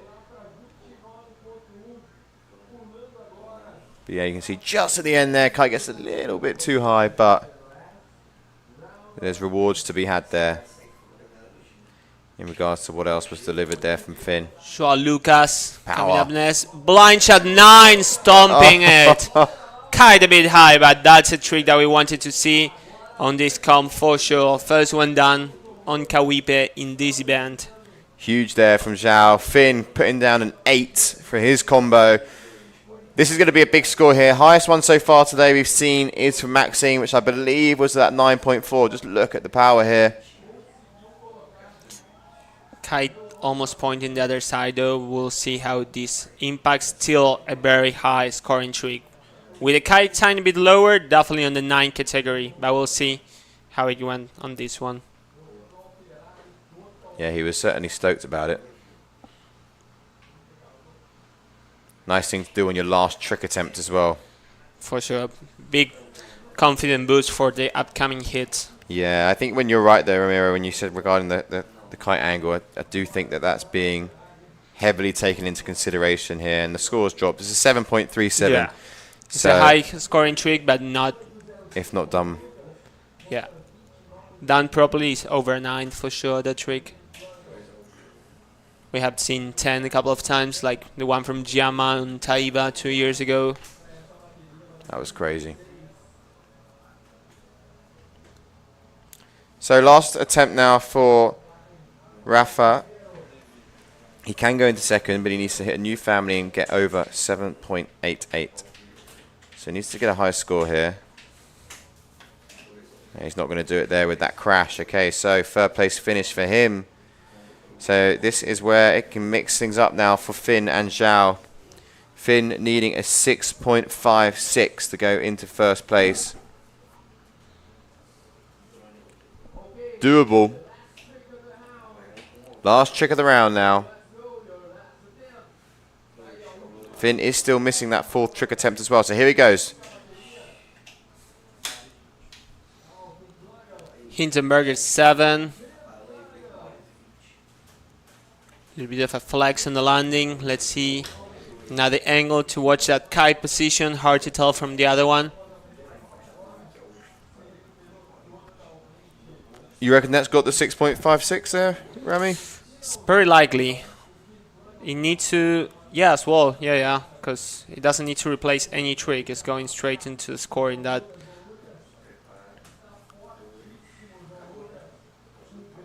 Yeah, scores. Yeah, it's looking good. Yeah. It's looking like Finn will now go straight through into round number 3. Just coming up to 4 o'clock now. 2 more heats left in the men.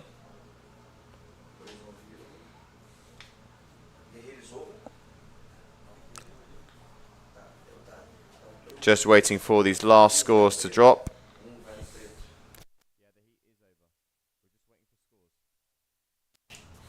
And then we can go on that little heat break, sorry, that little break before we go straight into heat number 7.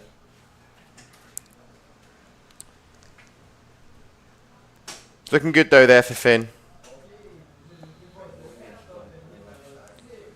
But while we wait for scores just to come in for this last trick attempt and while judges take their time to review, it's looking like it's going to be in the low 8s, but it's going to be Finn Flugel who goes through in first, straight through to round number 3.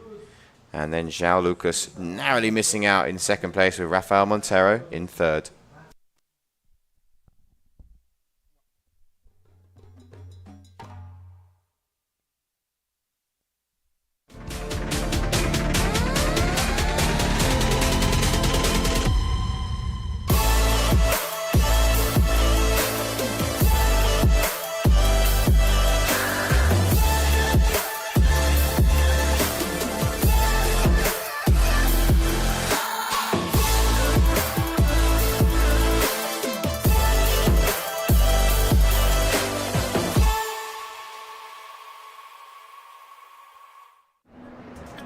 Just missed my flight.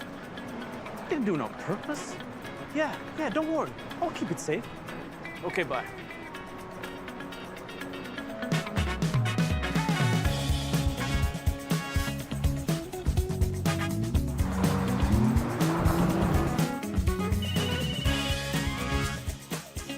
Next stop, Hamid International Airport.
So moving on now, heat number 7. 2 heats left in round number 1 of the men. Luis Alberto Cruz, Manuel Suarez, and Matteo Dorotini.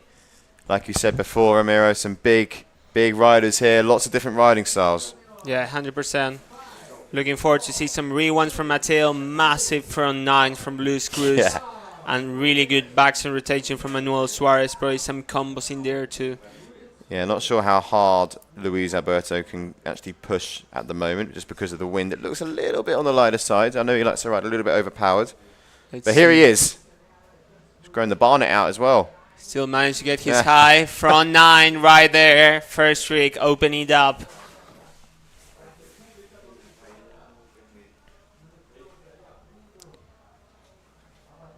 Yeah, big start there from Luis, and as you said as well, riding that sort of big air 5-stroke kite.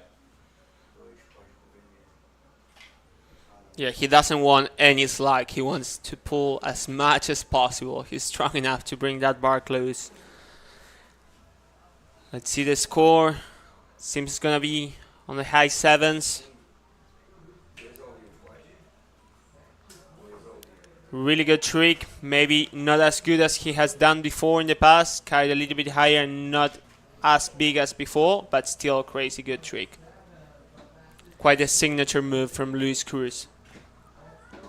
So Manuel Suarez is going to be up next. Gave Jean-Marie Coccoluto a right old fight back in 2022 for the World Championship. And here he is now. Was over also in Dunkirk. Didn't have the result he was looking for either. Let's see, going left foot. Oh, seems going to change tag. He might try some trick going right foot forward then. Yeah, I think so. Had a 9th place finish in Dunkirk. Probably not used to training in the choppy conditions over in France.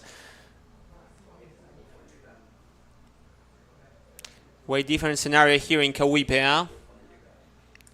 Very nice flat water, makes a massive difference. You're able to go huge without needing to worry that much on the landings. So here he is, Manuel. Blind shot 7, but missed the bar on the very last one. So a lot of love for Manuel as well in the stream now. All I can see is the Brazilian flags. 7.73 for that front side, 319 of Luis. Let's see what Matteo does for starting, huh? I would not be impressed he goes straight into the rewind category. You think he's going to go straight into the rewind category? KGB 5. Nice. Stale KGB 5. Let's see the replay on that one. Seems to be a good one. Not massive, but very smooth rotation. Here he Yeah, still KGB 5. Nice landing. Very nice trick. He scored really high when Coco did it, but he went huge. Let's see what's going to be the score for the Matteo one. Seems like Coco in those early rounds at the prime time of the day. Yeah. So scores coming in for Matteo as well. Luis is next to jump. 7 trick attempts, 4 counts. As we now come into the last hour, most likely, of competition for day number 1.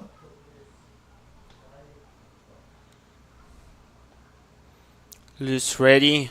What do you reckon we're going to see? What of the classic Luis Cruz? Just a beast mode.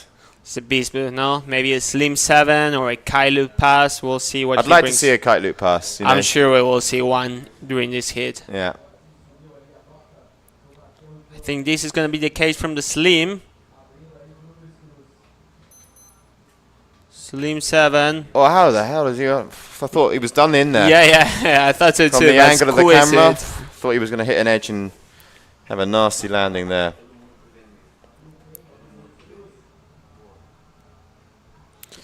Doesn't really complete the rotation the front roll, but clean landing and travels some distance. It's going to be an interesting score on this one. Just about gets it. Like you said though, not the biggest, slim 7, but it's a good opening couple of tricks there for Luis. Yeah, for sure. 7. Starting strong. Yeah, KGB 5 as well from Mateo is coming in at a 7.07.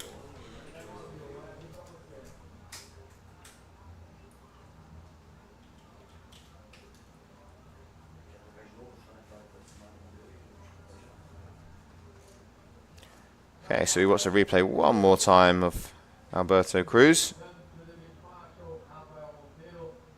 Just about, yeah. Rides very smoothly from that one. So Manuel Suarez, second trick attempt, crashed out on the first.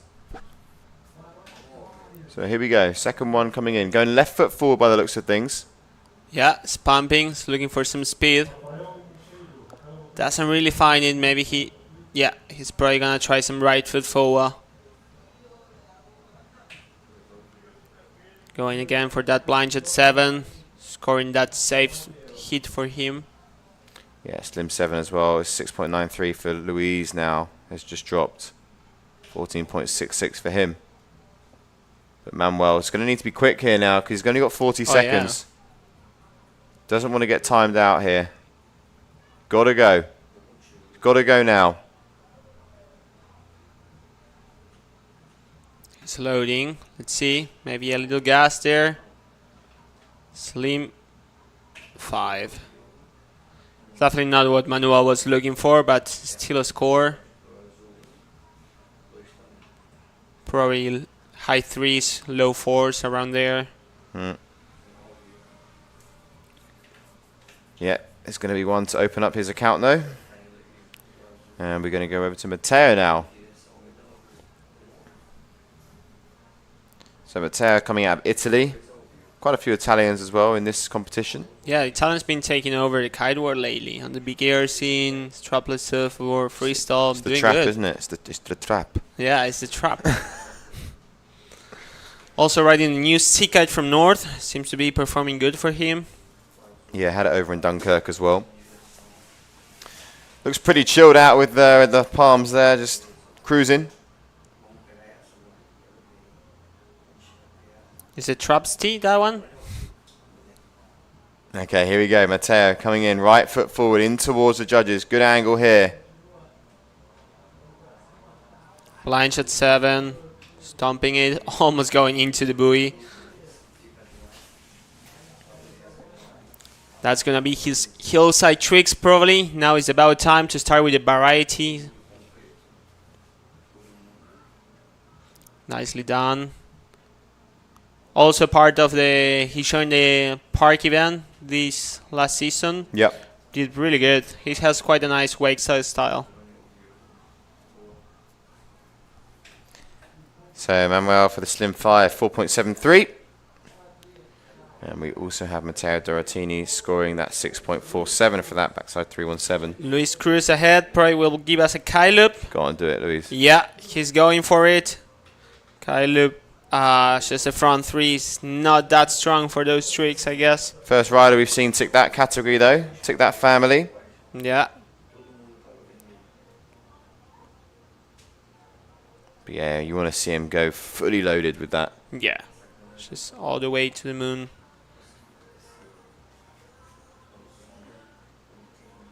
Trying to get the grab as well.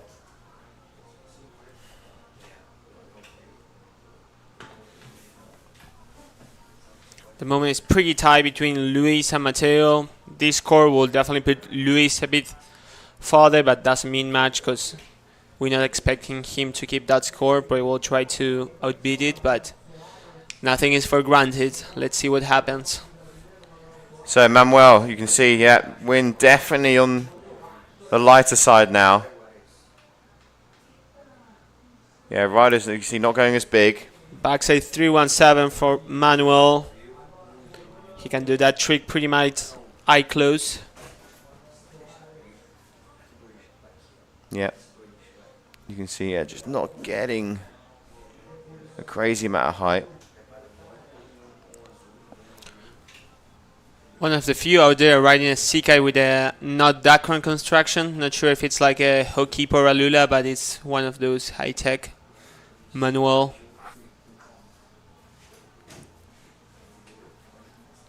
So Matteo now, third trick attempt for him. As you can see there on that red north. Going right foot forward, so most likely it's going to be a Cauipe rewind or a backside 313 rewind, probably depending on the wind power. Let's see what he goes for. At the moment, nothing while he waits for his... Yeah, you can see waiting.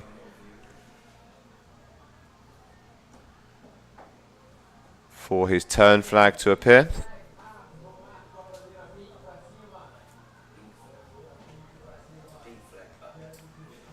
So last trick there from Manuel, just have that pink flag is up. So just a review of scores. This is the one we're talking about.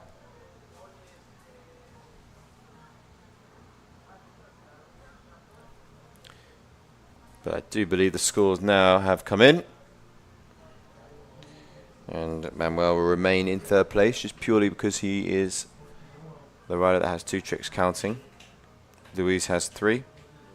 Matteo also having 2, but has 2 pretty good scores on the board at the moment. That's 7.07 for the KGB 5. Following that up nicely with a 6.47.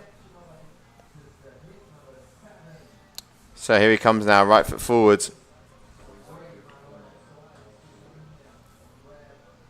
Still doesn't look like he's ready to... Yeah, to go for it. Yeah.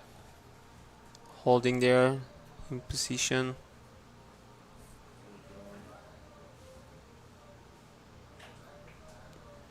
So Matteo, and it's up against Manuel and Luis. Following this heat, we're going to be going into heat number 8, and that will be it for round 1 of the men. We are also not going to be continuing on with the men after this. Round 2 of the men has now been released. So I believe that we'll try and finish round 2 of the women, and then most likely be calling it a day there. Matteo in the men's division is probably the other rewind master with Kimo. Both been really pushing that style lately with some great tricks. Landed some KGB rewind double grab from Matteo, looking good. Hopefully we see that.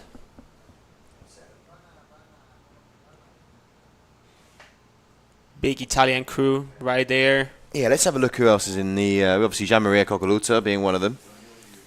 Matteo in the men's side. Let's have a look at the women's. We've got Francesca Bagnoli. Yeah.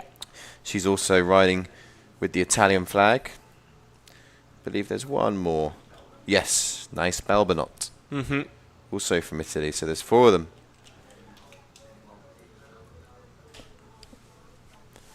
And we will be seeing... Yeah, we've got... Like I said, it's just 1 heat for round number 2 of the woman, which is a heat of 3, and only 2 will advance. First elimination heat, huh? Yeah, potentially. Actually, no, mistake me, I am wrong there. We did round 2 earlier. We were going straight into round 3. We already had to say goodbye to Leticia. So it's straight into round 3 of the woman now.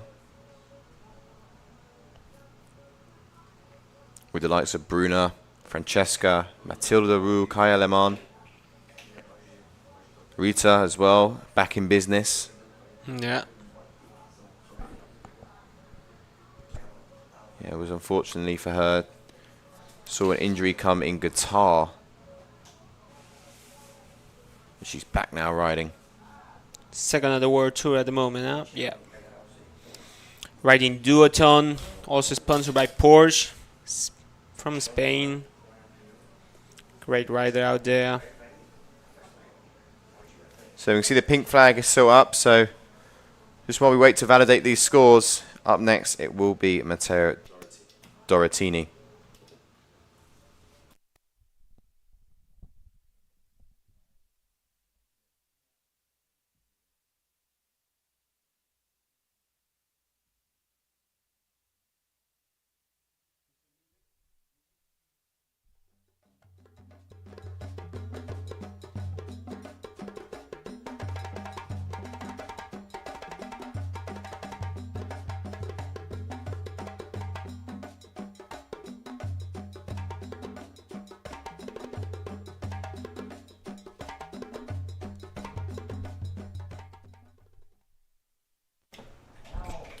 So pink flag is down. We can see now Matteo Dorotini finally going for his 3rd trick attempt. Seems to be missing some power there, but let's see if he can make it. Backside 3-1-3, 2 grab. Managed to get it. Very well done on him on those light conditions. Yeah, it's getting light out there now. Taking all the families one by one. 2 hillside tricks. 1 rewind now. Let's see what he does after.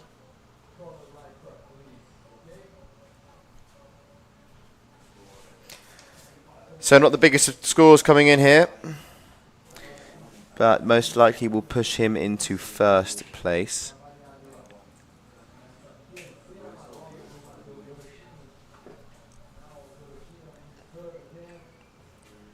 Luis Cruz now.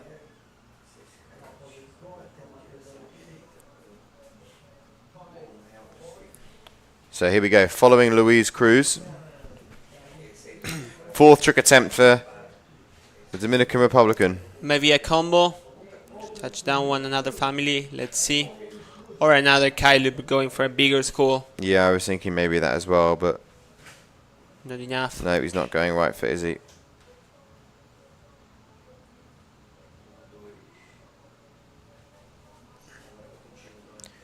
Does he going to go left foot forward? Doesn't look like it. Doesn't look like it. Not his look. Oh, No, he yeah, wants to. He wants he to. is. He's coming towards the end of the competition area. It's getting tight for him. Backside 5. Tell you what, he couldn't. Could maybe be- might be out of the competition Yeah. area there. We did have a way better clear view from the drone here. Maybe the judges can't tell that good. We'll see if he was in or out.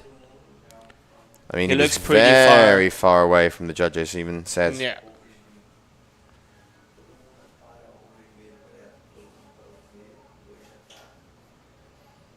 So let's see. I'm just waiting for scores to come down. It looks Although very that tight. trick is still, although if they count, doesn't affect his score because he already had 2 hillside tricks. It's counting, seems like, but it's not really going to affect his scoring. Yep, no score there will change for Alberto Cruz. Manuel Suarez now, 4th trick attempt.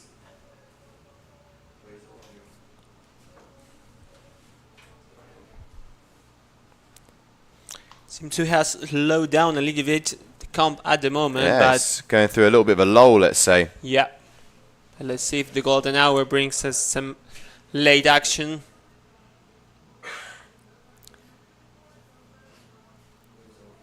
So scores, yep, coming in there for Luis, but you won't see it because it's not going to make any improvement on what he already has. It was just above the 5 there for that backside 315, sorry.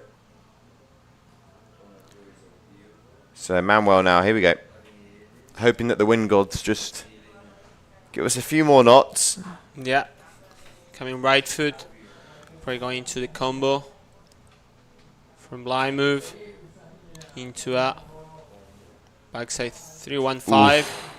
That's going to work. Yeah, he's going to take a combo family there. Needs to hook him soon. Yeah, he did it. Nicely done there for Manuel. Yeah. Well play. Playing smart. Grab from blind move into a backside 315. He really squeezed that one in.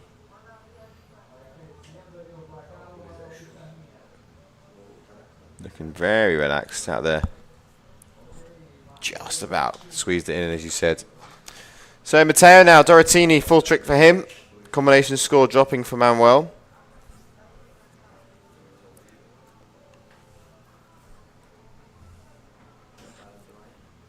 Matteo is a current heat leader. 3 tricks done, 3 tricks counting. Two side. Chromo 5. Nicely That done. looks smooth as well. Yeah, well done from him. We've seen that. We've seen a lot of the chromos done today. Yeah. Gargarat kicking things off.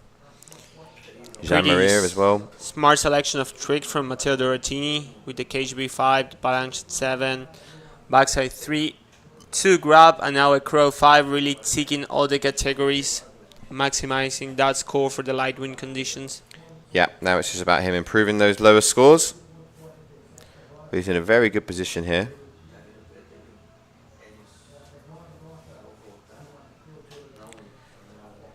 And who have we got coming up next in the following heat? Arthur Luis Cruz Gilbert. coming right foot forward right now for a Hinterberger 5 into a toe side, rally to grab. It's gonna be a combo. I'm not sure how high it's gonna score, but it's a scoring trick for him. Yeah, we see the combo now coming from Manuel as well, 4.43. He seems to be touching his knee quite a bit. I'm not sure if he's dealing with some pain there.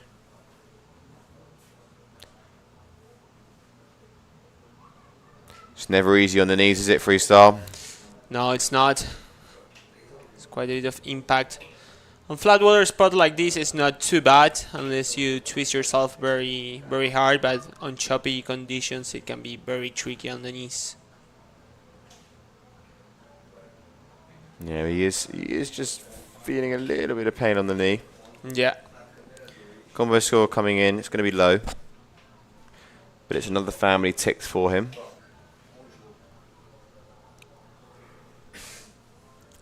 Wonder what Manuel Suarez is going to go for. He already has 2 hillside tricks, 1 combo, and he needs another variety trick. Maybe a toe side. Rewinds. Maybe rewind. Haven't seen much rewinds lately from Manuel, but I remember he used to do some backside 3 to grab.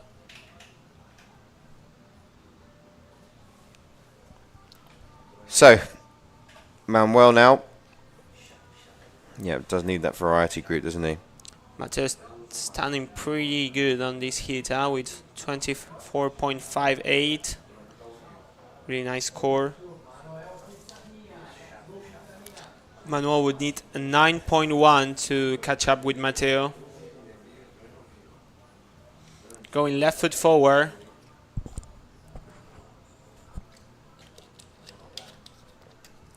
Toe side Tootsie roll.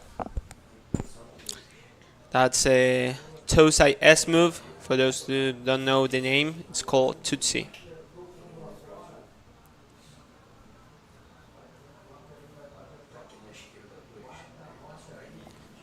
Okay, so Manuel there, landing his 5th trick attempt. 3.47 for the combo of Luis Cruz. Matteo Dorotini now has the lowest score for him is a Chromo 5 for the 5.47 that he just performed on that last trick. So that'll be the one he wants to ideally aim and improve. As we have some beach buggies driving right past the live booth. Probably picking up some engine noise on your mics. Pretty hard to say what Mateo's going to go for, because outperforming a Chromo 5 on toe side could be a bit challenging, but maybe a combo is an easy way. Yeah, he hasn't actually gone for a combo yet, has he? No. Let's see what he goes for. Yeah, worth trying potentially for Mateo. So here he comes in to the wards, right foot forward, right in front of the judges. Goes up. Oh, he went for the rewind though. Yeah, KHB rewind double grab, tail melon. That would have been a nice trick as well. It's true, it's also a good call. His blanket 3 to grab was a 5.5. That trick would have scored him quite a bit more. Hopefully we see him doing that one on the next hit attempt, trick attempt. Yeah, they've all got now 2 rounds of tricks left. As we're going into 6, it's 7 trick attempts, 4 counting.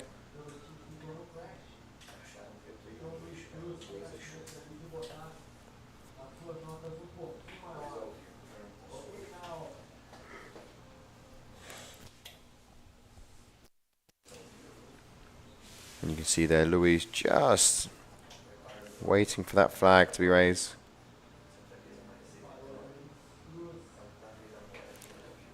Tricking out both tricks, the combo and the Cauipe are pretty similar score. Let's see what he will try to bring up. I would say the Cauipe, but let's see. Yeah, no, the Kite is the lower of the 2. But let's see. Here he comes. Jumping right foot forward, which is a smart choice on this side. Yeah, bring the Kite up for a Cauipe. I reckon it's going to be pretty similar score on that one. Yeah, pretty similar.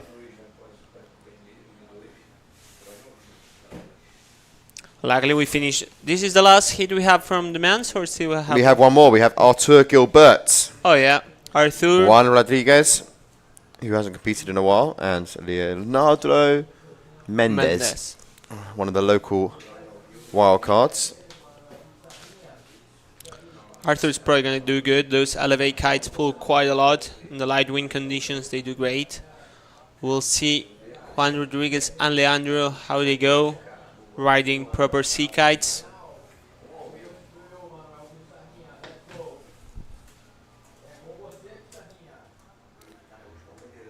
Yep, Artur, current leader in the rankings, finishing in first place. Actually, he's on a bit of a roll, really, if you think about it, because the last event of the year last year was in Qatar, where unfortunately we were unable to get a result just due to the wind conditions. So technically, if the last event that we actually performed was Cauipe last year, Artur won that one. He's obviously won Dunkirk as well, so he's feeling good. Strike. He's on fire, yeah. Obviously a long time between the last Cauipe and here, nearly pretty much bang on a year. However, Artur is, he's in the driving seat for sure. He's the man to beat, and they're chasing him. But for sure, I think Artur will be looking out there now and thinking, I would like it to be a little bit windier. For sure. He can ride with a lot of power. He's seen some crazy. massive from line move 5s lately.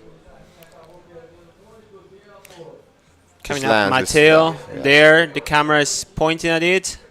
Yeah. So Matteo.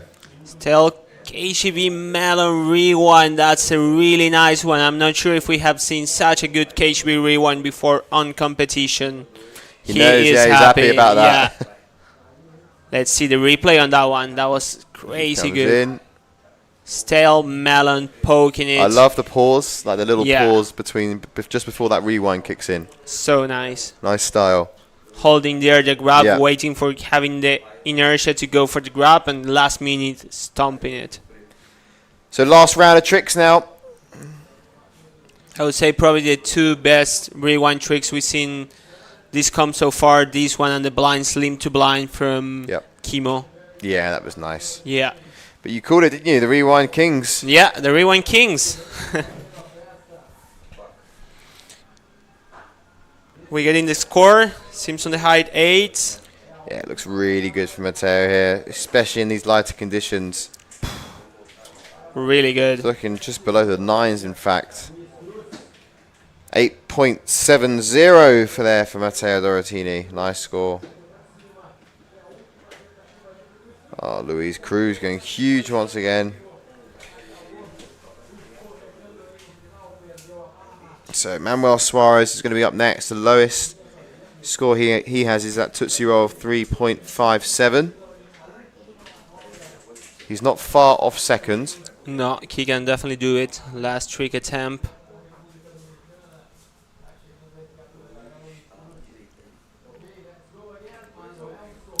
So Manuel Suarez now. Juan Rodriguez getting ready there.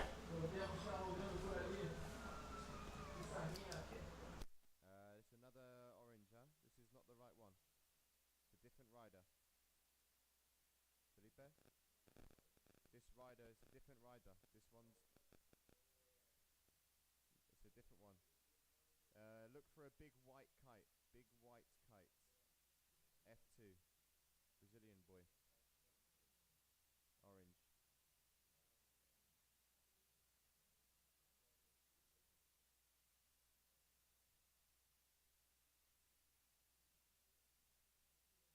Maybe he's up left, probably. On the left of the lagoon. That's okay. Just stay on Matteo. Blue lycra. Stay with blue lycra. It's been a crash from Manuel Suarez.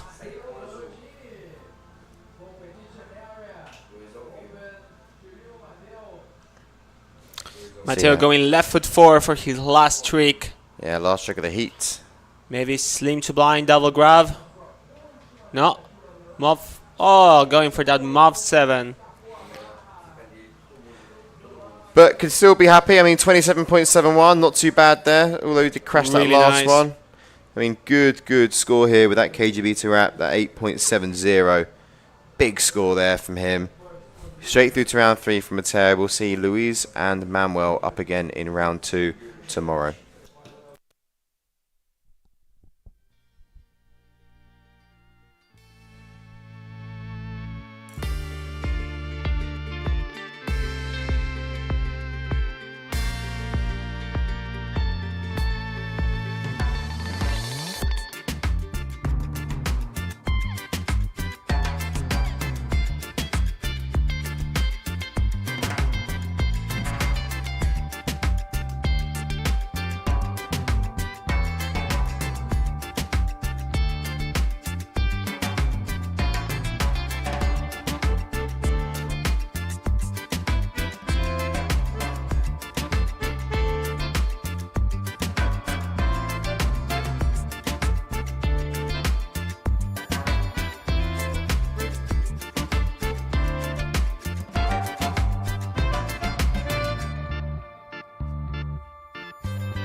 Starting up next, Leandro Menes, Juan Rodriguez, and Arthur Gilbert, our current first in the World Tour. 3 different nationalities with 3 different styles. Arthur is very known for his power on his riding, and Leandro Menes and Juan Rodriguez very stylish spin rotations. Let's see Leandro Menes starting left foot forward to open the hit. Coming up. It's going to be a double Hindenburger. Going into a combo for a back move after.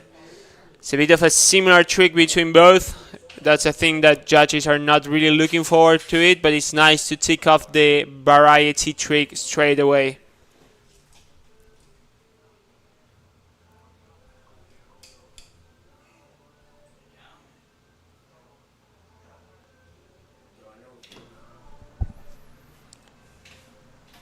So Juan Rodriguez now coming up. Juan actually taking what it seems to be over a year off competition, so nice to have him back here in Cauipe. Riding the red Lycra. coming up. Wonder if he's gonna go for a right foot forward trick. Seems like, yeah. Yeah, coming in now. Gaining some speed. Looking a bit light. Yeah, we just popped our heads out there. There's definitely wind, but as you mentioned, yeah, on the lighter side. Oi, very nice backside 317. Boom. Really good kite position. I'm sure the judge is gonna reward this. Maybe we have a wider angle replay for this. Yeah, very nice. Yeah, really nice there from one. You can see, gets the rotations in, smooth landing. And considering the conditions, good speed in, good speed out. Yeah, and it's not easy to put the kite lower in light wind because you need to get the high somehow. So very, very good on him to be able to speed up that rotation to be able to fit it in a smaller trick. So that's going to be a 6.57 for Juan Rodriguez. A nice start for this hit. Let's see what the current first bring us for his first trick attempt. Coming up strong, right foot forward.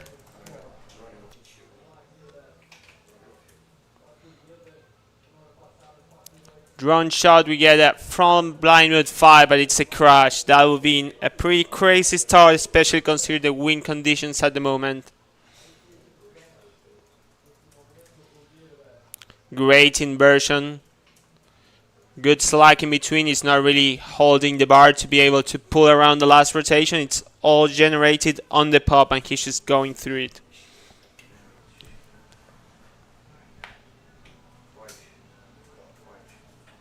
So yeah, crash for Artur.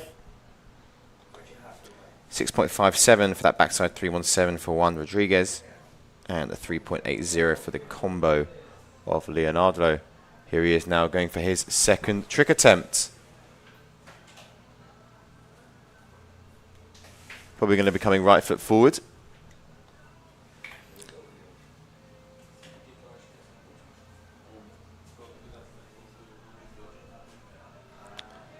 Here we go.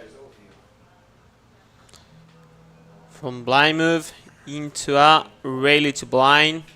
Taking the combo category, but Yeah, here we did one. I know, maybe I would have, I was going to say, I thought the front blind move was nice. Yeah, better to keep it that way, but Yeah, I don't know why. I mean, it was a low combo anyway with 3.80, but I think this one here would have scored nicely. I probably will score higher if he didn't do the rally if to he blind. did it, yeah, 100%. You know, combos aren't always the, let's say, the right route to take sometimes. You know, we're seeing good combo scores around the sixes. That's a good combo. Juan Rodriguez coming up.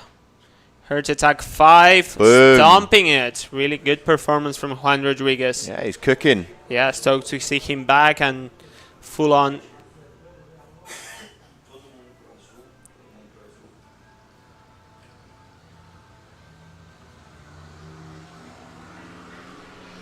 So much slack on that kite.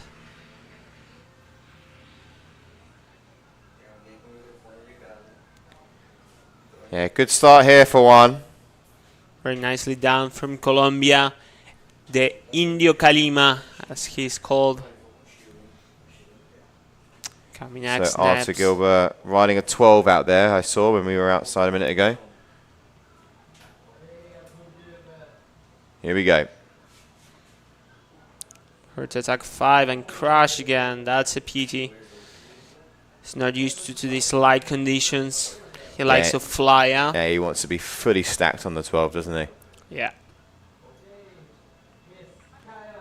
But, you know, there's always the 14 in the bag if you need to bring out the 14.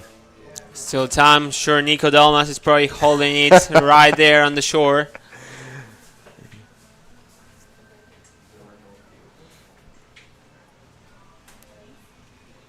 Going left foot forward, Leandro Manes. Yeah. Slim 5. I mean, that's going to tick the other family, isn't it? One of his hillside tricks. Yeah.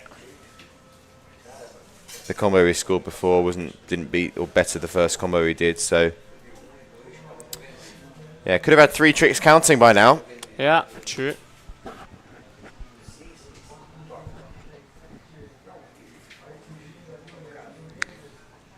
Let's see what the Slim 5 is going to score. Probably like a high 3. I think he tried to put a grab in there. It just missed it. Somebody was in front of the camera right there, but So maybe, yeah, small fours. Well, Juan Rodriguez here. There's 2 good scores. Go for a Nice rewind. rewind. He's riding so good. Well done. That was a backside 3, nose grab, 2 grab. Hey, watch it again here, and the rewind locks in. Little grab, as you mentioned. Yeah, it wasn't strongest grab. Not much time there, but still managed to give it a bit of a tap. I think considering the conditions, Yeah. it's a good trick there. 6.80 for the Heart Attack 5 before as well. The 6.57 for the backside 317. Something around the 6 probably too. Yeah. Or high 5s. That's a good, smart start for one here. Yeah, very smart. Taking 3 families with decent scores on all of them straight away. Nice position. Probably we'll see some double half cab later. Yeah, 4.37 for the Slim 5 for Leonardo as well. So the only rider actually without a score on the board is the current man on your screen, Arthur Gilbert, currently ranked 1st. He can bring some bangers though, huh? Ah, 2 he's got 9s it. from Arthur, and he's already back up there. Yeah, he's got it in the locker.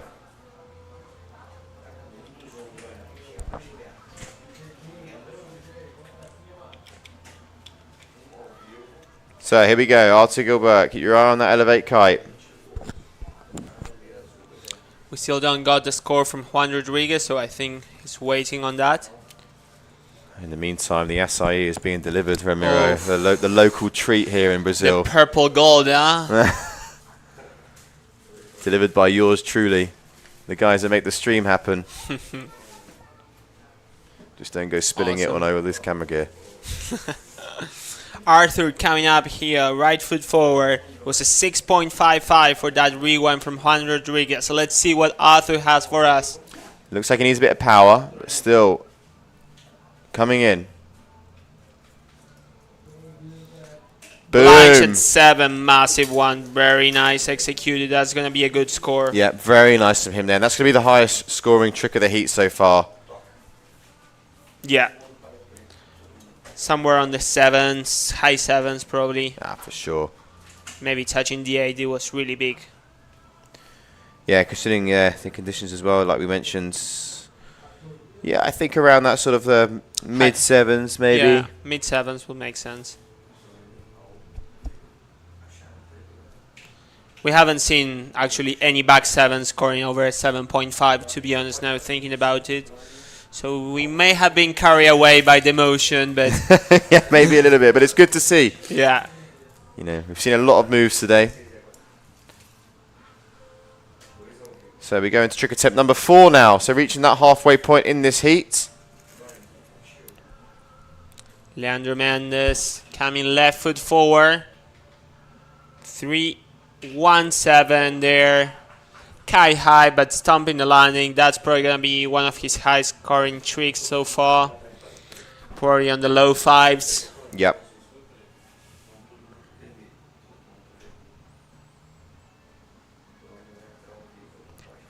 So Juan Rodriguez now, 6.57, a 6.80 and a 6.55.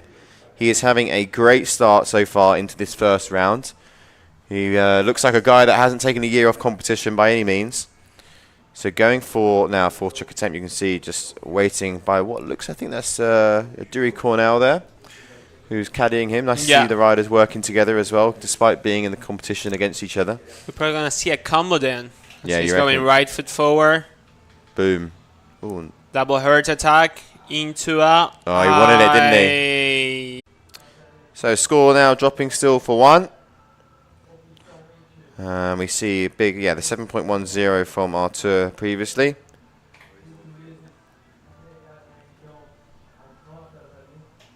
So here we go, Artur Gilbert now. Coming in, right foot forwards. You reckon he's going to go again for that from line move 5 now? Now that he got some confidence with that blind 7. You'd like to see it, wouldn't you? I would.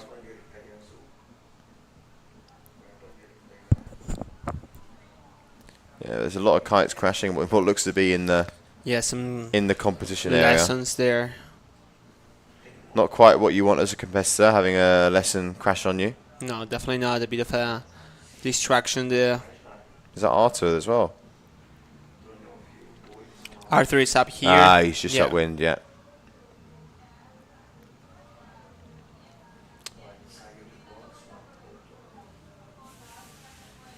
But just talk about this view that we have, huh? Beautiful. Outstanding. Yeah, so beautiful. Amazing lagoon. I mean, it looks huge when you put it like that, but you can pretty much kite up and down it very quickly. On the dunes that you see on the far left-hand side, that's Fortaleza. We're not far from Fortaleza, about no more than an hour drive, really. But if you did it along the beach, you'd probably get there a bit quicker. Yeah, for sure. Super quick. And then you've obviously got the mixture of being able to ride the waves out the front, or you can just pop over the beach and come into the lagoon. Arthur coming up next. Hurt attack 5. Saving the kite from going into the water. Yeah, just about as well. You can see as soon as he landed, he was up on the bar, wasn't he? Fiddling with the lines. Fishing there. Fish. Here we go. What's the replay here? Goes in with plenty of power, despite the lighter breeze. Good height. Passes the bar, and you can see straight away. He's up. Even before he's flipped around back to hillside, he's as you say, Ramiro, fishing around from the line. There was no time to lose. If that kite had the water, it was game over on that trick. So, well done. Okay, so 5th trick attempt now.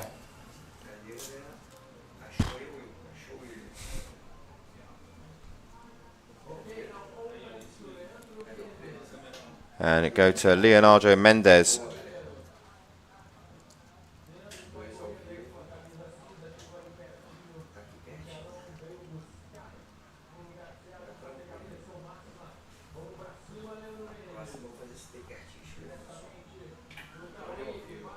Seems to be a bit more power again. It's going left foot forward.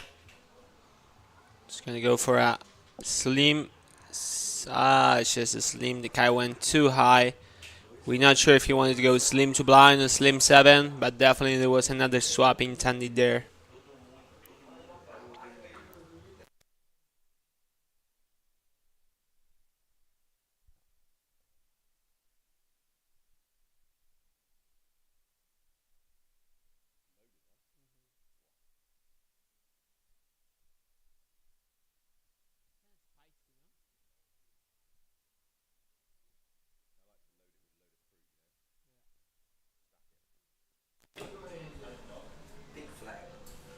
So pink flag is still at the moment currently up as we are reviewing the trick here from Leonardo.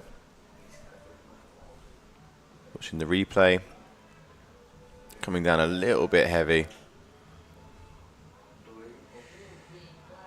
Does he ride away? Yes, he does.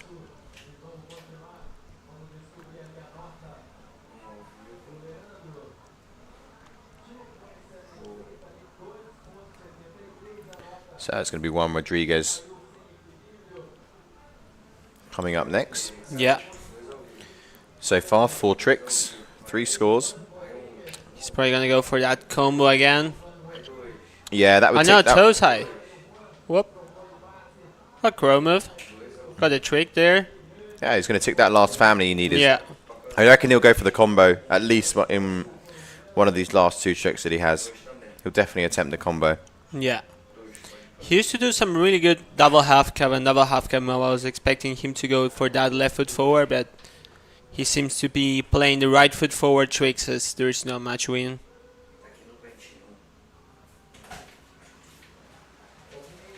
Sitting up first, Juan Rodriguez with 23.95. Coming up next, Arthur Gilbert. 3-1-3 to blind. There was a little stealthish there, I think, so let's see on the replay. It's getting a bit busy, the competition area. Yeah. That's going to be a good trick. Probably a little bit worse than the backside 3 to grab from Juan Rodriguez, but close there. Just half a point less, something around there. Let's see. 4.03 for the chromo from one. But Arthur at the moment, has only 2 scores at the moment counting. He has got this third one dropping any second now, but let's just have the 2 scores he does have at the moment are up in the 7s. No other rider's got that just yet. Juan Rodriguez got a couple high in the 6s, which is always good to see. But yeah. Yeah, it's just a little bit under the rewind from Juan Rodriguez. Yeah. 6 Moray, yeah, looking like a low 6.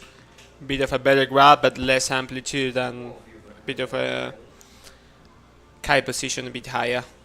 Let's see Leandro Mendes coming up next for his 6th attempt. Here he goes, pops the toe sides. Tootsie roll. Kite high, but managed to get another trick family there. Getting 4 tricks already now. Yeah, first time as well competing for Leonardo on the tour. And yeah, I mean, hasn't crashed yet either, looking at those scores that are coming in. Yeah. You know, no crash there at the moment, 6 out of 6. Only does have 3 counting though, so does need to look at ticking a family. He has got the combo. So he's done a slim 5 as well, and a front side 317. So he's done his heel side groups.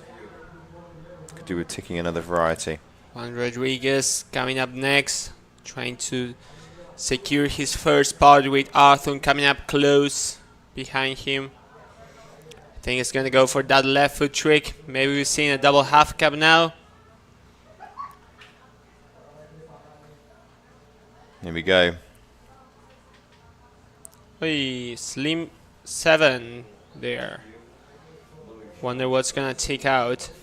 Has a backside 317 and heart attack 5. Not really they're sure both pretty about good though, aren't they? The 6.57 Yeah. for the backsides and the 6.8 for the heart attack 5. I don't think that's going to kick any of them out. No, I don't think so either. Might be tight. It's going to be close. Maybe keeps the backside 7 out. Very close, very close. Yeah, just about kicks it out by 0.2 worths of a point, 6.73. So Arthur needs a 3.46 to get into the first position. Probably a dam-dam. And that's a dam-dam. There you go, that's going to be enough. As you said, Yeah. only needs a 3.46 and he only has 3 tricks counting at the moment towards his score. Probably on the low So, 5s on Yeah, these. has a lot of room to be able to advance into first now with 1 more trick remaining. Last round of tricks for what will be the last men's heat of the day. Local time now 10 to 5, so we are going to be coming now into the last stages of competition. We're going to be finishing things off with the men, and then I believe the plan is to at least get 1 round of the round girls. number 3 for the women, yeah.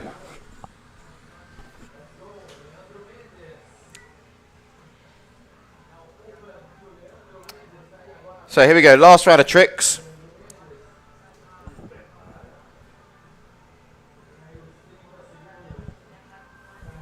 Lando Mendes probably trying to outperform his Tootsie Roll. Yeah, Maybe he's- another Tosa. Ah, no, he's going hillside. Let's see. Oh, trying to go for the double hinter 7 there. So 3rd place finish there for Leonardo. Juan Rodriguez still in it. I mean, the lowest one that he has at the moment is the combo, as we see there, replay of Leonardo just crashing out on his last trick. But Juan Rodriguez, lowest score of a combo. Will he want to improve the combo? If he needs, Or another variety Yeah. trick. he can do another variety. Currently, yeah, 4.03, so he's in good position actually. A good double half cab could do it. Yeah, he's done There it. you go. Ah, kite high. Maybe going for a back move after. I don't think it's going to make it. That back one was unnecessary. It's going to perform a little bit better that combo, but not really that much. Probably about the same. Yeah, I think maybe he wanted the double, didn't get it, and then went for the combo. Yeah. Yeah, it's not going to get it. So Arthur's going to go straight through now to round number 3. Juan Rodriguez in 2nd, Leonardo in 3rd. But we still have Arthur Gilbert to jump and do his last trick of the heat. So what do we reckon? I mean, his dum-dum is the lowest score that he has, a 5.3.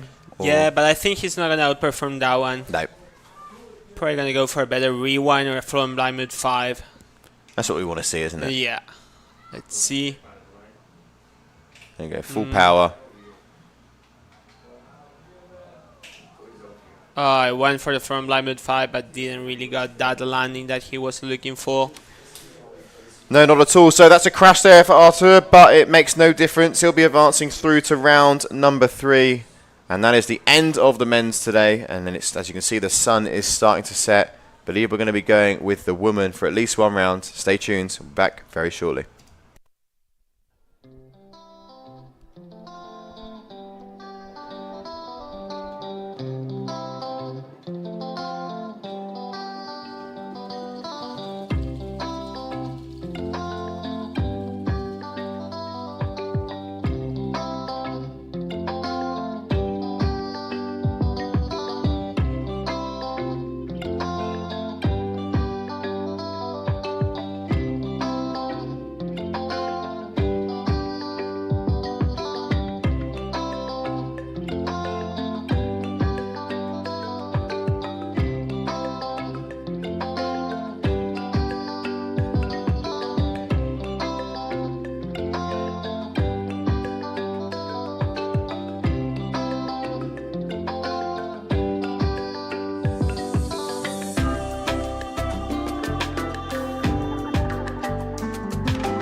Okay, so as you can see, the sun is starting to set, and we're now moving over to round number 3 of the women. We've got Martina Conkel, Kaya Lehmann, and Matilda Roux coming up next as we enter the last part of this day.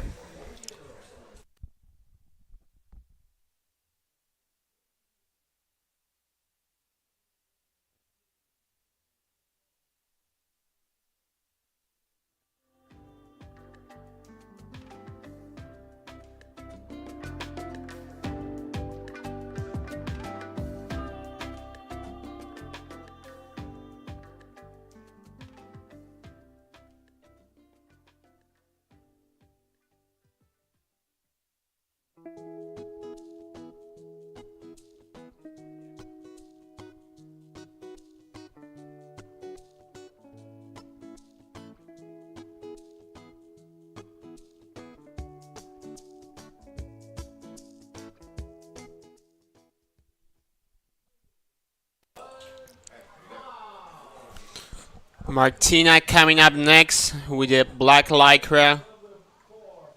She did a very good performance in the first hit during the day, doing some nice combos and some grab back to blind. Let's see what she brings first.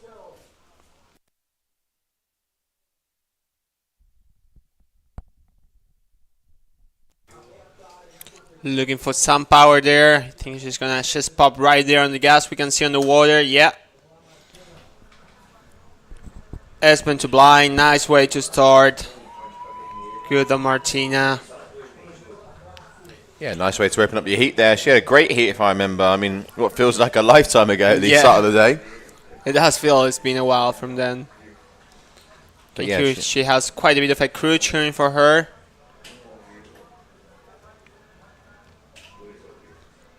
Kaya Lehmann going after. Seen some very good tricks lately from this girl. Probably going for maybe a double Hindenburger. Ah, she's riding well, Kaya. Yeah, yeah. Hindenburger move. Also another good trick to start. Coming up solid. Yeah, looking at some of the scores coming down now for Martina, looking at sort of mid to high fours. As we watch the replay now of Martina's first trick. Yeah. 4.77. Very nice. Kaya's probably just a bit under that. We'll see. Yeah, looking just shy of the 4.77 score by Martina. Was a little bit less powerful. Kite was a bit higher, but still very nicely done. So Matilda Rue is going to be next up in the blue lycra. As you can see, she'll be coming into shot very shortly. But first we see the highlight here of Kaya. A little bit out of control beginning that trick there. Manages to link it together. So the F1 here we have Matilda Rue. Looking for some power.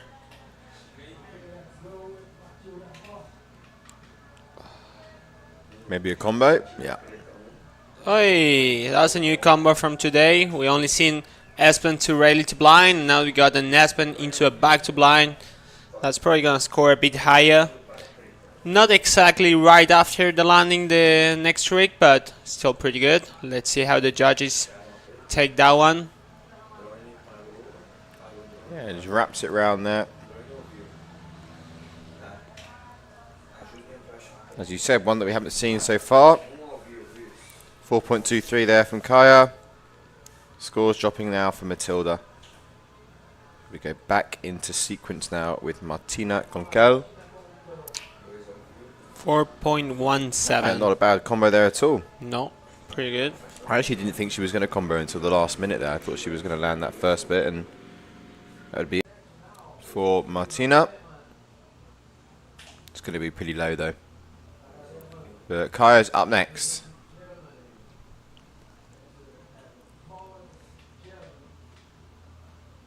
Hey. Going for an ass move. I think we haven't seen that trick done by the girls today so far. Be the first one.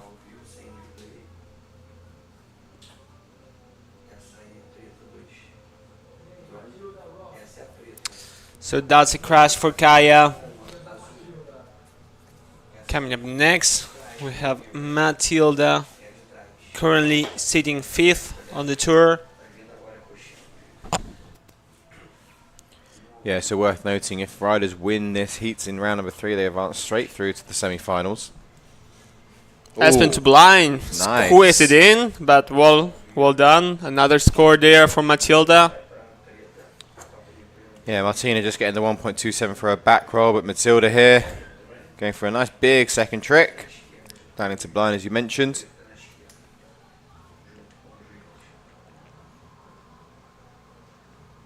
Good extension. Just about. Yes. It there. Almost didn't fit it, but just make it. Good commitment. Yeah, so no one actually still gets eliminated in round number 3, because if you finish 2nd or 3rd, you still have that chance in round number 4, essentially the quarter final, but it's an advance through to the semi. If you win this heat, you go straight to the semi-finals. So riders that we won't be seeing today, Rita or Bruna, as we now watch Martina. Hindenburger by Yeah, Kite Martina. looks a little bit high there though. Yeah, Kite a little bit high. It's a good pop though. Let's see. Started good, Kite position, but definitely went high during the trick. Yeah. Espen to blind there for Matilda, 4.90. Very nice start for her.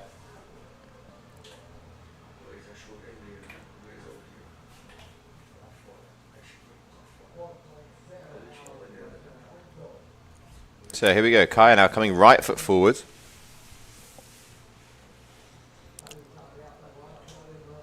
There we go, the score for Martina, 4.7, current first on the hit. Let's see what Kaya has to deliver. Maybe a double Espen to blind.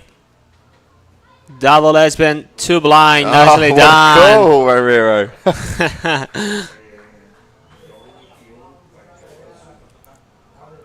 He's done his homework. Yeah.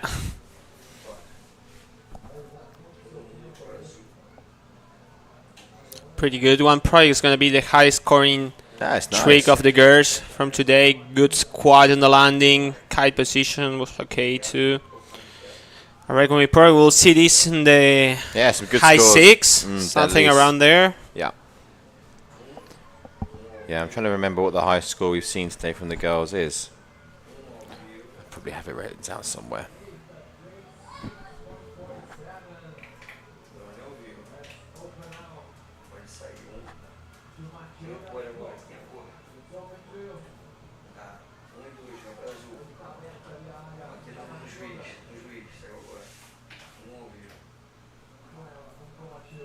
.47 for Kai on that double S-bend to blind. Yeah, it's nice. Good score there for her. Matilda, crash for her. Bit of an in-between a back move and a Hindenburger.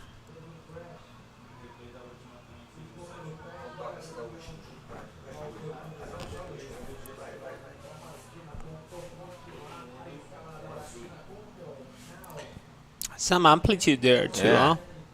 Very nice. Very nice.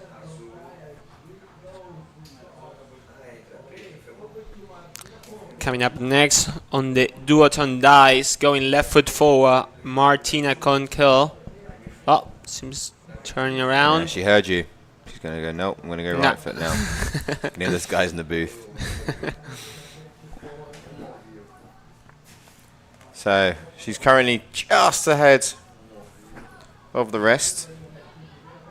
Yeah, But Kaya only does have the 2 tricks, as does Matilda. Martina, the only rider with 3 counting at the moment. But, I mean, she's 0.05 points ahead of Kaya Lemon. Okay, here we go. 3-1-3, landing grab, holding that.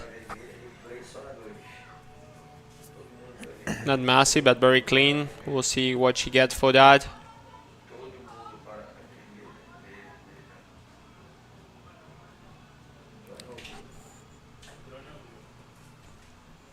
With this one, it's probably just gonna outperform her back roll. Now it's time to get that variety trick coming up for Martina. Either a combo or a 2-side trick. Yeah, Kaya now as well looking for another trick to count towards her total 4. That double S-bend to blind was the highest scoring trick we've seen so far today, I believe, in the women's. Yeah. 6.47. Kaya's going right foot. I would say he's probably going to try to do some blind takeoff.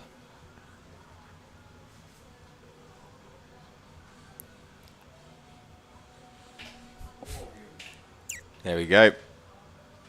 Blind front to blind. Probably another of the highest scoring tricks of the day for the girls. Kaya This girl's killing ripping. it. Yeah, riding super good out there. There's the blind takeoff. Yeah. Yeah, also riding straps. Just noticed. Yeah, she's riding a strap, but her style doesn't look that much of a strap style, huh? No, but she's got a big score coming in here. Very nice score here from Kaya.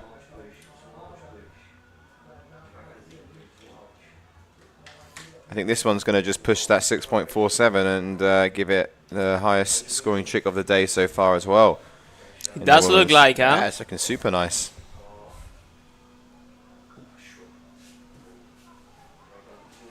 Pretty anxious to see what the score is. Very nice trick from her. 8 points. That's a nice scoring trick. Yeah, there you go. Boom. Right on the money. Matilda coming up next. Going left foot forward. Looking for some speed. Probably going to try again for that Hindenburger move. She seems to be a little bit under power. She makes it, but really small. Just. It's gonna be a low score, but still a score.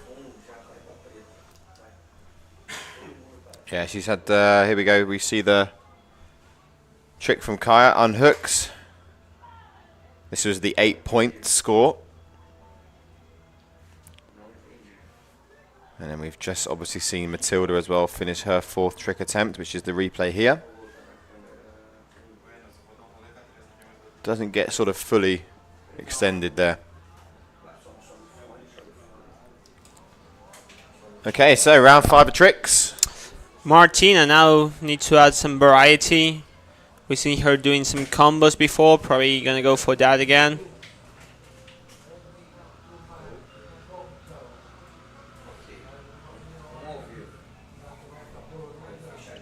Been a pretty solid heat actually so far from these riders. You know, not many crashes at all. I think only 2 from a total of 12 tricks. Here comes Martina. Looking a little bit under for combo, but let's see. S-bend into Rayleigh, 2 blind. Yeah, whips around there. Beautiful shot with the palm trees as well. So nice. That's what we want to see. Classic golden hour in Cauipe. Yeah, this is when you get the photographer out, isn't it? Yeah. When you get the money shots. Those magazine covers. Get those flashes, those good tricks, poked grabs at the golden hour. Nicely done by Martina. Coming up next. Okay, Kaya. Has had 2 absolute cream crackers on the last 2 tricks. Looking for that 4th attempt, 4th category now. Esmov. Nice. Holding that landing so good. Yeah, I thought maybe catching an edge there. Yeah. Just managed to get away from that. She got a bit stuck, but she lowered down her. Yeah, she's riding super well.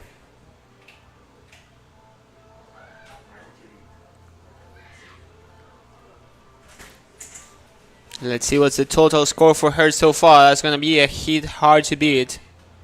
Putting some pressure to Bruna. We see behind there doing some front blinds and return outs as well. Probably looking closely to this hit. It's just a freestyle heaven, isn't it, here in the lagoon? Yeah. Definitely is. Until they're looking a little bit light. Yeah.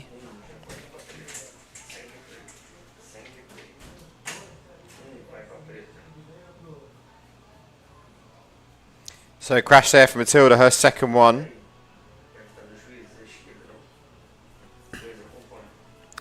Kaya, 24.30 total score, so she's out in the driving seat at the moment. We go now, last couple of rounds of tricks. Crash there for Matilda. Matilda does have a very nice score of a combo that she opened up with at 4.17. Highest combo of the heat. Wonder what she's going to try to outperform now. Martina coming up next. The lowest score she has is that combo, isn't it? But she, like we know, she can tick another family if she needs to. Looks like she's struggling with the wind a little bit. No, that won't do it yet. Polish crew, we can hear it. Shouting for Martina. Coming up next, Kaya.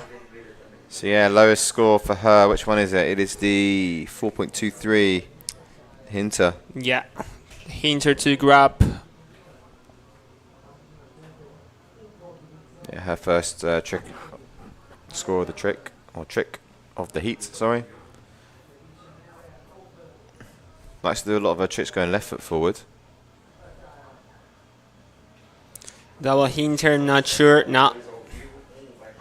That's going to be a crash for her. Yeah, went swimming a little bit. Catching some fishes. Replay here of Martina for that. S-bend, and then she was a bit under power. Yeah, and Kaya here, you'll see. And starts to just sink now at the end. She starts to hook back in. So Matilda, here we go.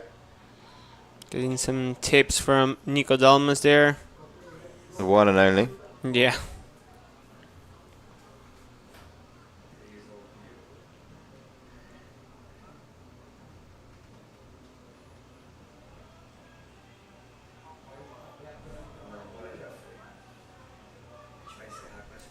So sixth trick attempt from Matilda.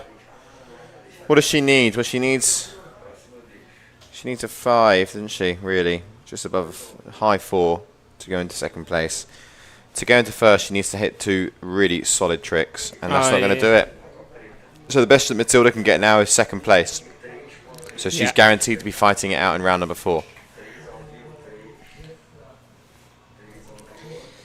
Martina still has a chance, but it's a hard one to get. Only one trick from the girls had reached. Antoine Olivier. That's cool.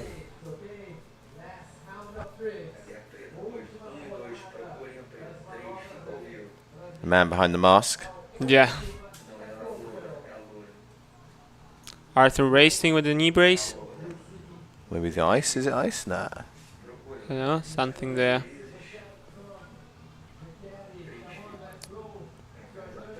Maybe.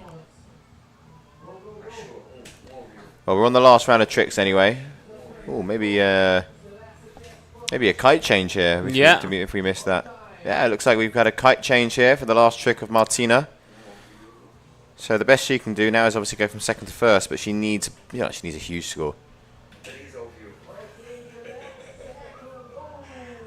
So unfortunately they're going down, so no change. That's it. We know exactly where people are finishing.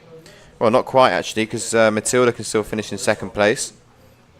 Yeah, there's still a chance there. Yeah, she only needs a 4.89. And as well doesn't need to outperform any trick. She still has one there. Just needs to hit a new family. Yeah. Ah, stop doing this to us. Beautiful.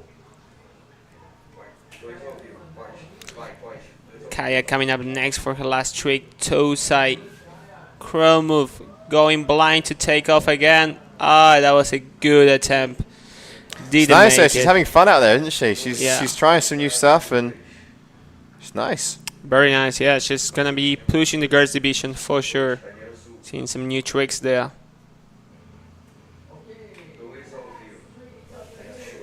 Okay, so here we go. Last trick. It all comes down to this. Will Matilda finish third or second?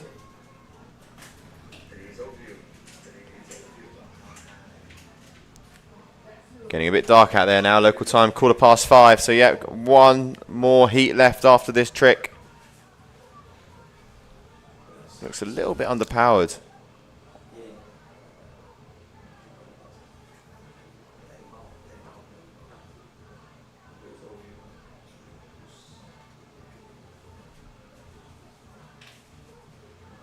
Yeah, she's going to struggle to get her trick done with this tack. Yeah. She's going to have to turn around again and go right foot forward, but she's got to be close. You can see her really driving the kite.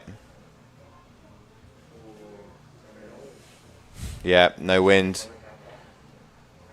Might be. I wouldn't be surprised here if maybe they call it after this, if there is a real lack of wind. Yeah, there's not much light, neither wind left. Not sure Matilda is doing the best job though, moving her kite, but it's definitely light out there. Big crash in the background. Yeah. It's funny though, like you would expect girls to be able to do really good on light wind, but the thing is with big kites, it's really hard for them to edge for so much power, so it gets tricky, the edge there. If you got straps, they can do it as Kaya, but with boots and big kites for girls, it's pretty tricky to get strong edge. Yeah, I think she's being tricked out here for the time as well, so I do believe that's going to be the end of the heat.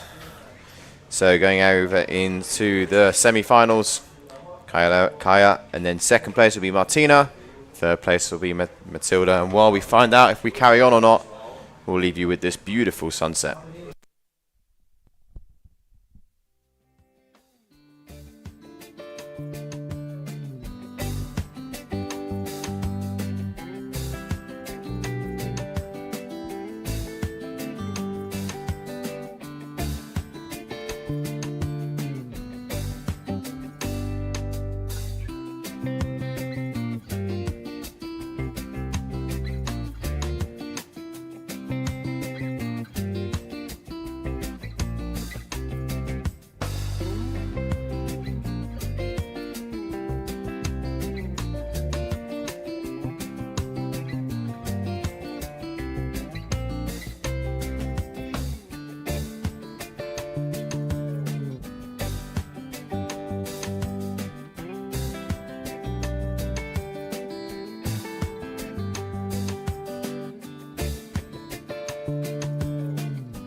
And we join you once again with this lovely view as we enter now the last heat of the day.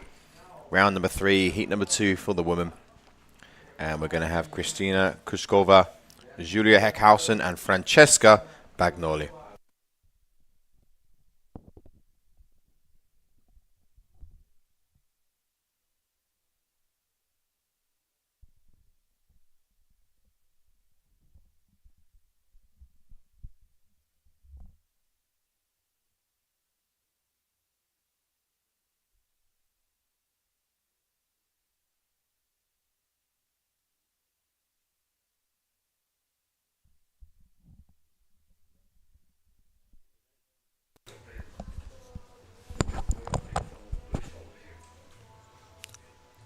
Christina getting ready for starting the hit.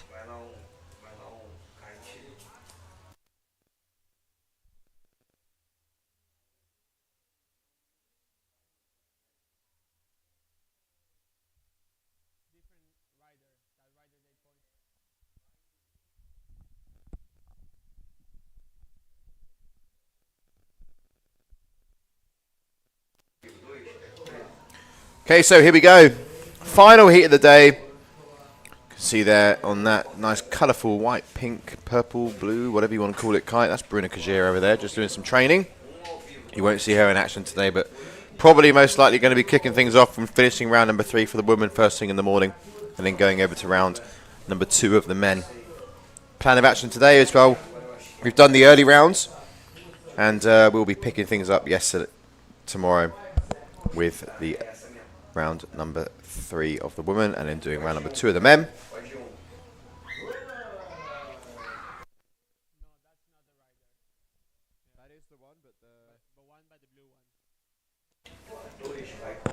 Just finding our riders there. There's quite a few people left out in the lagoon.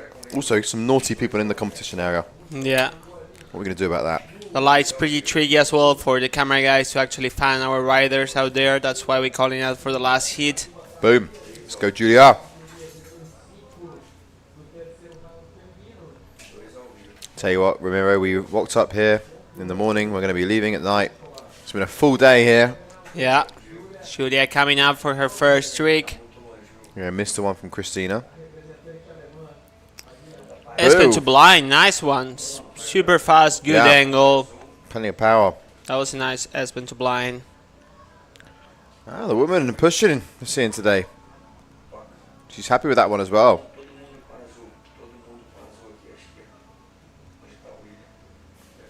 Yeah, super clean landing, good style. Let's see what's the score for that Espen to blind. Yeah, Christina just opening up with a back roll, which is a 1.223. And here we have one of the top riders in the division. I believe she's ranked 4th at the moment. Francesca Bagnoli from Italy. Yeah, you're right. Ranked 4 at the moment. Let's see what she brings. Coming up strong, right foot forward. Yeah, again, there's some nice wind here. Oh, no, maybe not. Maybe not. Maybe she got blocked or not enough wind. I reckon someone was downwind of her there. Yeah, feels like it. It looked like she had plenty of power.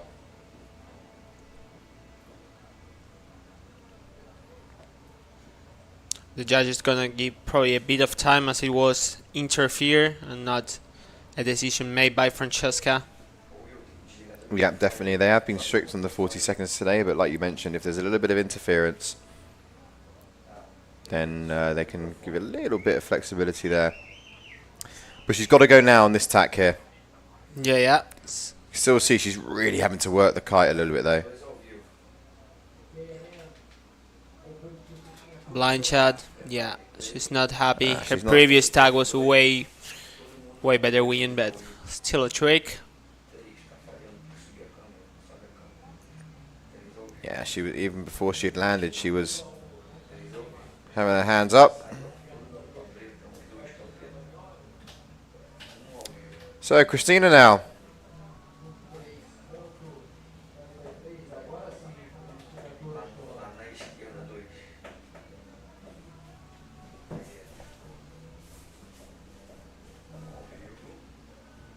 Coming in, right foot forward. We'll see an Espen to blind. Nice. Well done, clean one. Yep, she's happy with that as well. Probably not as good as Julia's one, but pretty close to it.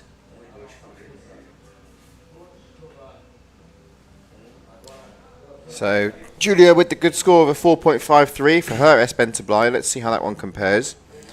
As you mentioned, maybe going to be around the 4, half a point difference potentially.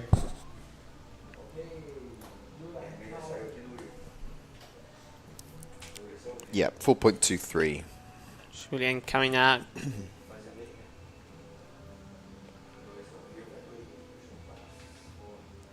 Blind shot, but doesn't really make it. That's gonna be a crash. Yep. Blind judge from Francesca was a 3.33.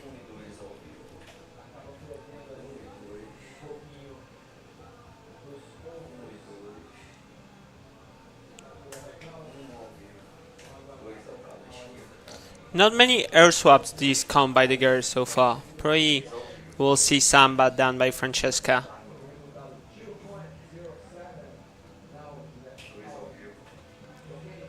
Okay, so Francesca now coming in towards the judges. Blind judge with 2.07 for Julia previously.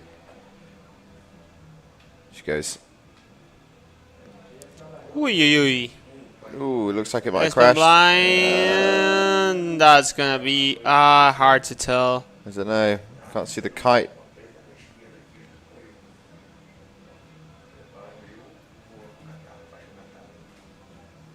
You can see really pulling high on that line. Don't know yet if she was able to get it up or not. We can see the full moon up there on the right. That was still a land. A bit of a bad check. That's gonna. Yeah, it's not going to be great. It's not gonna be great. It's going to be a score though. So Christina now had the 4.23 for her S bend to blind.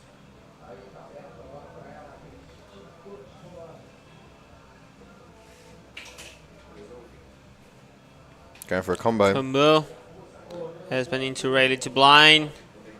We've seen that one from her before. She got it on lock.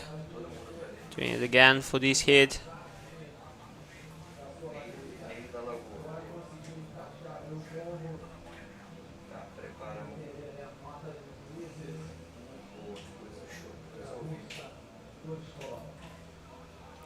Okay, so Julia now. Had a good start to the heat, Julia.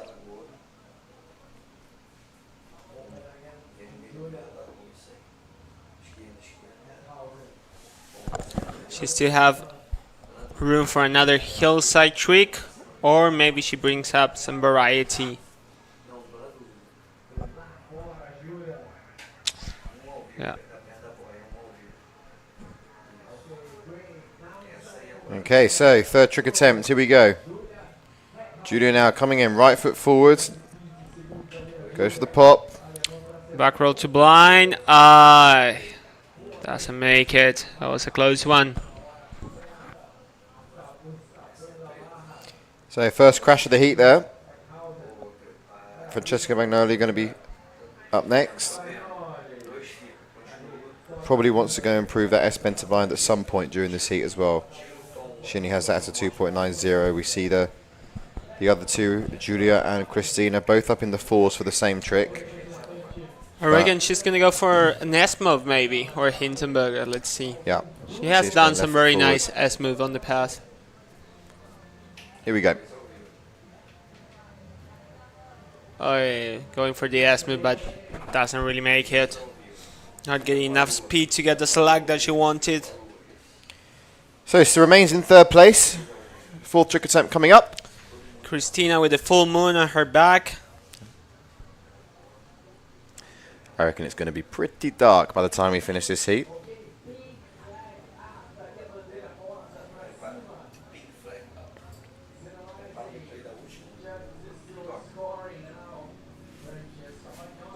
Probably to left foot forward. It's kind of hard for them to see at the moment for the judges as it's getting so dark.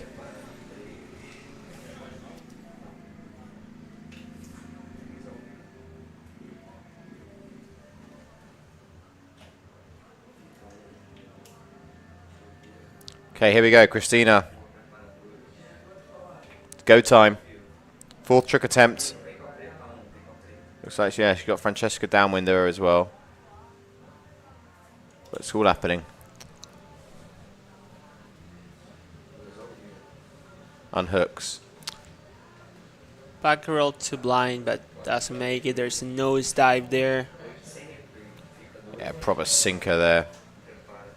Still has a smile though. Yeah, it's good. Julia up next to jump. Linus coaching the Sherman girls. Kaya before, Julia now. Yeah, he's out there competing, he's out there coaching, he's doing it all.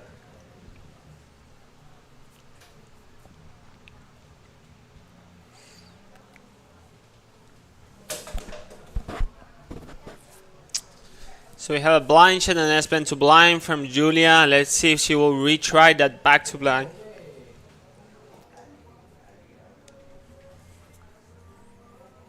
Not sure what we're quite waiting for here at the moment.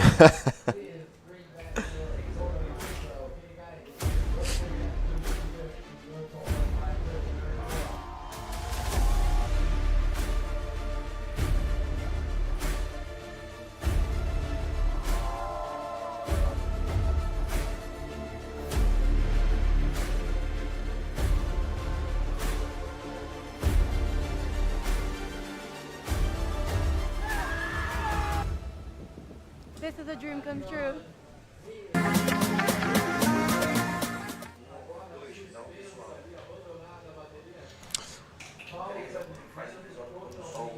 Francesca doesn't seem happy. Seems she's complaining about the wind. It's very light at the moment.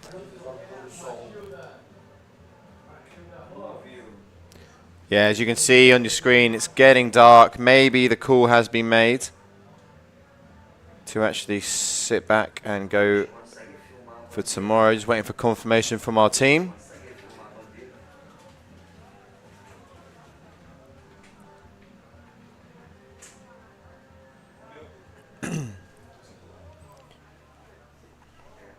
Not a bad picture to have though in front of you there.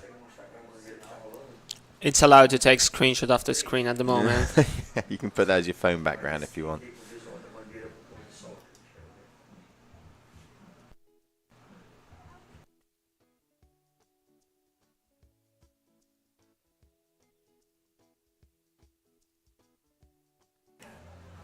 Okay, so I think maybe we are carrying on here. I mean, it's Julia's coming in. Oh, yeah, we're cooking. We're up. We're off now. We're off again. Blind shot, but we don't. Not really sure if she got that one. Hit cancel. So there we go. We've just had a little bit of inside knowledge. The heat has been cancelled. I guarantee that will be due to the lack of winds that we're seeing right up until this sunset. Also maybe the light. So just before we say goodbye, we are going to be getting a bit of an update for tomorrow, just to give you guys and girls at home exactly when to start tuning in. And then we can close this stream.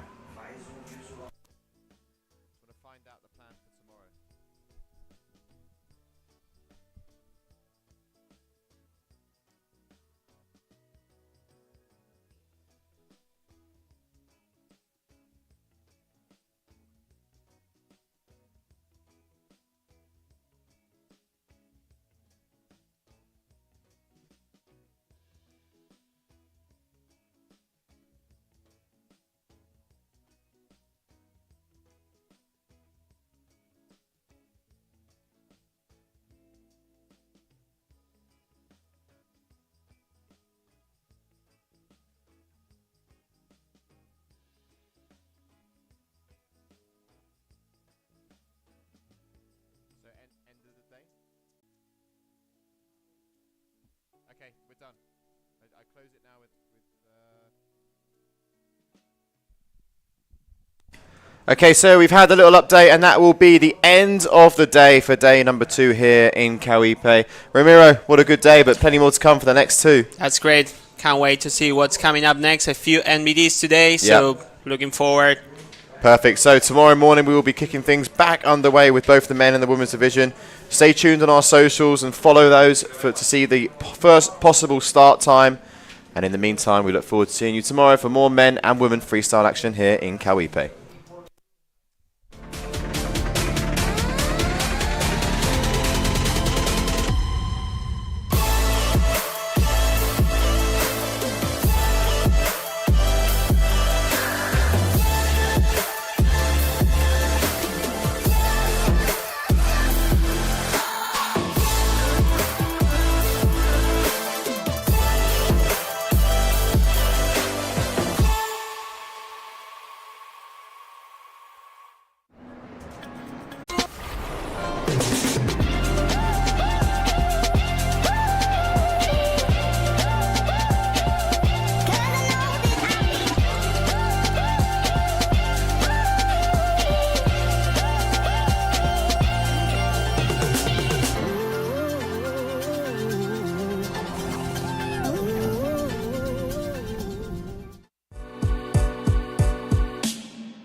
This is a dream come true.